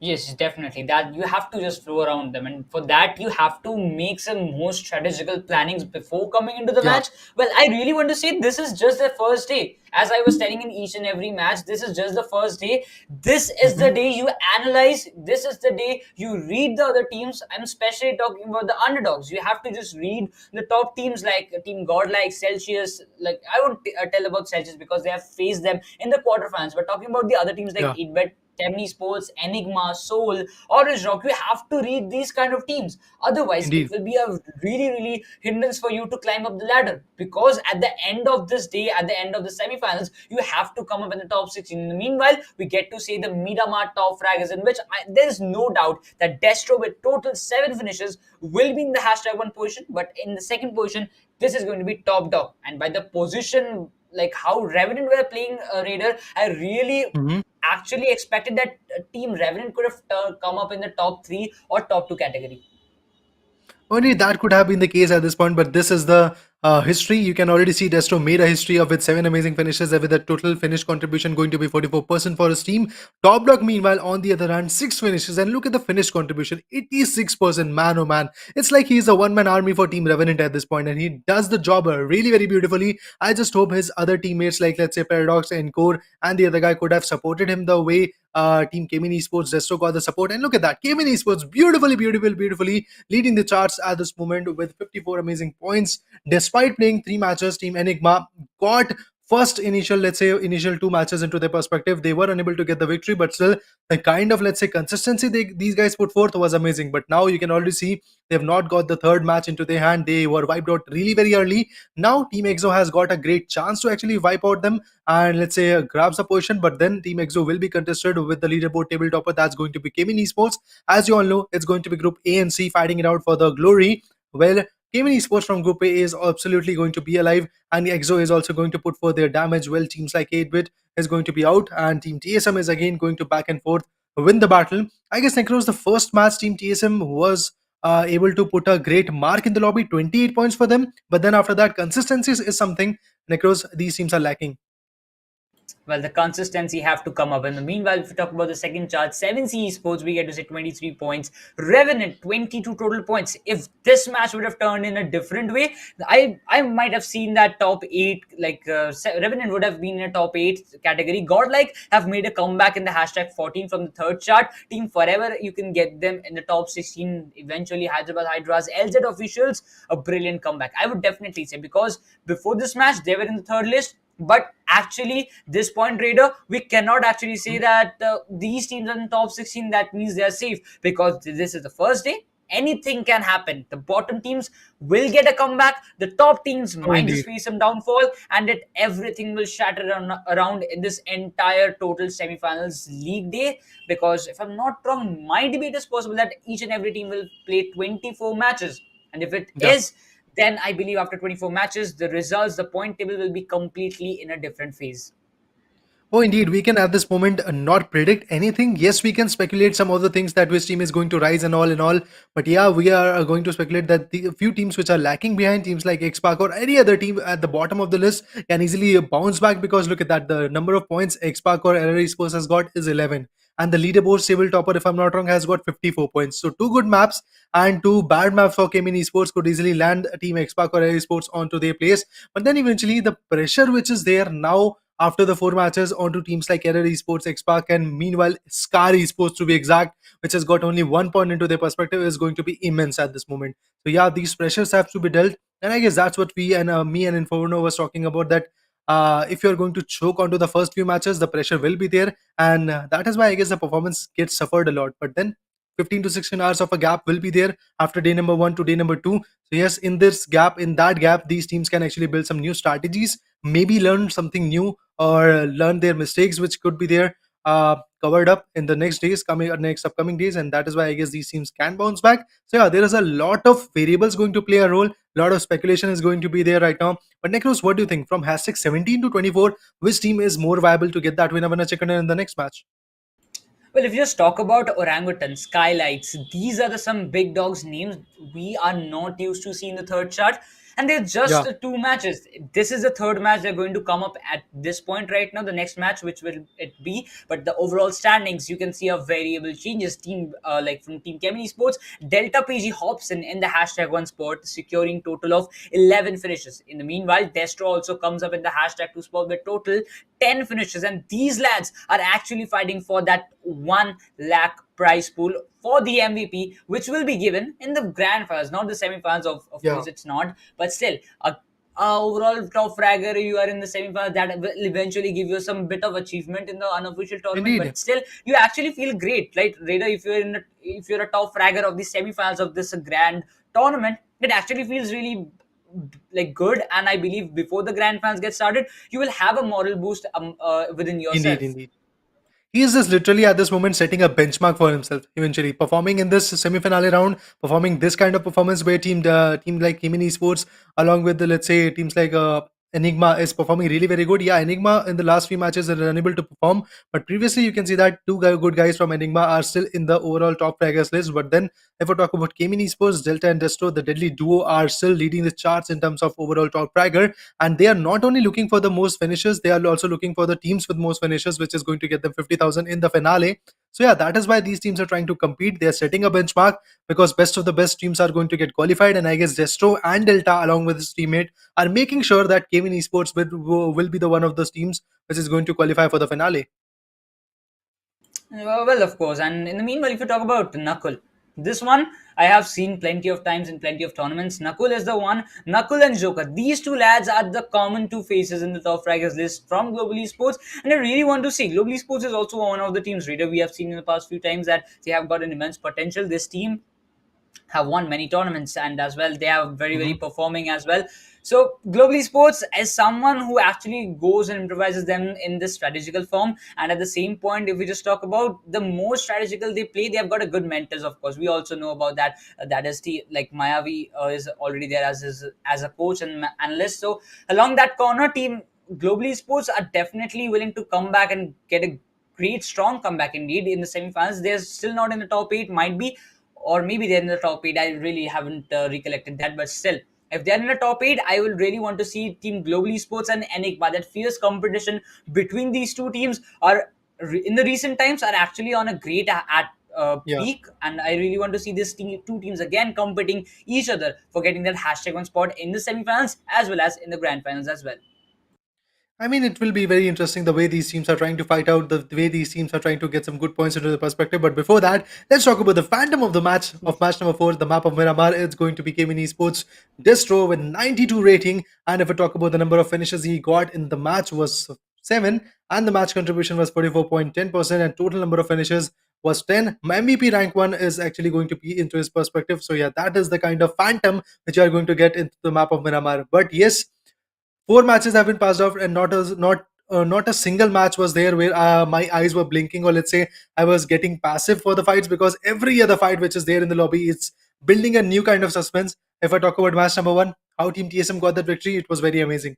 And if I talk about match number 2 in the map of Miramar, where Team NTT and Team Cayman were trying to fight it out, Cayman did a 1v2 onto Cayman's one good guy. I guess that was Destro or Delta PJ, if I'm not wrong, which actually did a 1v2 onto the guys of Entity. But after that, Entity noob wiped him out, and just like that, cleared that area, got the victory. And in match number 3, you again saw Team EXO making a record in the semi-finale with 17 flags into the perspective, total of 32 points into their perspective. That was really very brilliant.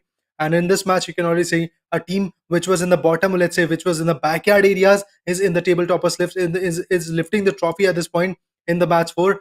That was Team Cayman Esports, 31 points for themselves. So yeah, 4 matches, 4 enthusiastic matches, and 4 matches of full of suspenses were there right now. But I guess Necros, we both are excited, more than excited, let's say, for the match number 5 to come in. Well, definitely. The match number 5 and match number 6. Two of the matches are remaining in the first day of semi-finals. And the way I'm seeing the players playing those matches, we can get to say, Raider, I'm really Mhm. excited about what will happen in the grand finals, because this is just the semis and the competition level is at its peak.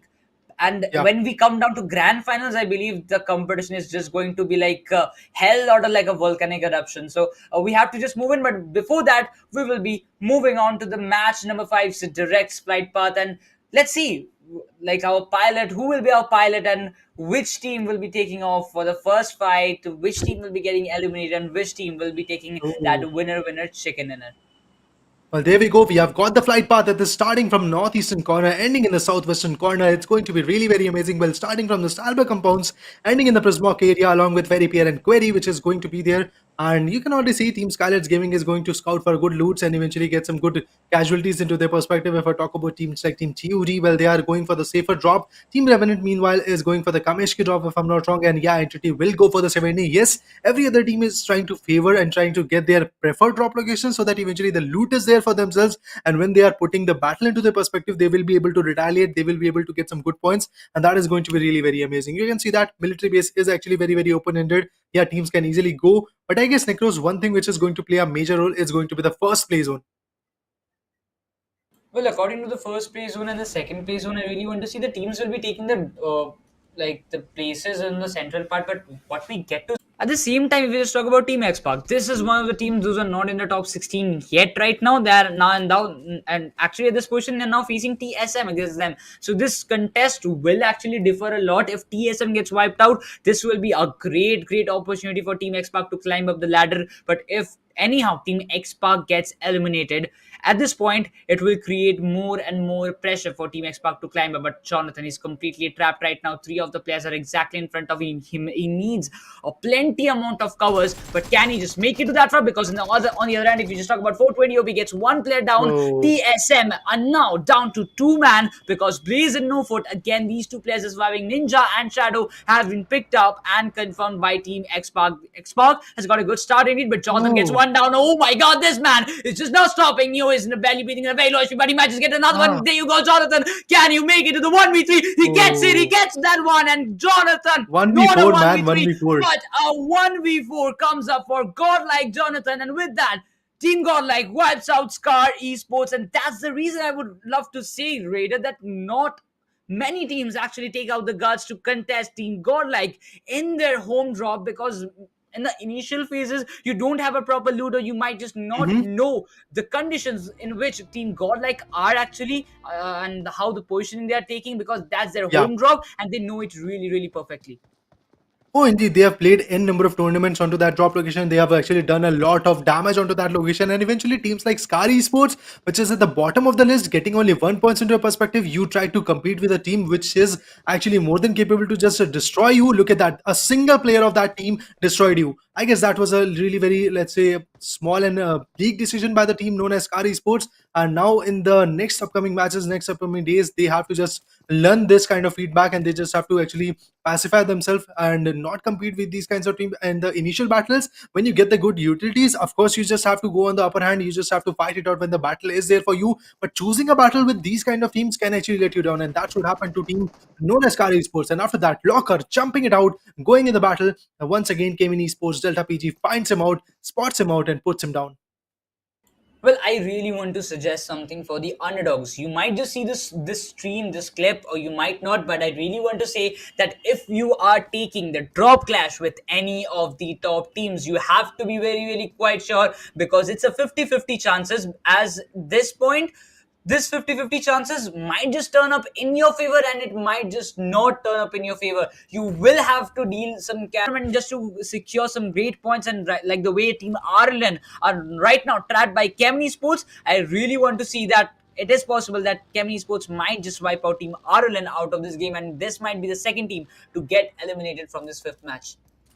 Man, no offense at this point, but the kind of strategy team Cayman Esports is trying to deploy is absolutely lovable. Look at that. Now they are engulfing team Relentless at this point, and yes, they are actually successful in it. Destro tries to rotate from the left angle, but this is going to be the second zone, which is going to start shrinking. So yes, the damage is there for both of the guys. And if I talk about Gunmaster, he's already trying to rotate. He's already trying to just be in the zone and get some good covers. And yeah, there we go. The Coop RG is there. He's going for the pickup, but I guess that is going to be a very bad decision. He could easily go down. He could easily get contested at this point. Locker successfully actually sits in the car right now, but the sprays are there, and this is what I was talking about. Some good sprays are going to be there right now. But Locker successfully is there in the vehicle, and Gunmaster successfully actually retaliates. But then No, after it's not. Gunmaster has been taken, oh, Gunmaster, the driver, has been picked off, and just like that, the fight is turning very adversely for their team.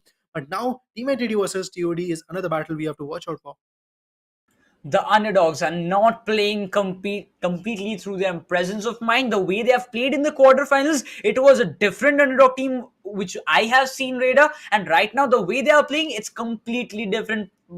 Like in the usual playstyle, I would really want to say, because it might be possible that they have changed some few drop locations of themselves just to not get inside the clashes. But right now, if they don't actually come up with some great strategies from the second day, it will be a great impossible thing for them to just make a comeback in the top 16 and just to retain themselves in the top 16 at the end of the semifinals if this form continues. But right now, Entity Gaming, if we talk about Team Kevin Esports, GodL, these teams, they have got immense experience. They have got immense drop clashes experience as well. Gunfight, they have got a great amount. I'm not saying that the underdogs don't have gunpowder, but still they're lacking in some kind of experience in which the other teams are excelling them at this point, and they have to create some counter strategies just to get these things done. And if you just talk about at this position, Raider, Team Xpark, such a huge split. They're actually having 3-1 split. 420 is the solo player, which is in a really quite distance area.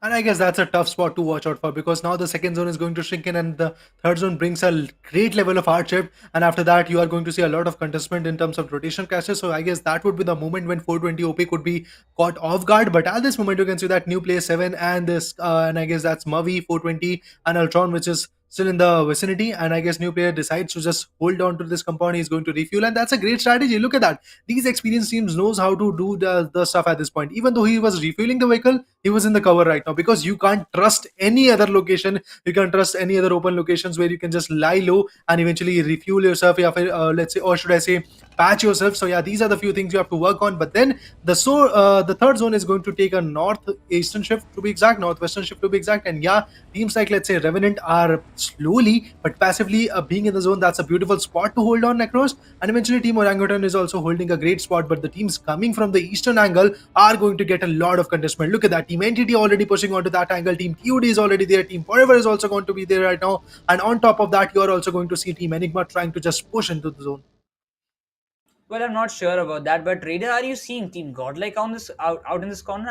I did not see them. It might be possible they're Mhm. outside the circle still now. Celsius dreams. This lad is a great IGL, I would love to say, but right now he's not in a great form. But Exo Punk gets some players of Revenge Esports down there at the same point. Celsius are actually holding a good spot, but indeed at this point, the multiple fights they take, the multiple finishes they will register eventually. Team X Park are in those dip areas, and on the other hand, they've got a height advantage, and they might just get some good finishes out there. Team Entity are holding exactly in front of Team Celsius. They have to utilize Yeah. that position. Entity Shadow is in a very low HP, but this lad Raider is Mhm. almost one of the top fraggers in his quarterfinals, and this I Indeed, have indeed. great eyes on this. I have great eyes on this player, and it is possible that he might be in the top fraggers list at the end of semifinals as well.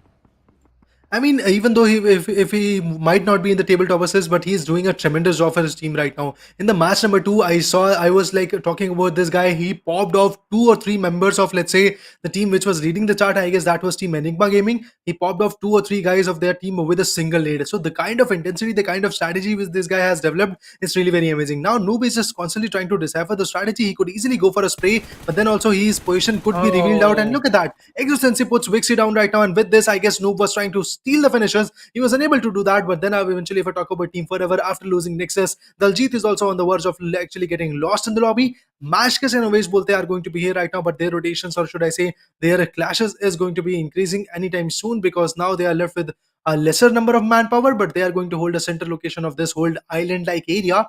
But then Team Celsius goes ham onto Team Exo, and I guess Team Exo might be in trouble at time.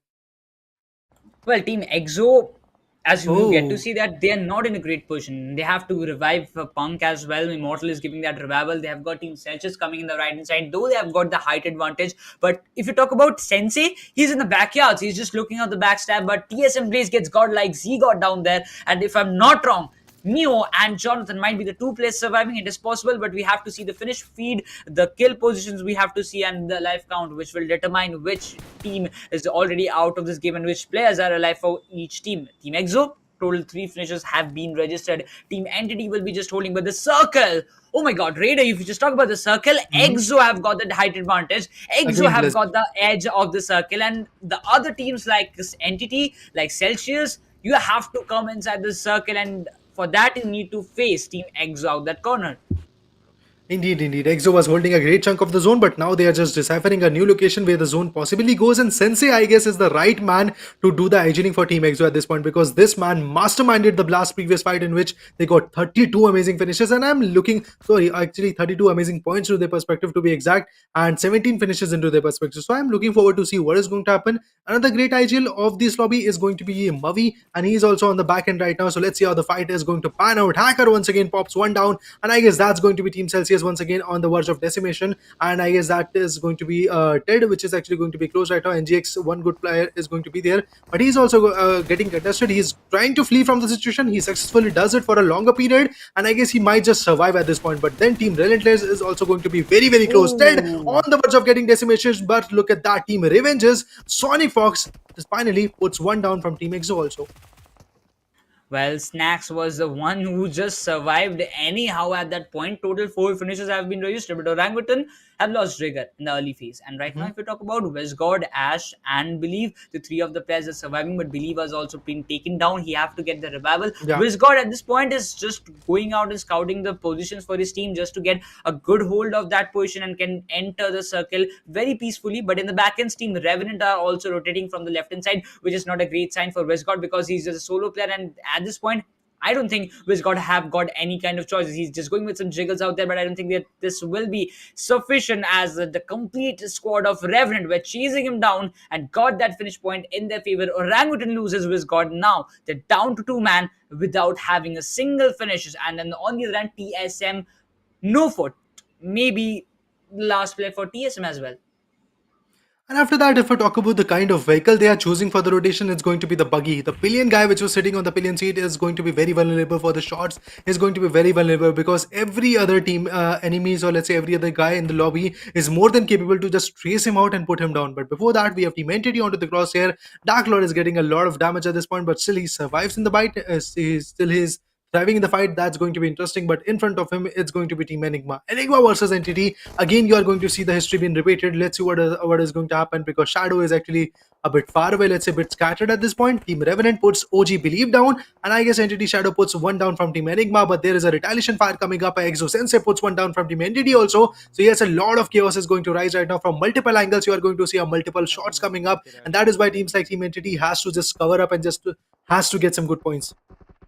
Entity is such a team raider that they are playing very tactically. They actually play really very tactically, and at the end of the circle, they get those finishes done at the very fast paces, because that's the priority in the end zone, which Team Entity prefers right now. But between the fights of Team Enigma, Team Enigma and Team Entity, Exo might be the team which actually get those early frags at this stage, because the Entity is surrounded by one side, and if Exo just hops in, that's the thing I was talking about, and they can actually get this finish easily done. But Ultron gets Esports, one of the players taken down, and Troy gets taken out by Sensei. Exo, with the thing which we were waiting for at this point, Raider, is actually coming into the existence, because Team Exo are just getting multiple finishes. Orangutan gets eliminated right now without any finish point at this point. The nades are being cooked up by Sensei. It might just give a good amount of damage, and indeed, Dark Lord is barely breathing in a very, very low HP. The Molotov might just walk out everything that was necessary, and there you go. Entity Gaming gets eliminated. Scary Sports also got eliminated, and Team Exo now have to engage with Team Enigma. And now,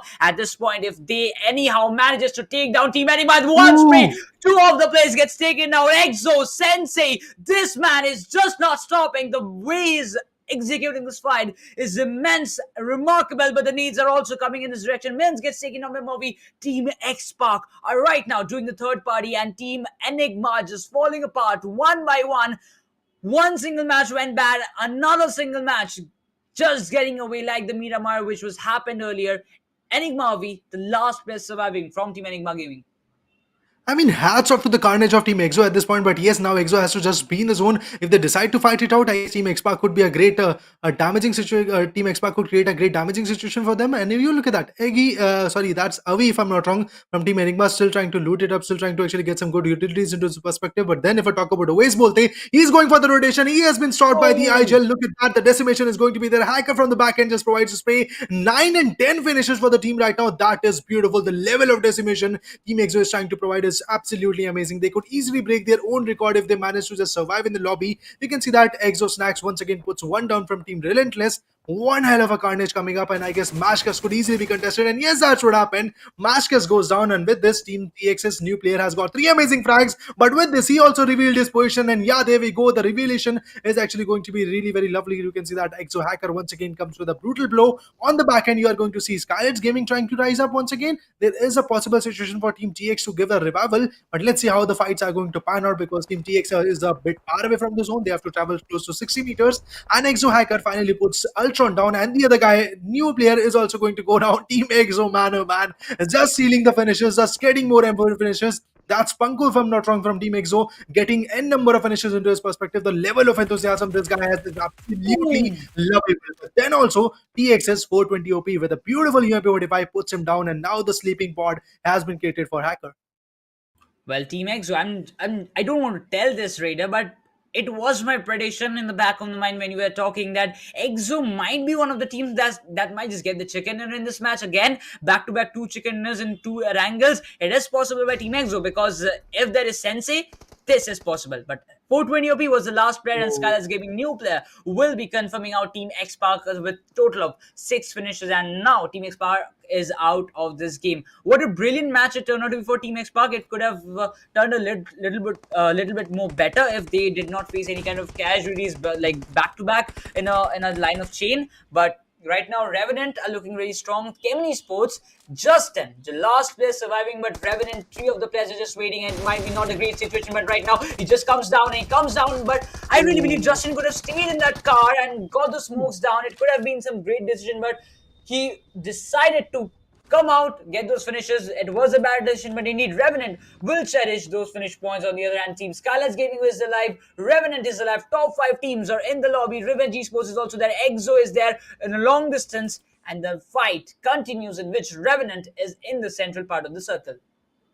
I mean, look at the number of manpower which is going to be there for every other team right now. Team EXO with 3 number manpower, Revenant with a 4-man standing, Skiles Gaming with a 4-man pavilion. Although Team Revenge is one of those teams which has got only, let's say, 2 good players into the perspective, that's a bad side to watch it. But then also look at that. EXO Immortal was on the verge of getting destructing. Still he survives, still he thrives in the fight right now. But now Team Revenant is going to fight a 2-way battle. And yes, Pukar puts one down right now, and Pukar has heard the shots. Ronak is also going to decimate right now. 5 amazing finishes for the team. They are just looking forward to get more and more decimation. Sensei, the Igel has been put forth. Igel has been taken out. That's a bad side to watch at. And the most number of, let's say, win prediction is going to be into the hands of Team Skylights Gaming after 26.67% for them. Revenant on the other, also 26%. Team EXO and Revenge also remaining on the same page of 20%. But look at that. Revenge Esports just falled back onto 14.29%. That's good enough.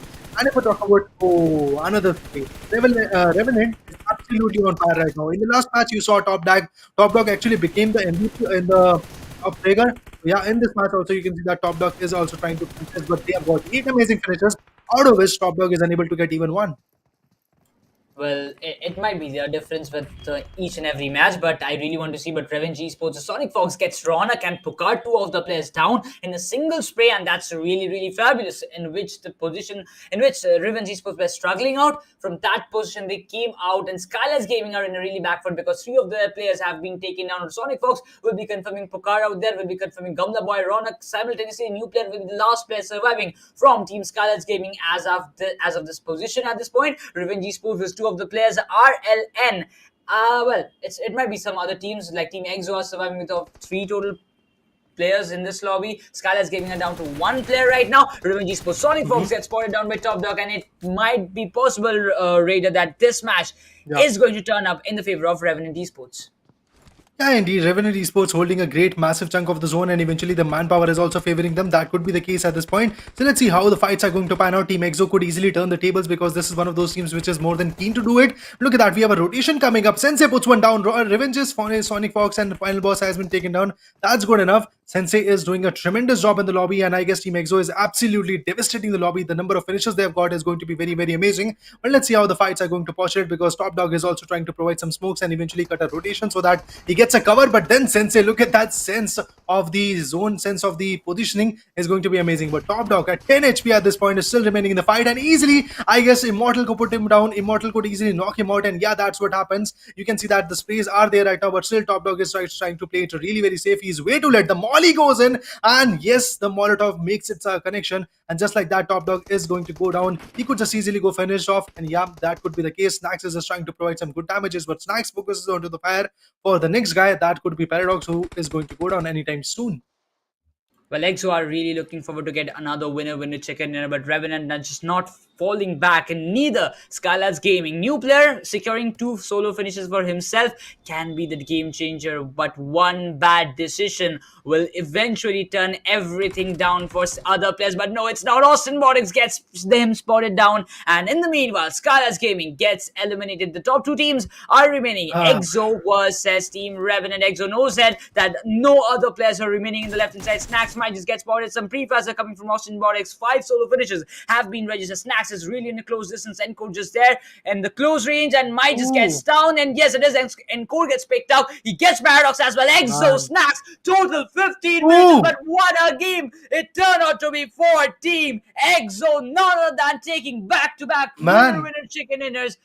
Team EXO, what are you doing in the semifinals? Because the last match Team EXO played, they got that chicken dinner. The next match they arrived, they got another chicken dinner. And this point, Team EXO are looking really strong. They are here to conquer. They are here to win. And they are showcasing how this journey is going to turn up. Indeed, man, what a carnage, what a chaos that Team EXO put forth in this lobby. It was really very amazing. I guess they have got 17 or 18 finishes, if I'm not wrong. They are just making a record, and there's absolutely at the same time they are breaking the records. What a journey by Team EXO right now. What a great sense of game for Sensei, if I'm not wrong. He was constantly trying to learn from the locations where he was trying to put forth. He rotated from the location. He just went back and forth. He actually decimated Team Enigma, if I'm not wrong. And after that, Team Celsius was also onto the crosshair. And Hacker, the Panku from Team EXO, also puts down Team TX, if I'm not wrong. Yeah, a lot of chaos were there. And I believe Team EXO was actually tagging every single team which was there in the 4th or 5th zone.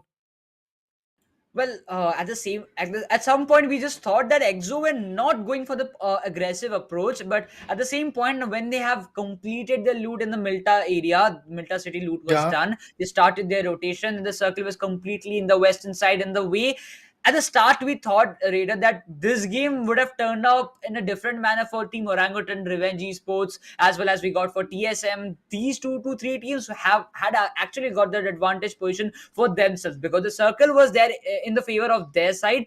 But still, anyhow, Team Exo, which actually came from the opposite direction of the map, they entered the circle, they conquered. But right now, we talk about the stats. We actually get to see that 18 total finish points Oh, they have secured, 15 total positions they have secured, man. 33 total points, Raider. Like, such a fabulous performance. Despite of being a fabulous performance, they have broken their own record. 32 finishes was the record, 32 points to be exact overall was the record. 17 finishes in a single match was the record. And which team actually broke that record? That's going to be EXO again. 18 finishes for them right now. Snax is going to be there right now with 4 amazing finishes. Yeah, last time Snax was the highest man with the finishes. In this match, you can see the IGL is doing the most of the stuff. He is actually orchestrating the fight and then also demonstrating how to actually put a carnage, how to put up a show in the lobby. And yes, that's what happened. Sensei with 7 amazing finishes was one hell of assaulter. You also saw that how he actually puts 2 down from Team Enigma. One guy was jumping in, he was in midair. He catches him off with a 6x spray, M416 spray, and just like that, he puts him down also in the open-ended area. That was the kind of enthusiasm Sensei is trying to put forth. So this day, this start of semi-finale, EXO is on fire, dude. They're not going to stop at this moment, I guess. 33 amazing points. One hell of a journey, man. One hell of a journey. One more match to go for them. I guess match number 6 is also going to be there into favor if they are going to maintain the same kind of intensity, same kind of consistency. I would love to see them once again thriving back. Well, I would love to say one thing, Raider. If someone tells that IGLs of any team cannot get top frags, if IGL cannot go for some finishes because they have to make the Talk to decisions Sensei. for the rotation, I will definitely want to showcase this thing. Sensei, Yeah, the man behind this consistent performance of Team EXO, the man yeah. behind the strategical plannings of Team EXO's rotation for the gunfights, for the decision making, and still he's the MVP with the total maximum number of finishes he's carrying right now. The fragger, if you talk about Immortal, if you talk about Snax, if you talk about Punk, combining almost if you talk about 5 6 7, if you combine the total finishes of Punk and Immortal, it will be one Oh, solo equal for Sensei solo 7 finishes in this match. Well, 39% of finish contribution. yeah. EXO, they are actually declaring one thing, Raider, that they are here to win this India Rising series, the first IP of Upthrust Esports in this year, and they want to finish it off in a great style and they want to secure that beautiful trophy in their home. Okay, enough about Team EXO at this moment. Yeah, EXO did a tremendous job. It was very, really lovely. But then if I talk about teams like Revenant Esports, look at that. They've also maintained a great balance in terms of their finishes and in terms of their position points. They got the runner-up position, 12 points for that, but 10 amazing finishes was also there into their quota right now. If I total both of the Team EXO's and Team Revenant's finishes, that's going to be 28 finishes. And in the lobby, you are going to 664 players. Out of which, let's say one third of the lobby has been decimated by these two teams. What a carnage coming from these two teams. Scarlet's Gaming, on the other hand, is looking a bit passive for this day. They've got 5 finishes and eventually 15 points were there into their perspective for the third position, if I'm not wrong. But then eventually, if I talk about Revenge Esports, 12 points for them. RL Extord, or should I say Relentless Extord, they've got 7 points. And Xpark is going out with 7 points. That's good enough for them. 6 amazing frags. I guess Team Xpark was looking sharp in the lobby. This is what happened to them in the previous battle, also previous to previous battle, where they were getting 9 amazing finishes into the map of Miramar and just 2 or 3 position points. So yeah, I guess Team Xpark is fairly looking aggressive. But what about the position points, Necros? Well, if you talk about the position points, I would say that they actually did not got a good positioning because they were getting some backstabs by Team EXO. At that point, if I really would have said that at that point, the reader, that if Team Xpark could have got a little bit more in the points table or in the life count, they could have got more and more points. But talking about the graph right now, EXO, like it's something similar. We get to see Raider, like in the previous match in which EXO took that chicken dinner, that was the same. This match also the graph is same. The things which have changed is from the hashtag to position. Team Enigma, I would say they have got some great matches in this beginning, but after that, if we talk about the performance, have drastically changed. Back to back, two bad matches will eventually get a good downfall in the overall standings. And with this chicken dinner, I believe Team Exo is climbing in the #1 spot.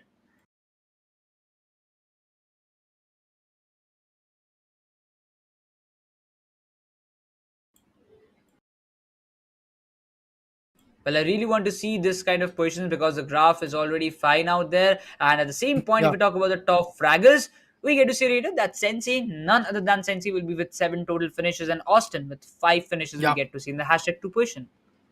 Oh, indeed, he did a tremendous job at this point. Sensei, 7 amazing finishes and a finish contribution of 39%. That's a massive, massive, massive jump for him. And eventually, if I talk about Austin from Team Revenant, which actually made possible for his team to be the runner-up, he got 5 amazing. If I'm not wrong, our top dog was the one who actually got some good finishes into his perspective. But in this match, Austin did the part right now. So yeah, I could easily say that every member is actually going uh, to approach and going to get some good points for the team. And if we talk about Panku, 5 amazing finishes with the 28 percentage points of finishes contribution. Snax is lacking behind with just one finish, and Snax and Jonathan are going head to head in this moment with, let's say, the finish contributions for the team. But yes, Jonathan did an amazing one before, and that was the first ever fight in the map of Wrangle. And in the Yasna Polana vicinity, I guess Georgia Pool, or should I say the Yasna Polana vicinity, the Godlike is one of those teams which you don't have to head over to, and eventually, if you fight them, you just have to learn a great level of knowledge about that place. And eventually, you are just going blinded, you are going to get crushed. And with the same value, if we talk about this positioning, EXO with 73 points, and the differences will actually climb up high and high. And if you just see out there, Raider, the top two teams have got a common difference, like 13 points buffer. But after that, the difference is just increasing like a hell lot of that position, because Revenant have climbed up to #3. Total around, if I'm not wrong, 6 or 16 points might be the difference. So the difference will actually increase by time, and the other teams, Orange Rock, Entity Gaming, these teams are still in 20s, so they have to climb up with a great match in the next one. TSM, I don't know what's happening with them, but still, this is the first day. It can be considered as the strategical planning day, in my opinion, because in this day you are analyzing the other teams, you are reading the other teams, the rotational clashes, the drop clashes, the way you are getting beaten up by the other teams, or you are beating the other teams. You have to read up to that point. But the way the comeback we were talking about, Trader, Skylights Gaming have hopped in the #9 spot alongside with Global Esports 7Cs as well. Oh, indeed, they are trying their level best to get some good points into their perspective. That's good enough for them eventually. But yes, getting some good points is going to be the case, because even after you get a winner chicken dinner, I'm talking about teams from #9 to #16, you are not going to be able to actually chase the table toppers list at this point, because the gap which Team EXO and Team K-Mini Esports is trying to put forth, look at that. EXO 73 points, K-Mini Esports 60 points. That's a massive, massive, massive gap. Even though you get 35 points, 35 amazing points in a single match, well, that's not possible. I guess, let's say 20 finishes for you, 15 points for the chicken dinner, still you are not going to get competed with Team K-Mini Esports, or should I say Team EXO, because that's a massive amount of gap they have created. That's a massive amount of buffer they have put forth. So yes, I guess these teams have to rack slowly but steadily some good points, and eventually, if teams like Team EXO, K-Mini Esports, Enigma, and some other leaderboard table toppers could go down in the initial moment, they could easily rise. But then if I talk about overall top fragger, only two teams are going to be the face, and that's going to be K-Mini Esports Delta. 13 finishes for himself right now. He's leading the charts with the golden card. And if I talk about some other team, that's going to be Exos, Sensei, Snax, and Panku. Sensei is remaining with 12 finishes. Meanwhile, Snax and Panku are there with 11 amazing finishes. That's good enough. And eventually, Destro is lacking behind with 10 points. I guess in this match number 5, Destro was unable to do anything amazing in this fight. But yeah, Delta did the job. Sensei did the job, Snax did the job, Panko did the job, and they are just on fire at this moment. I would like to see Team EXO once again performing in the match number 6. Yes, they are going to be present, because I guess that's what the group schedule says. But let's see how the fights are going to postulate for them. At the same point, if you just talk about at this point that the two ruling teams like Team EXO and Team Kemini Sports, these two teams are playing really tremendously well. At the same point, actually, that this top frag list only determines that these two teams are only the one those are taking those maximum number of finishes. But we are quite aware, Raider, that one man Mhm. is still in the lobby who is known for the Jonathan. MVP rewards, and still we never see that guy from the day one or day two. He comes up surprisingly in one day, and at the end of that phase or at the round, you get to see him in the #1 spot. It is possible at any moment, by at any day. So we have to be just quite aware, and we have to be quite sure that we don't miss that action, because the way Jonathan might just make a connection, like it's nothing like these players have not got that potential. But right now, this man is a surprising factor in which I would really want to say, please be aware, because you never know when this Indeed. one can actually climb up. I mean, Jonathan is pretty much making it clear out that yeah, he is there in the lobby right now, because in the previous match you saw that he did a 1v4 onto Team Scar Esports, and before that, if we talk about the map of Miramar where Team TX and Team Godlike actually went head on head, there I guess Jonathan did a 1v2 onto Team TX, and Scout was the one who actually tagged him out, who actually finished him off just because he was reloading the gun, and I guess that was a panic situation coming from Jonathan, and if that doesn't happen, Jonathan could have easily done a 1v3 and could have easily wiped out the team of Team X Park. So that could be the case. Yes, Jonathan is giving a glimpse of his aggression, but yes, of course, just like that, you Necro said that last 2 or 3 days will be the days where Jonathan is going to bounce back. But before that, Phantom of the match is already here right now. This was the match number 5. The map was Virangal, in which you can see that the rating will be 92 for Sensei. Match finishes was 7, match contribution was 39, and total finishes were 12. MVP rank is going to be #1. One hell of a journey for Exo. One hell of a journey for Sensei. Well, he's the Phantom of this match right now. I really hope that he's going to be the remaining Phantom for match number 6 also, and upcoming matches too. But yes, the competition is going to be on fire, because you are going to see, let's say, best of the best 24 teams of Indian gaming community. Few of them, let's say 10 of them, have qualified from the quarter finale. Rest of them, or should I say 14 of them, have been invited in the lobby. So yes, there is a reason they have been invited, and there is a reason that these 10 teams have qualified. Best of the best are fighting right now. Let's see which of these teams are going to be facing it out in the finale.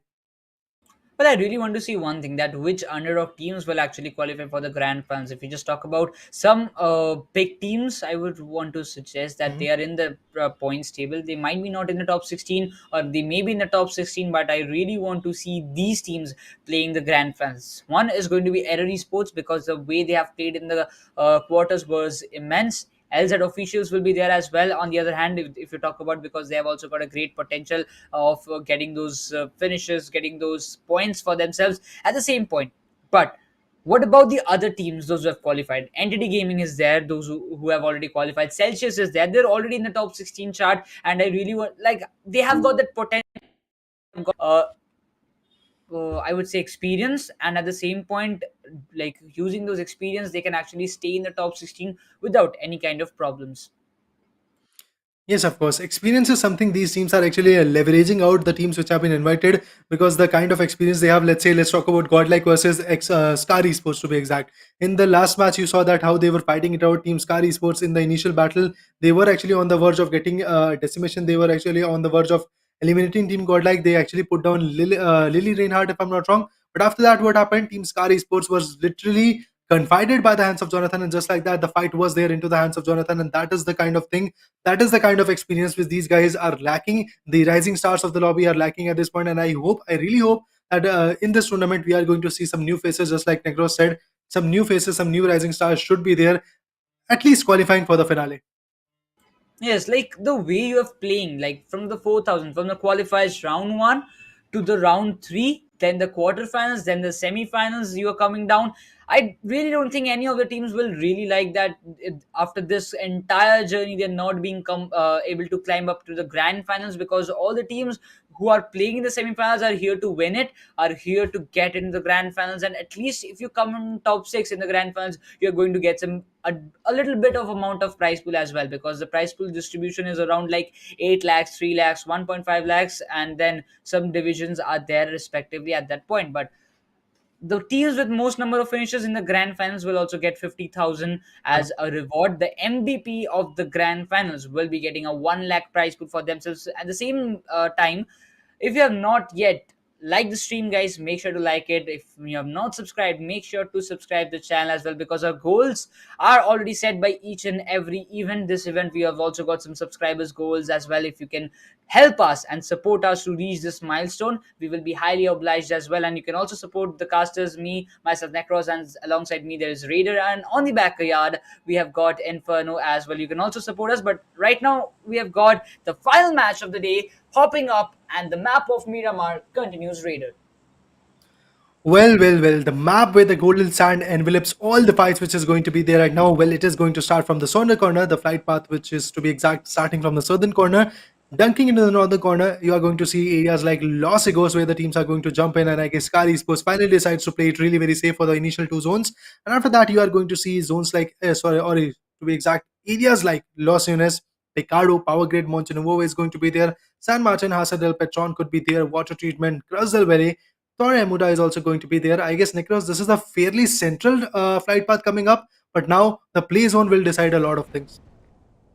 And at the same point, I really want to see what about Team SouL, because the last time they were in the Picardo, they have got the cluster, and this time also I believe they have got another cluster. So they have to just hop in, they have to grab those guns before the other one gets that. And right now, Khan 98, I don't think it will be sufficient, but one shot. Oh, it's not! Oh, it's not! Akshat gets Rex Boy down there. What a flick shot! It actually arrived. It was quite surprising indeed.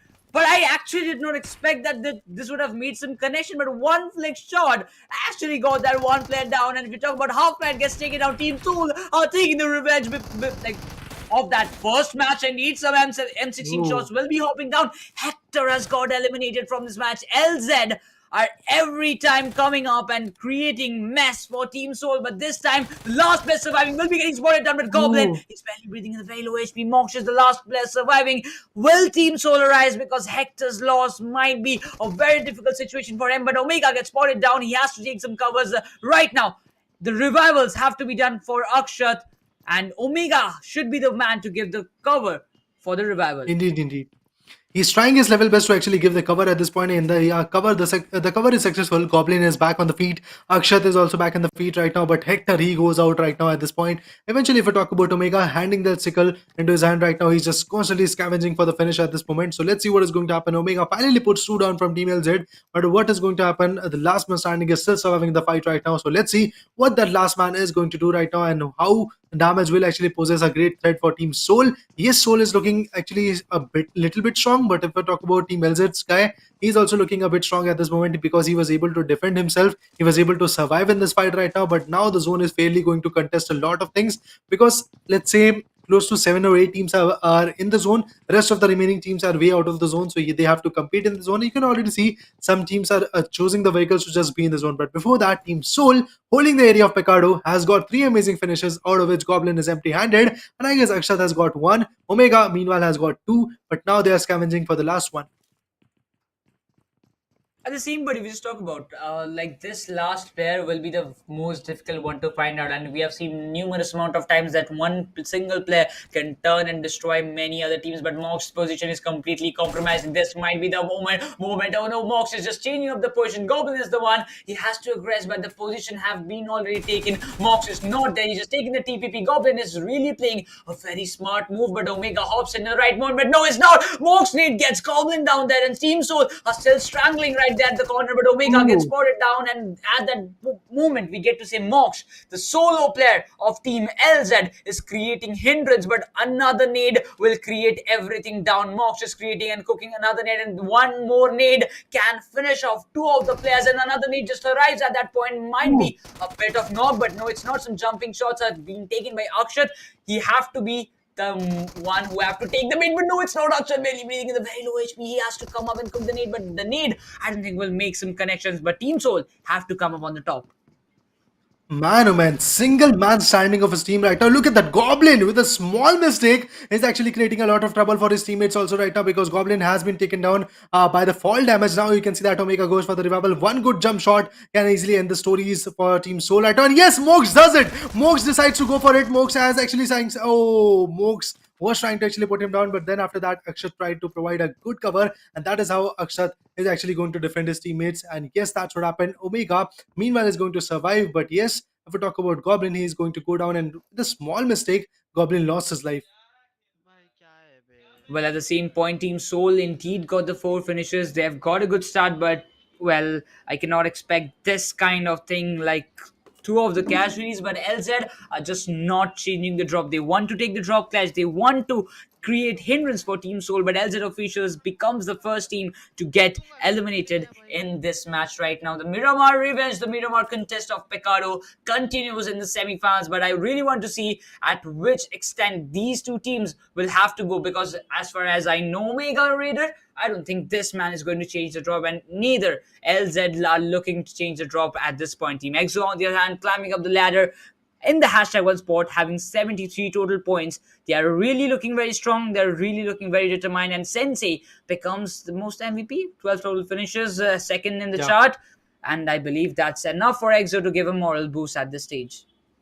Oh, indeed, the moral boost is there right now. The confidence has been amped up at this point, but it's all about, let's say, the consistency which is going to be there right now. This team is known for the consistency, and I believe they are going to just put for that kind of consistency. At this moment, they're just looting the vicinity of Los Unis, and they also, just like that, know every nook and corner. They know every faults of this map, every faults of this area of Los Unis. So yeah, they are just trying to constantly loot it up, and once the loot will be there, will be over, and if they just have to rotate for the zone, they will just push forward, and after that the aggression will carry forward. But at this moment, more than getting finishers, Team EXO has to just focus on maintaining that buffer. So yeah, I guess Team EXO is just going to maintain that buffer at this moment. But if I talk about Team X-Park, well, we have not OP, we have Ultron, we have Mummy and 420 once again back in the fight. Then Global Esports, Manya finally decides to put one down, and I guess 7C Esports Aladdin says goodbye to the lobby.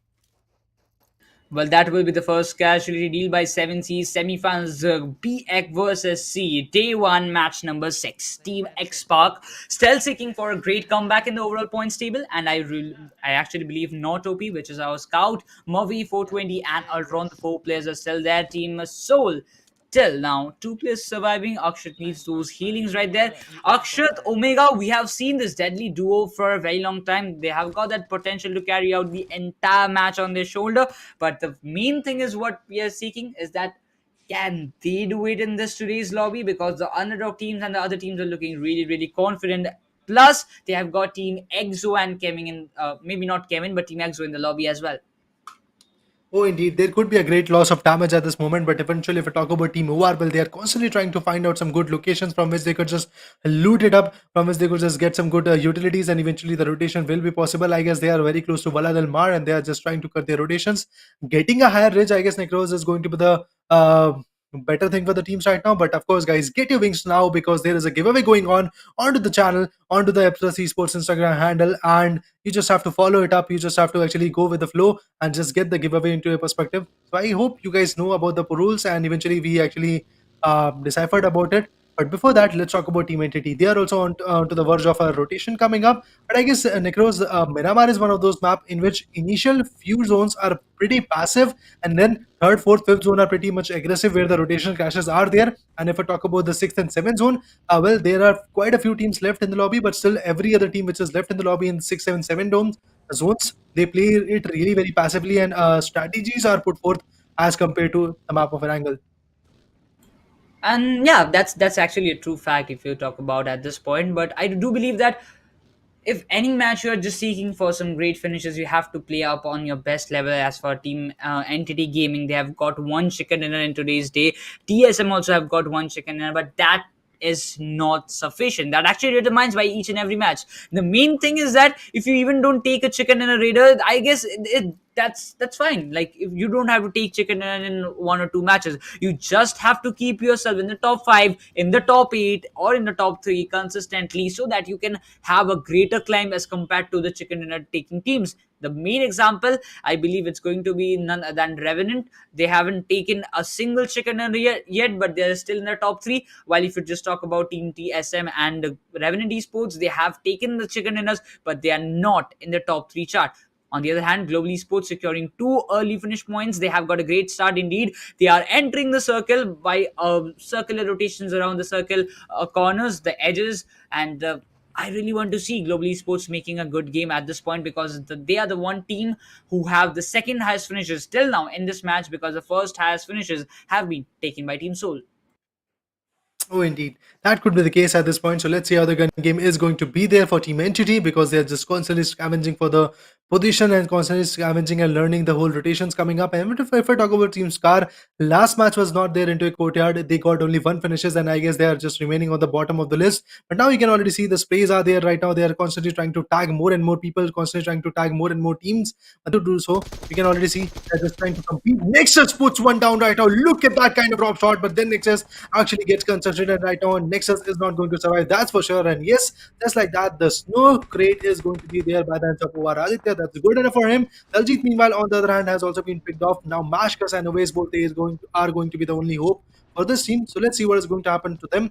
Ashkas, on the other hand, is just trying to learn the areas from which Team OR could just push in, and he could just retaliate from that push in. Jelly, on the other hand, has actually finished Daljit, and he has got two amazing finishes into his perspective. But from the other angle, you can see that Team Scar is actually contributing a lot of things, and Scar's Justin puts one down.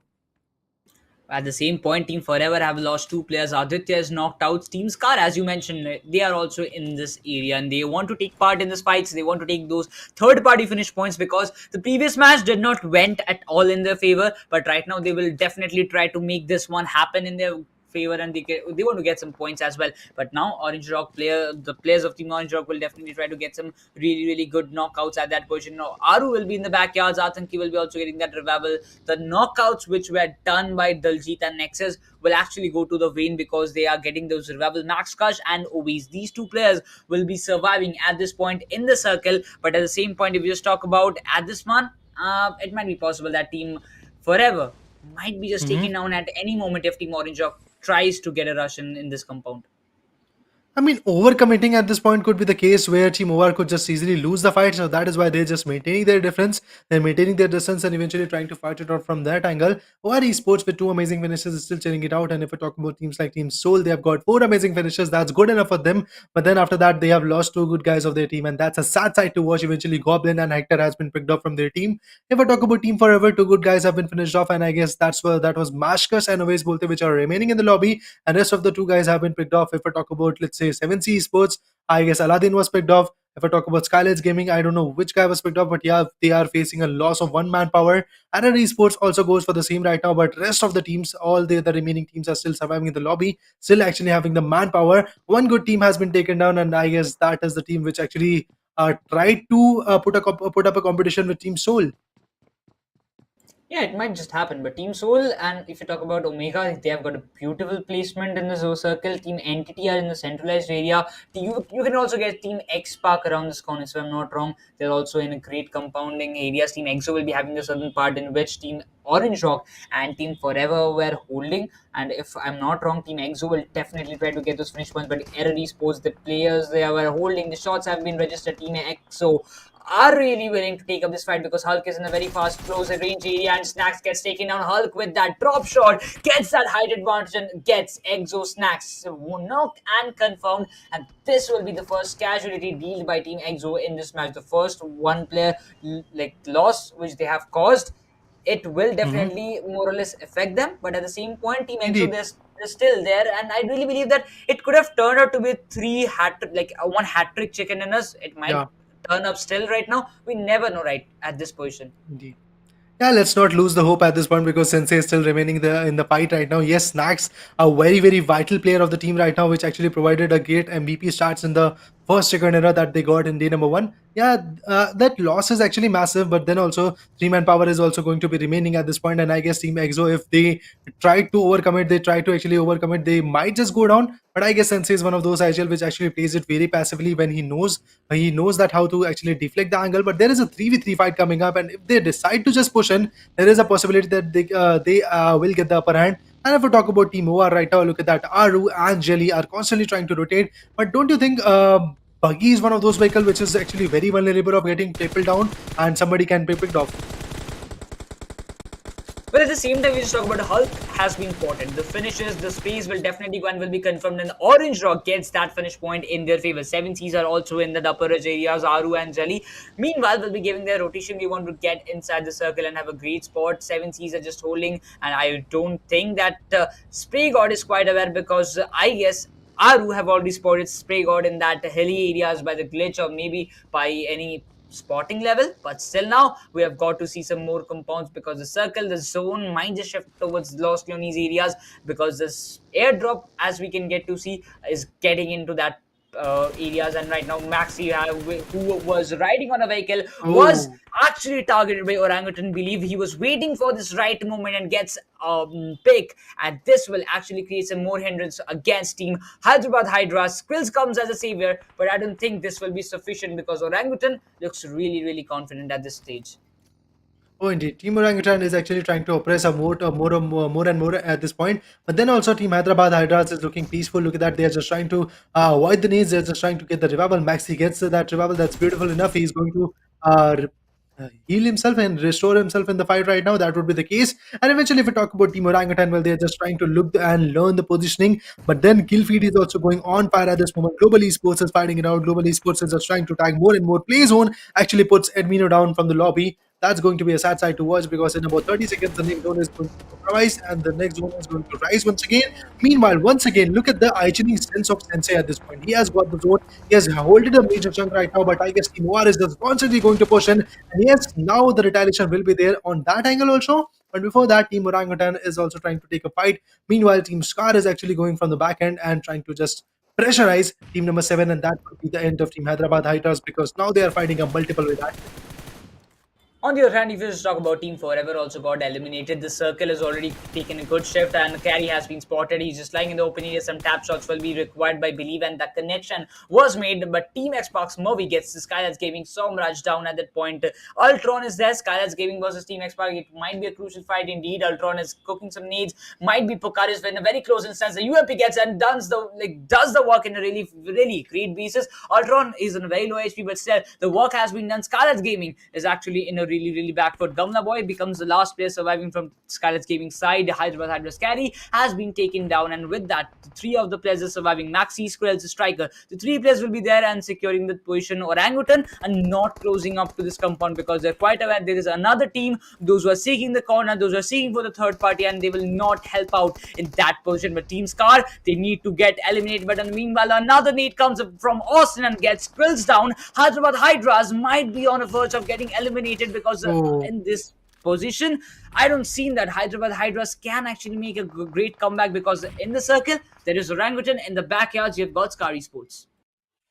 Indeed. Sky Esports is constantly trying to attack them out, and yes, that's what happened. Look at that team. I guess Hyderabad Hydras has been wiped out by the hands of Team Scar. Austin just finally puts him down. And if we talk about Team OR, look at that. They are also actually getting contested right now. Hacker with some beautiful nades puts two down. Aditya is actually getting that revival. That's beautiful. But then Hacker once again comes with a beautiful nade, and that was the nade which is going to once again put Aditya down. Oh, one other nade. Man, oh man, Hacker, you jawed. What are you doing at this point?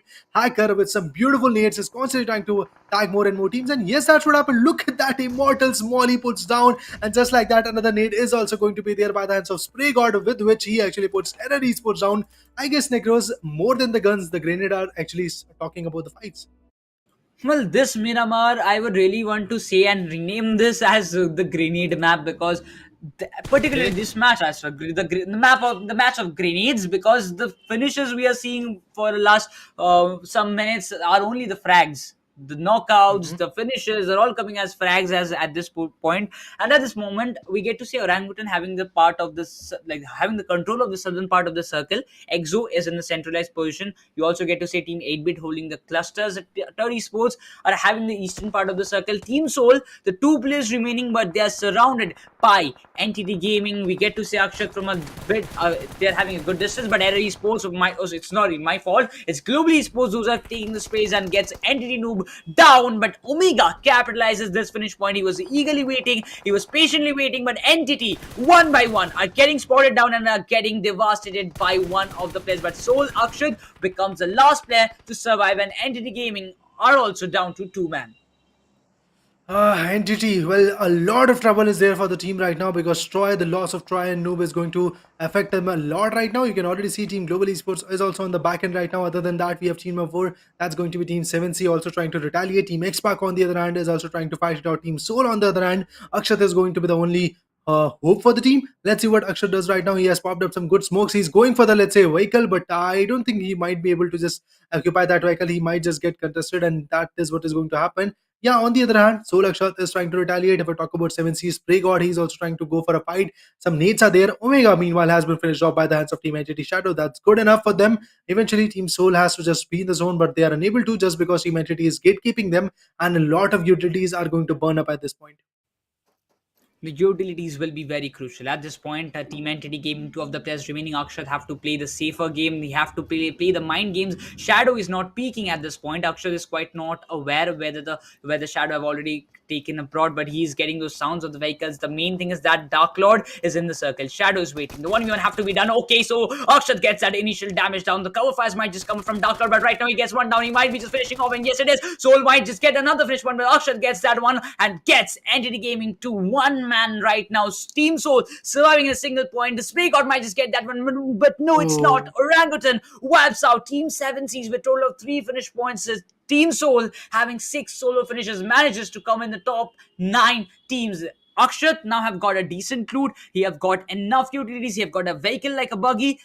The one thing which is required right now is to just get a safe spot inside the circle. Team X-Park versus Team 8-Bit. The down the ridge disadvantage might be just the key X factor for Team X-Park to get eliminated if Team 8-Bit anyhow tries to advance at this point. Oh, indeed, they are going to advance at any time soon right now, but at the same moment, they just have to learn about the right and left situations coming up, and a number of teams are just pushing in the zone right now because this is the end of the fifth zone. You're going to see a massive shift coming in the zone, so yeah, that is why I guess Team 8-Bit is playing it safe for this current moment. But then again, they are going to just pop their mouth, and then again, they will just try to put some good space. If we talk about Global Esports, well, they are doing a very tremendous job. They've got 5 amazing finishes, but after the loss of Joker and Admino, I guess Manya and Nakul are under some kind of pressure. Akshat, on the other hand, is barely making it out in the zone. That's beautiful. Akshat makes it out in the zone. That's a great strategy for him. But now let's see what Akshat does right now. At this moment, he has got 3 amazing finishes. He has to rack some more points. Exo, on the other hand, was in the zone, but currently they are, let's say, a bit out of the zone. They just have to travel a lot, and then eventually the zone will be there into their perspective. So let's see how the gun game is going to postulate. Let's see how the gunfights are going to be there right now. You can already see Team X Sparks Mavi with 2 amazing finishes is actually contributing a lot to be exact for his teammates. But then if I talk about Team Exo, I guess Necros pushing into the zone is going to be a difficult choice for Team Exo. Well, Team X-Park are not willing to compromise that position. Mavi Spray were going, but Team SouL are still out of the circle. Team X-Park, they have got a great chance in winning this match, and if they actually manage to do that, I will be really happy to see, because the way they were actually struggling from the past 2 matches, they actually need a great one. At least a chicken dinner will help them to come in the top 16 at the end of the day one, and I really want to see whether they can manage it or not, because Team 8-Bit are getting backstabbed by Team 30 Esports, but I believe Team 8-Bit is quite prepared for that one. 8-Bit new player has been spotted. He gets one down. Madman might just come in the spray, but C9 UI haven't got the chance. But in the line of fire, 30 Sports broken and aligned. Both the players have been taken on, but from the backyards, the Scarlet's Gaming Gumla Boy, who was the solo survivor, gets all the things done right in the position, and 30 Sports might be the team who is getting eliminated. Total 7 teams are remaining. 16 players are alive. 3 finishers have been Oh. registered by Team X Spark. Global Esports are arriving. Team SouL is alive. This end zone is actually turning into some entertaining zone circles I really want to see in the semifinals. Oh, indeed. In the semi-finale, you can see that a lot of interesting shifts were there in the zone, and a lot of interesting fights are going to be here right now. You can already see Mavi goes out with a brutal blow. He puts one down. Now, I guess Manya is going to be there. But then Global Esports finally goes on by the hands of Exo. Oh, man. Immortal with a beautiful molly once again puts one down. If you guys remember, Immortal was the one who actually tagged out in the previous battle also with a molly, and that was the kind of situation we put forth in front of Team OR. Again, he did the same job, and now look at that. Scout is going to put up a nade. Yeah, the nade was there right now, but the nade was unable to connect, and that is why I guess Scout's nade is going to go empty-handed. SouL still remaining in the fight, is going to survive for a bit longer. But then if we talk about Team ATX, they are actually the one who is going to get contested very soon by the hands of Team 8-Bit. But at this moment, Team 8-Bit is actually focusing on to the battle with Team EXO. Yeah, Panku goes down, and I guess Immortal is going to be the last man standing of his team. EXO Hacker, meanwhile, has been finished off by 8-Bit. Juicy, great side to watch, but let's see what is going to happen. EXO is still remaining in the fight. If we talk about Team SouL, well, they are trying to play it really very safe at this point. They are just trying to lie down and just play it really very low key. Yes, of course, Immortal is on the verge of the zone. Immortal is barely going to survive in the zone. That's good enough for them. That's good enough for him eventually. And Mavi doesn't know that there is a man lurking in the shadows, into the shadows on the right location. Well, I believe Team SouL, Akshat is just playing fabulous. Right now, there Mhm. is no better option rather than just seeking in that. But I really don't know how long can teams like Akshat can survive at that position, because the circle is Yeah. quite far away. Team Xpark having total of 4 finishes, having 4 man standing, they are in a great position. Team 8-bit will be trying to get into the circle, while Immortal is the one peaking, and getting those things won't be helpful. But Immortal might just get juicy down there. The vehicle will be exploded, but Immortal, his position is compromised. But Mm-hmm. well, he's a solo survivor from Team EXO. 6 total finishes have been secured by Team EXO at this point. But can he manage himself to get inside the circle? Akshat, he's sneaking. He's sneaking. He is aware that Team X Park is not at all aware or not at all concerned by his position, because they are not in a state that they have to focus on the back. They're focusing on Team 8-bit. They want to get the finishes, which is in the front line. Oh. But one nade, Akshat, can you make it to that far? This nade is going. This nade is going. Will it give it damage? No, it's not. Oh. It did not actually make a single damage. It might be a glitch, or I don't know what actually happened, but this have to be going on in a long way. But no, it's not. Ah. It's 8-bit new player gets Immortal down there, but on the other hand, 420 OP spots are shut down, and Team SouL gets eliminated in the third spot. Exo gets eliminated in the fourth spot. Team X Mark versus Team 8-bit, the final match, the final circle, and the final two teams of the day number 1 of semifinals just comes down to this point. Movi gets some shots or sprays out that position, but new player just barely survives in the backyards of that airdrop.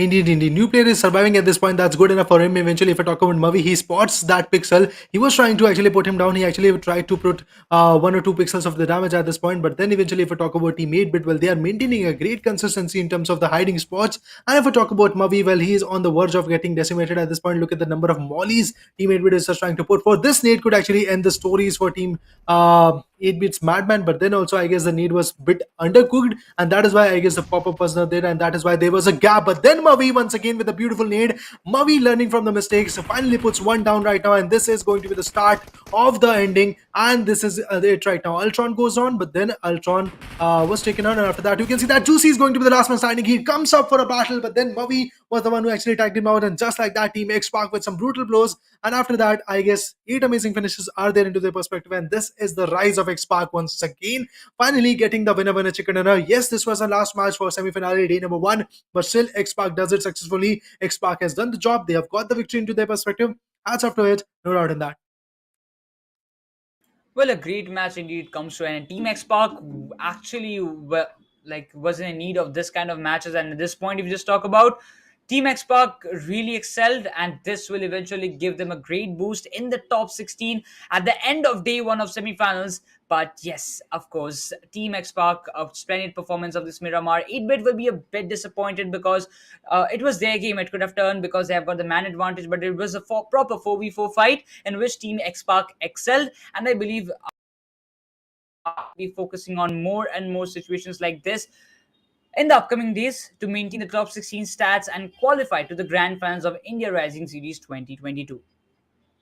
Indeed, they are just trying their level best at this point. I guess that was a fight of 4v3. 8-bit was actually remaining with 3-man power, and if I talk about Team X-Pac, they were remaining with the 4-man power. They were about to get distracted by the hands of Team SouL.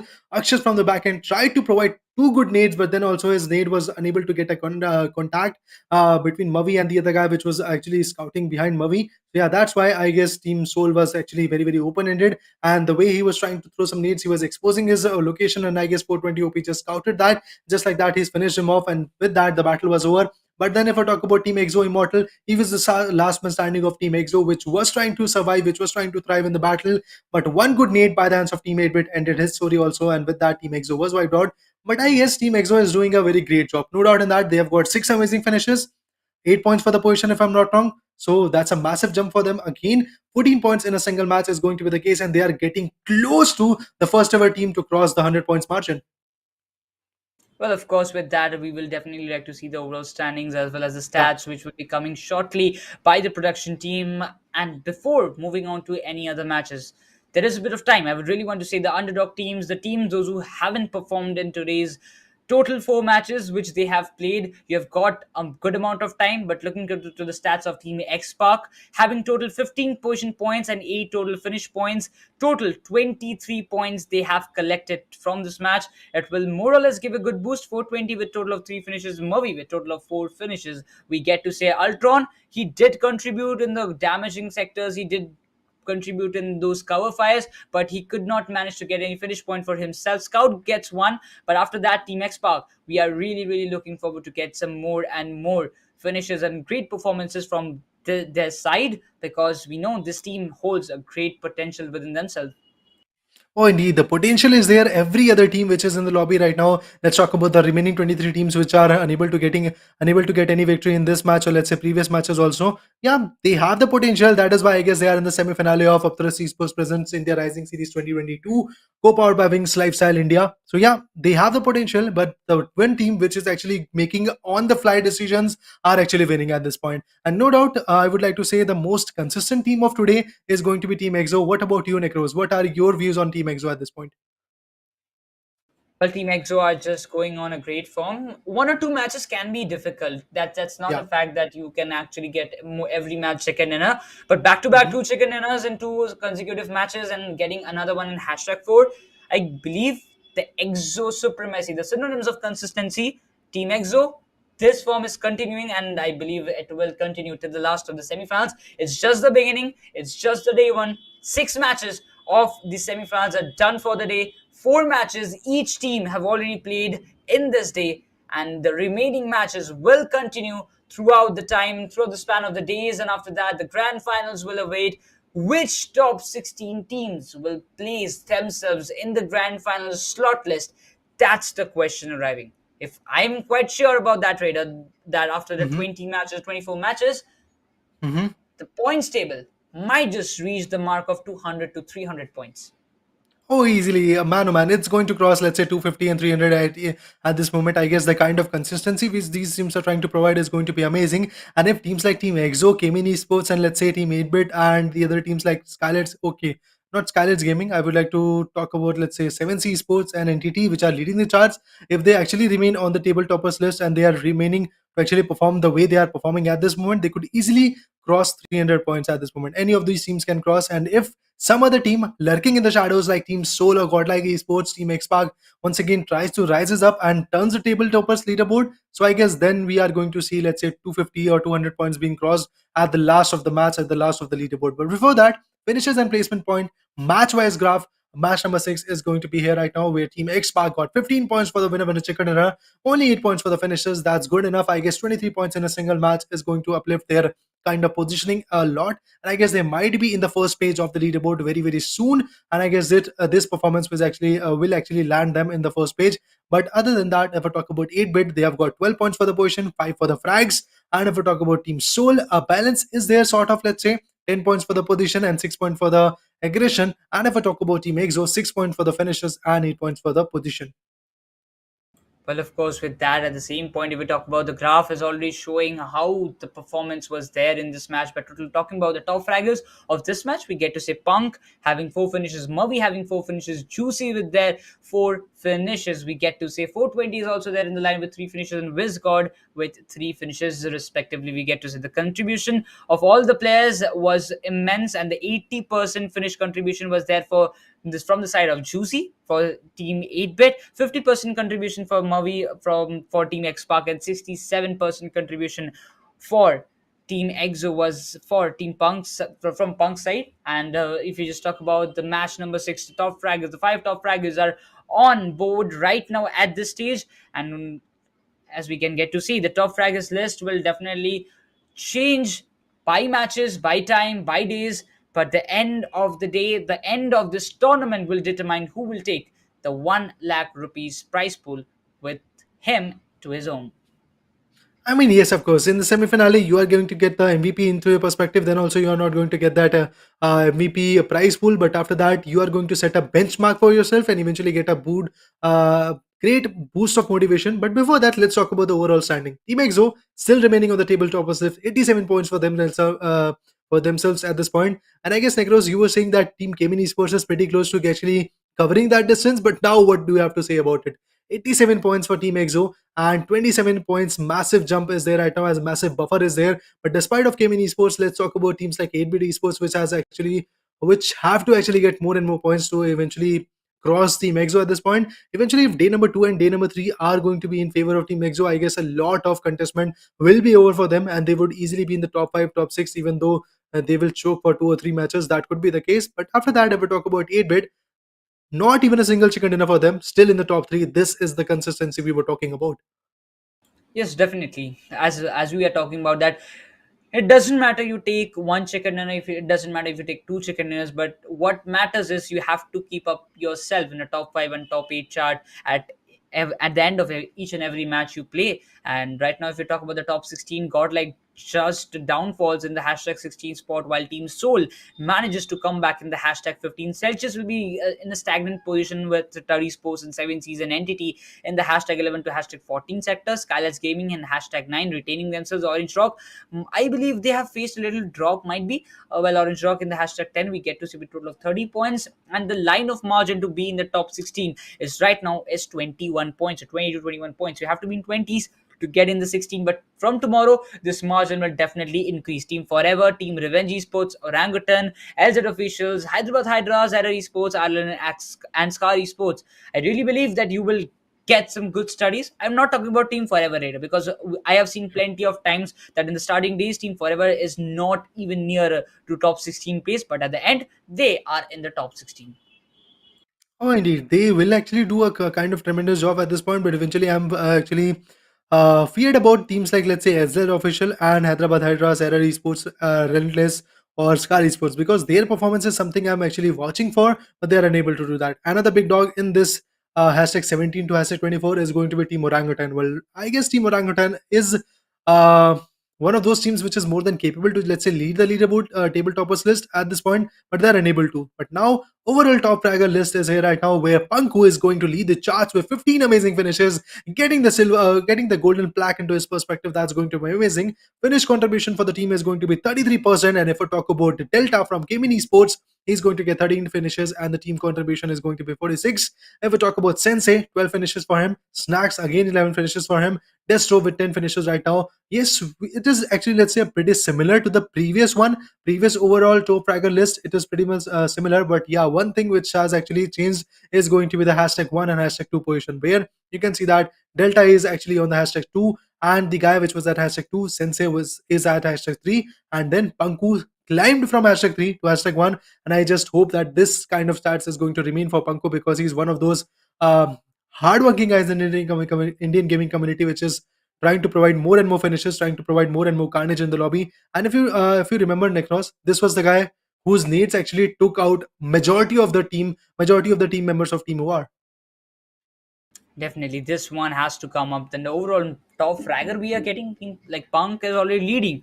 But what about the other players who are coming in the lobby? Like, I really want to see Top Dog, but right now the main motto of this entire points table is the head-to-head. Team Exo versus Kevin Esports. This is the final stage. The head-to-head comes up. Hashtag 1 and hashtag 2 spot. The fights are just coming up. 27 points buffer. It is 2 winner chicken is taken up by Exo at the end of the day. Placement points are 10 points greater than Kevin Esports. Team Exo are leading from both the sides and creating a good amount of buffer. It will eventually help them in the second day, of course. And I don't know. I'm having some guts feeling, Raider, that Exo might just win this India Rising series. I don't know why, but well, I'm feeling it. I just wish, man, oh man, because I'm a huge fan of Snacks and a huge fan of Sensei's Hedgeling. So I just wish that this team actually provides us 110%. Winning and learning is something that is going to play a vital role. But then also, I would like to support Team EXO at this point, that eventually they are going to perform. But yes, Gaming Esports, no doubt, they are also trying to retain it a lot right now. Let's talk about the head-to-head battle between Panku from EXO and Delta from Gaming Esports. You are going to say they have played 4 matches equally. 15 finishes for Team Exos Panku, and 13 finishes are there for Delta. Team contribution is actually, let's say, 33%. That actually demonstrates that yes, Team Exo is doing a team effort. Whereas if I talk about Delta, you are going to see only 2 faces. That's going to be Delta and Destro, which are actually trying to put forth a lot of damage. Other 2 guys are trying to provide a great amount of support, but they are unable to. And if we talk about finishes per match, it's going to be 3.8 or close to 4 for Panku and 3.3 for Delta. MVP rank is going to be hashtag 1 for Panku. MVP rank for Delta is going to be hashtag 2. So this clearly states that yes, Team EXO is looking sharp in the lobby. Team EXO is actually gaining a lot of momentum, but still, one thing they are lacking behind is actually going to be the, let's say, aggressive point. Yeah, they are trying their level best. Aggression is also into their favor right now. But then if I talk about Gaming Esports, did a tremendous job in the 4 matches. They've got 60 points. That's good enough. Now I guess day number 2 is going to spark a new level of journey, because Necros 15 to 16 hours of, let's say, rest and analysis will actually get them a new strategy. And of course, and one thing is for sure, I really want to say for one, two things for the underdog teams, as I was mentioning earlier, that you have to come up with some new strategies. You have to come up with some new rotations, because you have to prove this is the semifinals. That's definite. This is the semifinals, but the main teams, all the teams, those who are going to qualify for the grand finals, will be going from this stage. If you lack here, if you lose your momentum or the strategical planning or the drop clash, if you lose the points by going and doing the drop clashes with the top teams, or having the rotation clashes, or having some gunfights in the early phase, you will definitely not qualify for the grand finals, and it will Yeah. eventually affect your achievements. Because the main thing underdog teams actually play this unofficial tournaments is only for the achievement to come on the top and come as a tier 1 team among the top teams in India. So if you want to become one, you have a great example of team Celsius. We are known, we have seen team Celsius from a very past days radar, that Celsius have played a tremendous job. They have done a tremendous job. Now after BJS, they are a tier 1 team right now. But before that BJS, Celsius was also such a team which entered each and every grand finals of every major tournament. Hmm. Yes, of course, they were the rising stars at this moment. Yes, they have got the achievements, but before that, they also, or let's say every other team which you call a tier 1 team, or let's say call a god level team at this point, has actually risen from the bottom. They have risen from the depth, and eventually now they are here right now just because of their grind, just because of their, let's say, hard work which they have put forth. So yes, there could be a situation when you're going to see yourself onto the desk. You're going to see yourself onto this kind of situation. Becoming a tier 1 player can be the cause. So yes, of course, keep learning from these teams, keep learning from these IGLs at this point, and that is why I guess I love Team Exo Spirit, because they are one of those consistent teams in the 2022, which is actually putting up a great level of showdown. But yeah, before that, I was watching the quarter finale of Upthrust Esports Presence India Series, India Rising Series. That in the quarter finale, Error Esports, if I'm not wrong, was one of those teams which was trying to demonstrate the kind of carnage which was required in the lobby. But after that, I guess Necros semifinale is another level of competition where this team is actually choking for the first day, but I guess might be after 1 or 2 days they will gain their pace.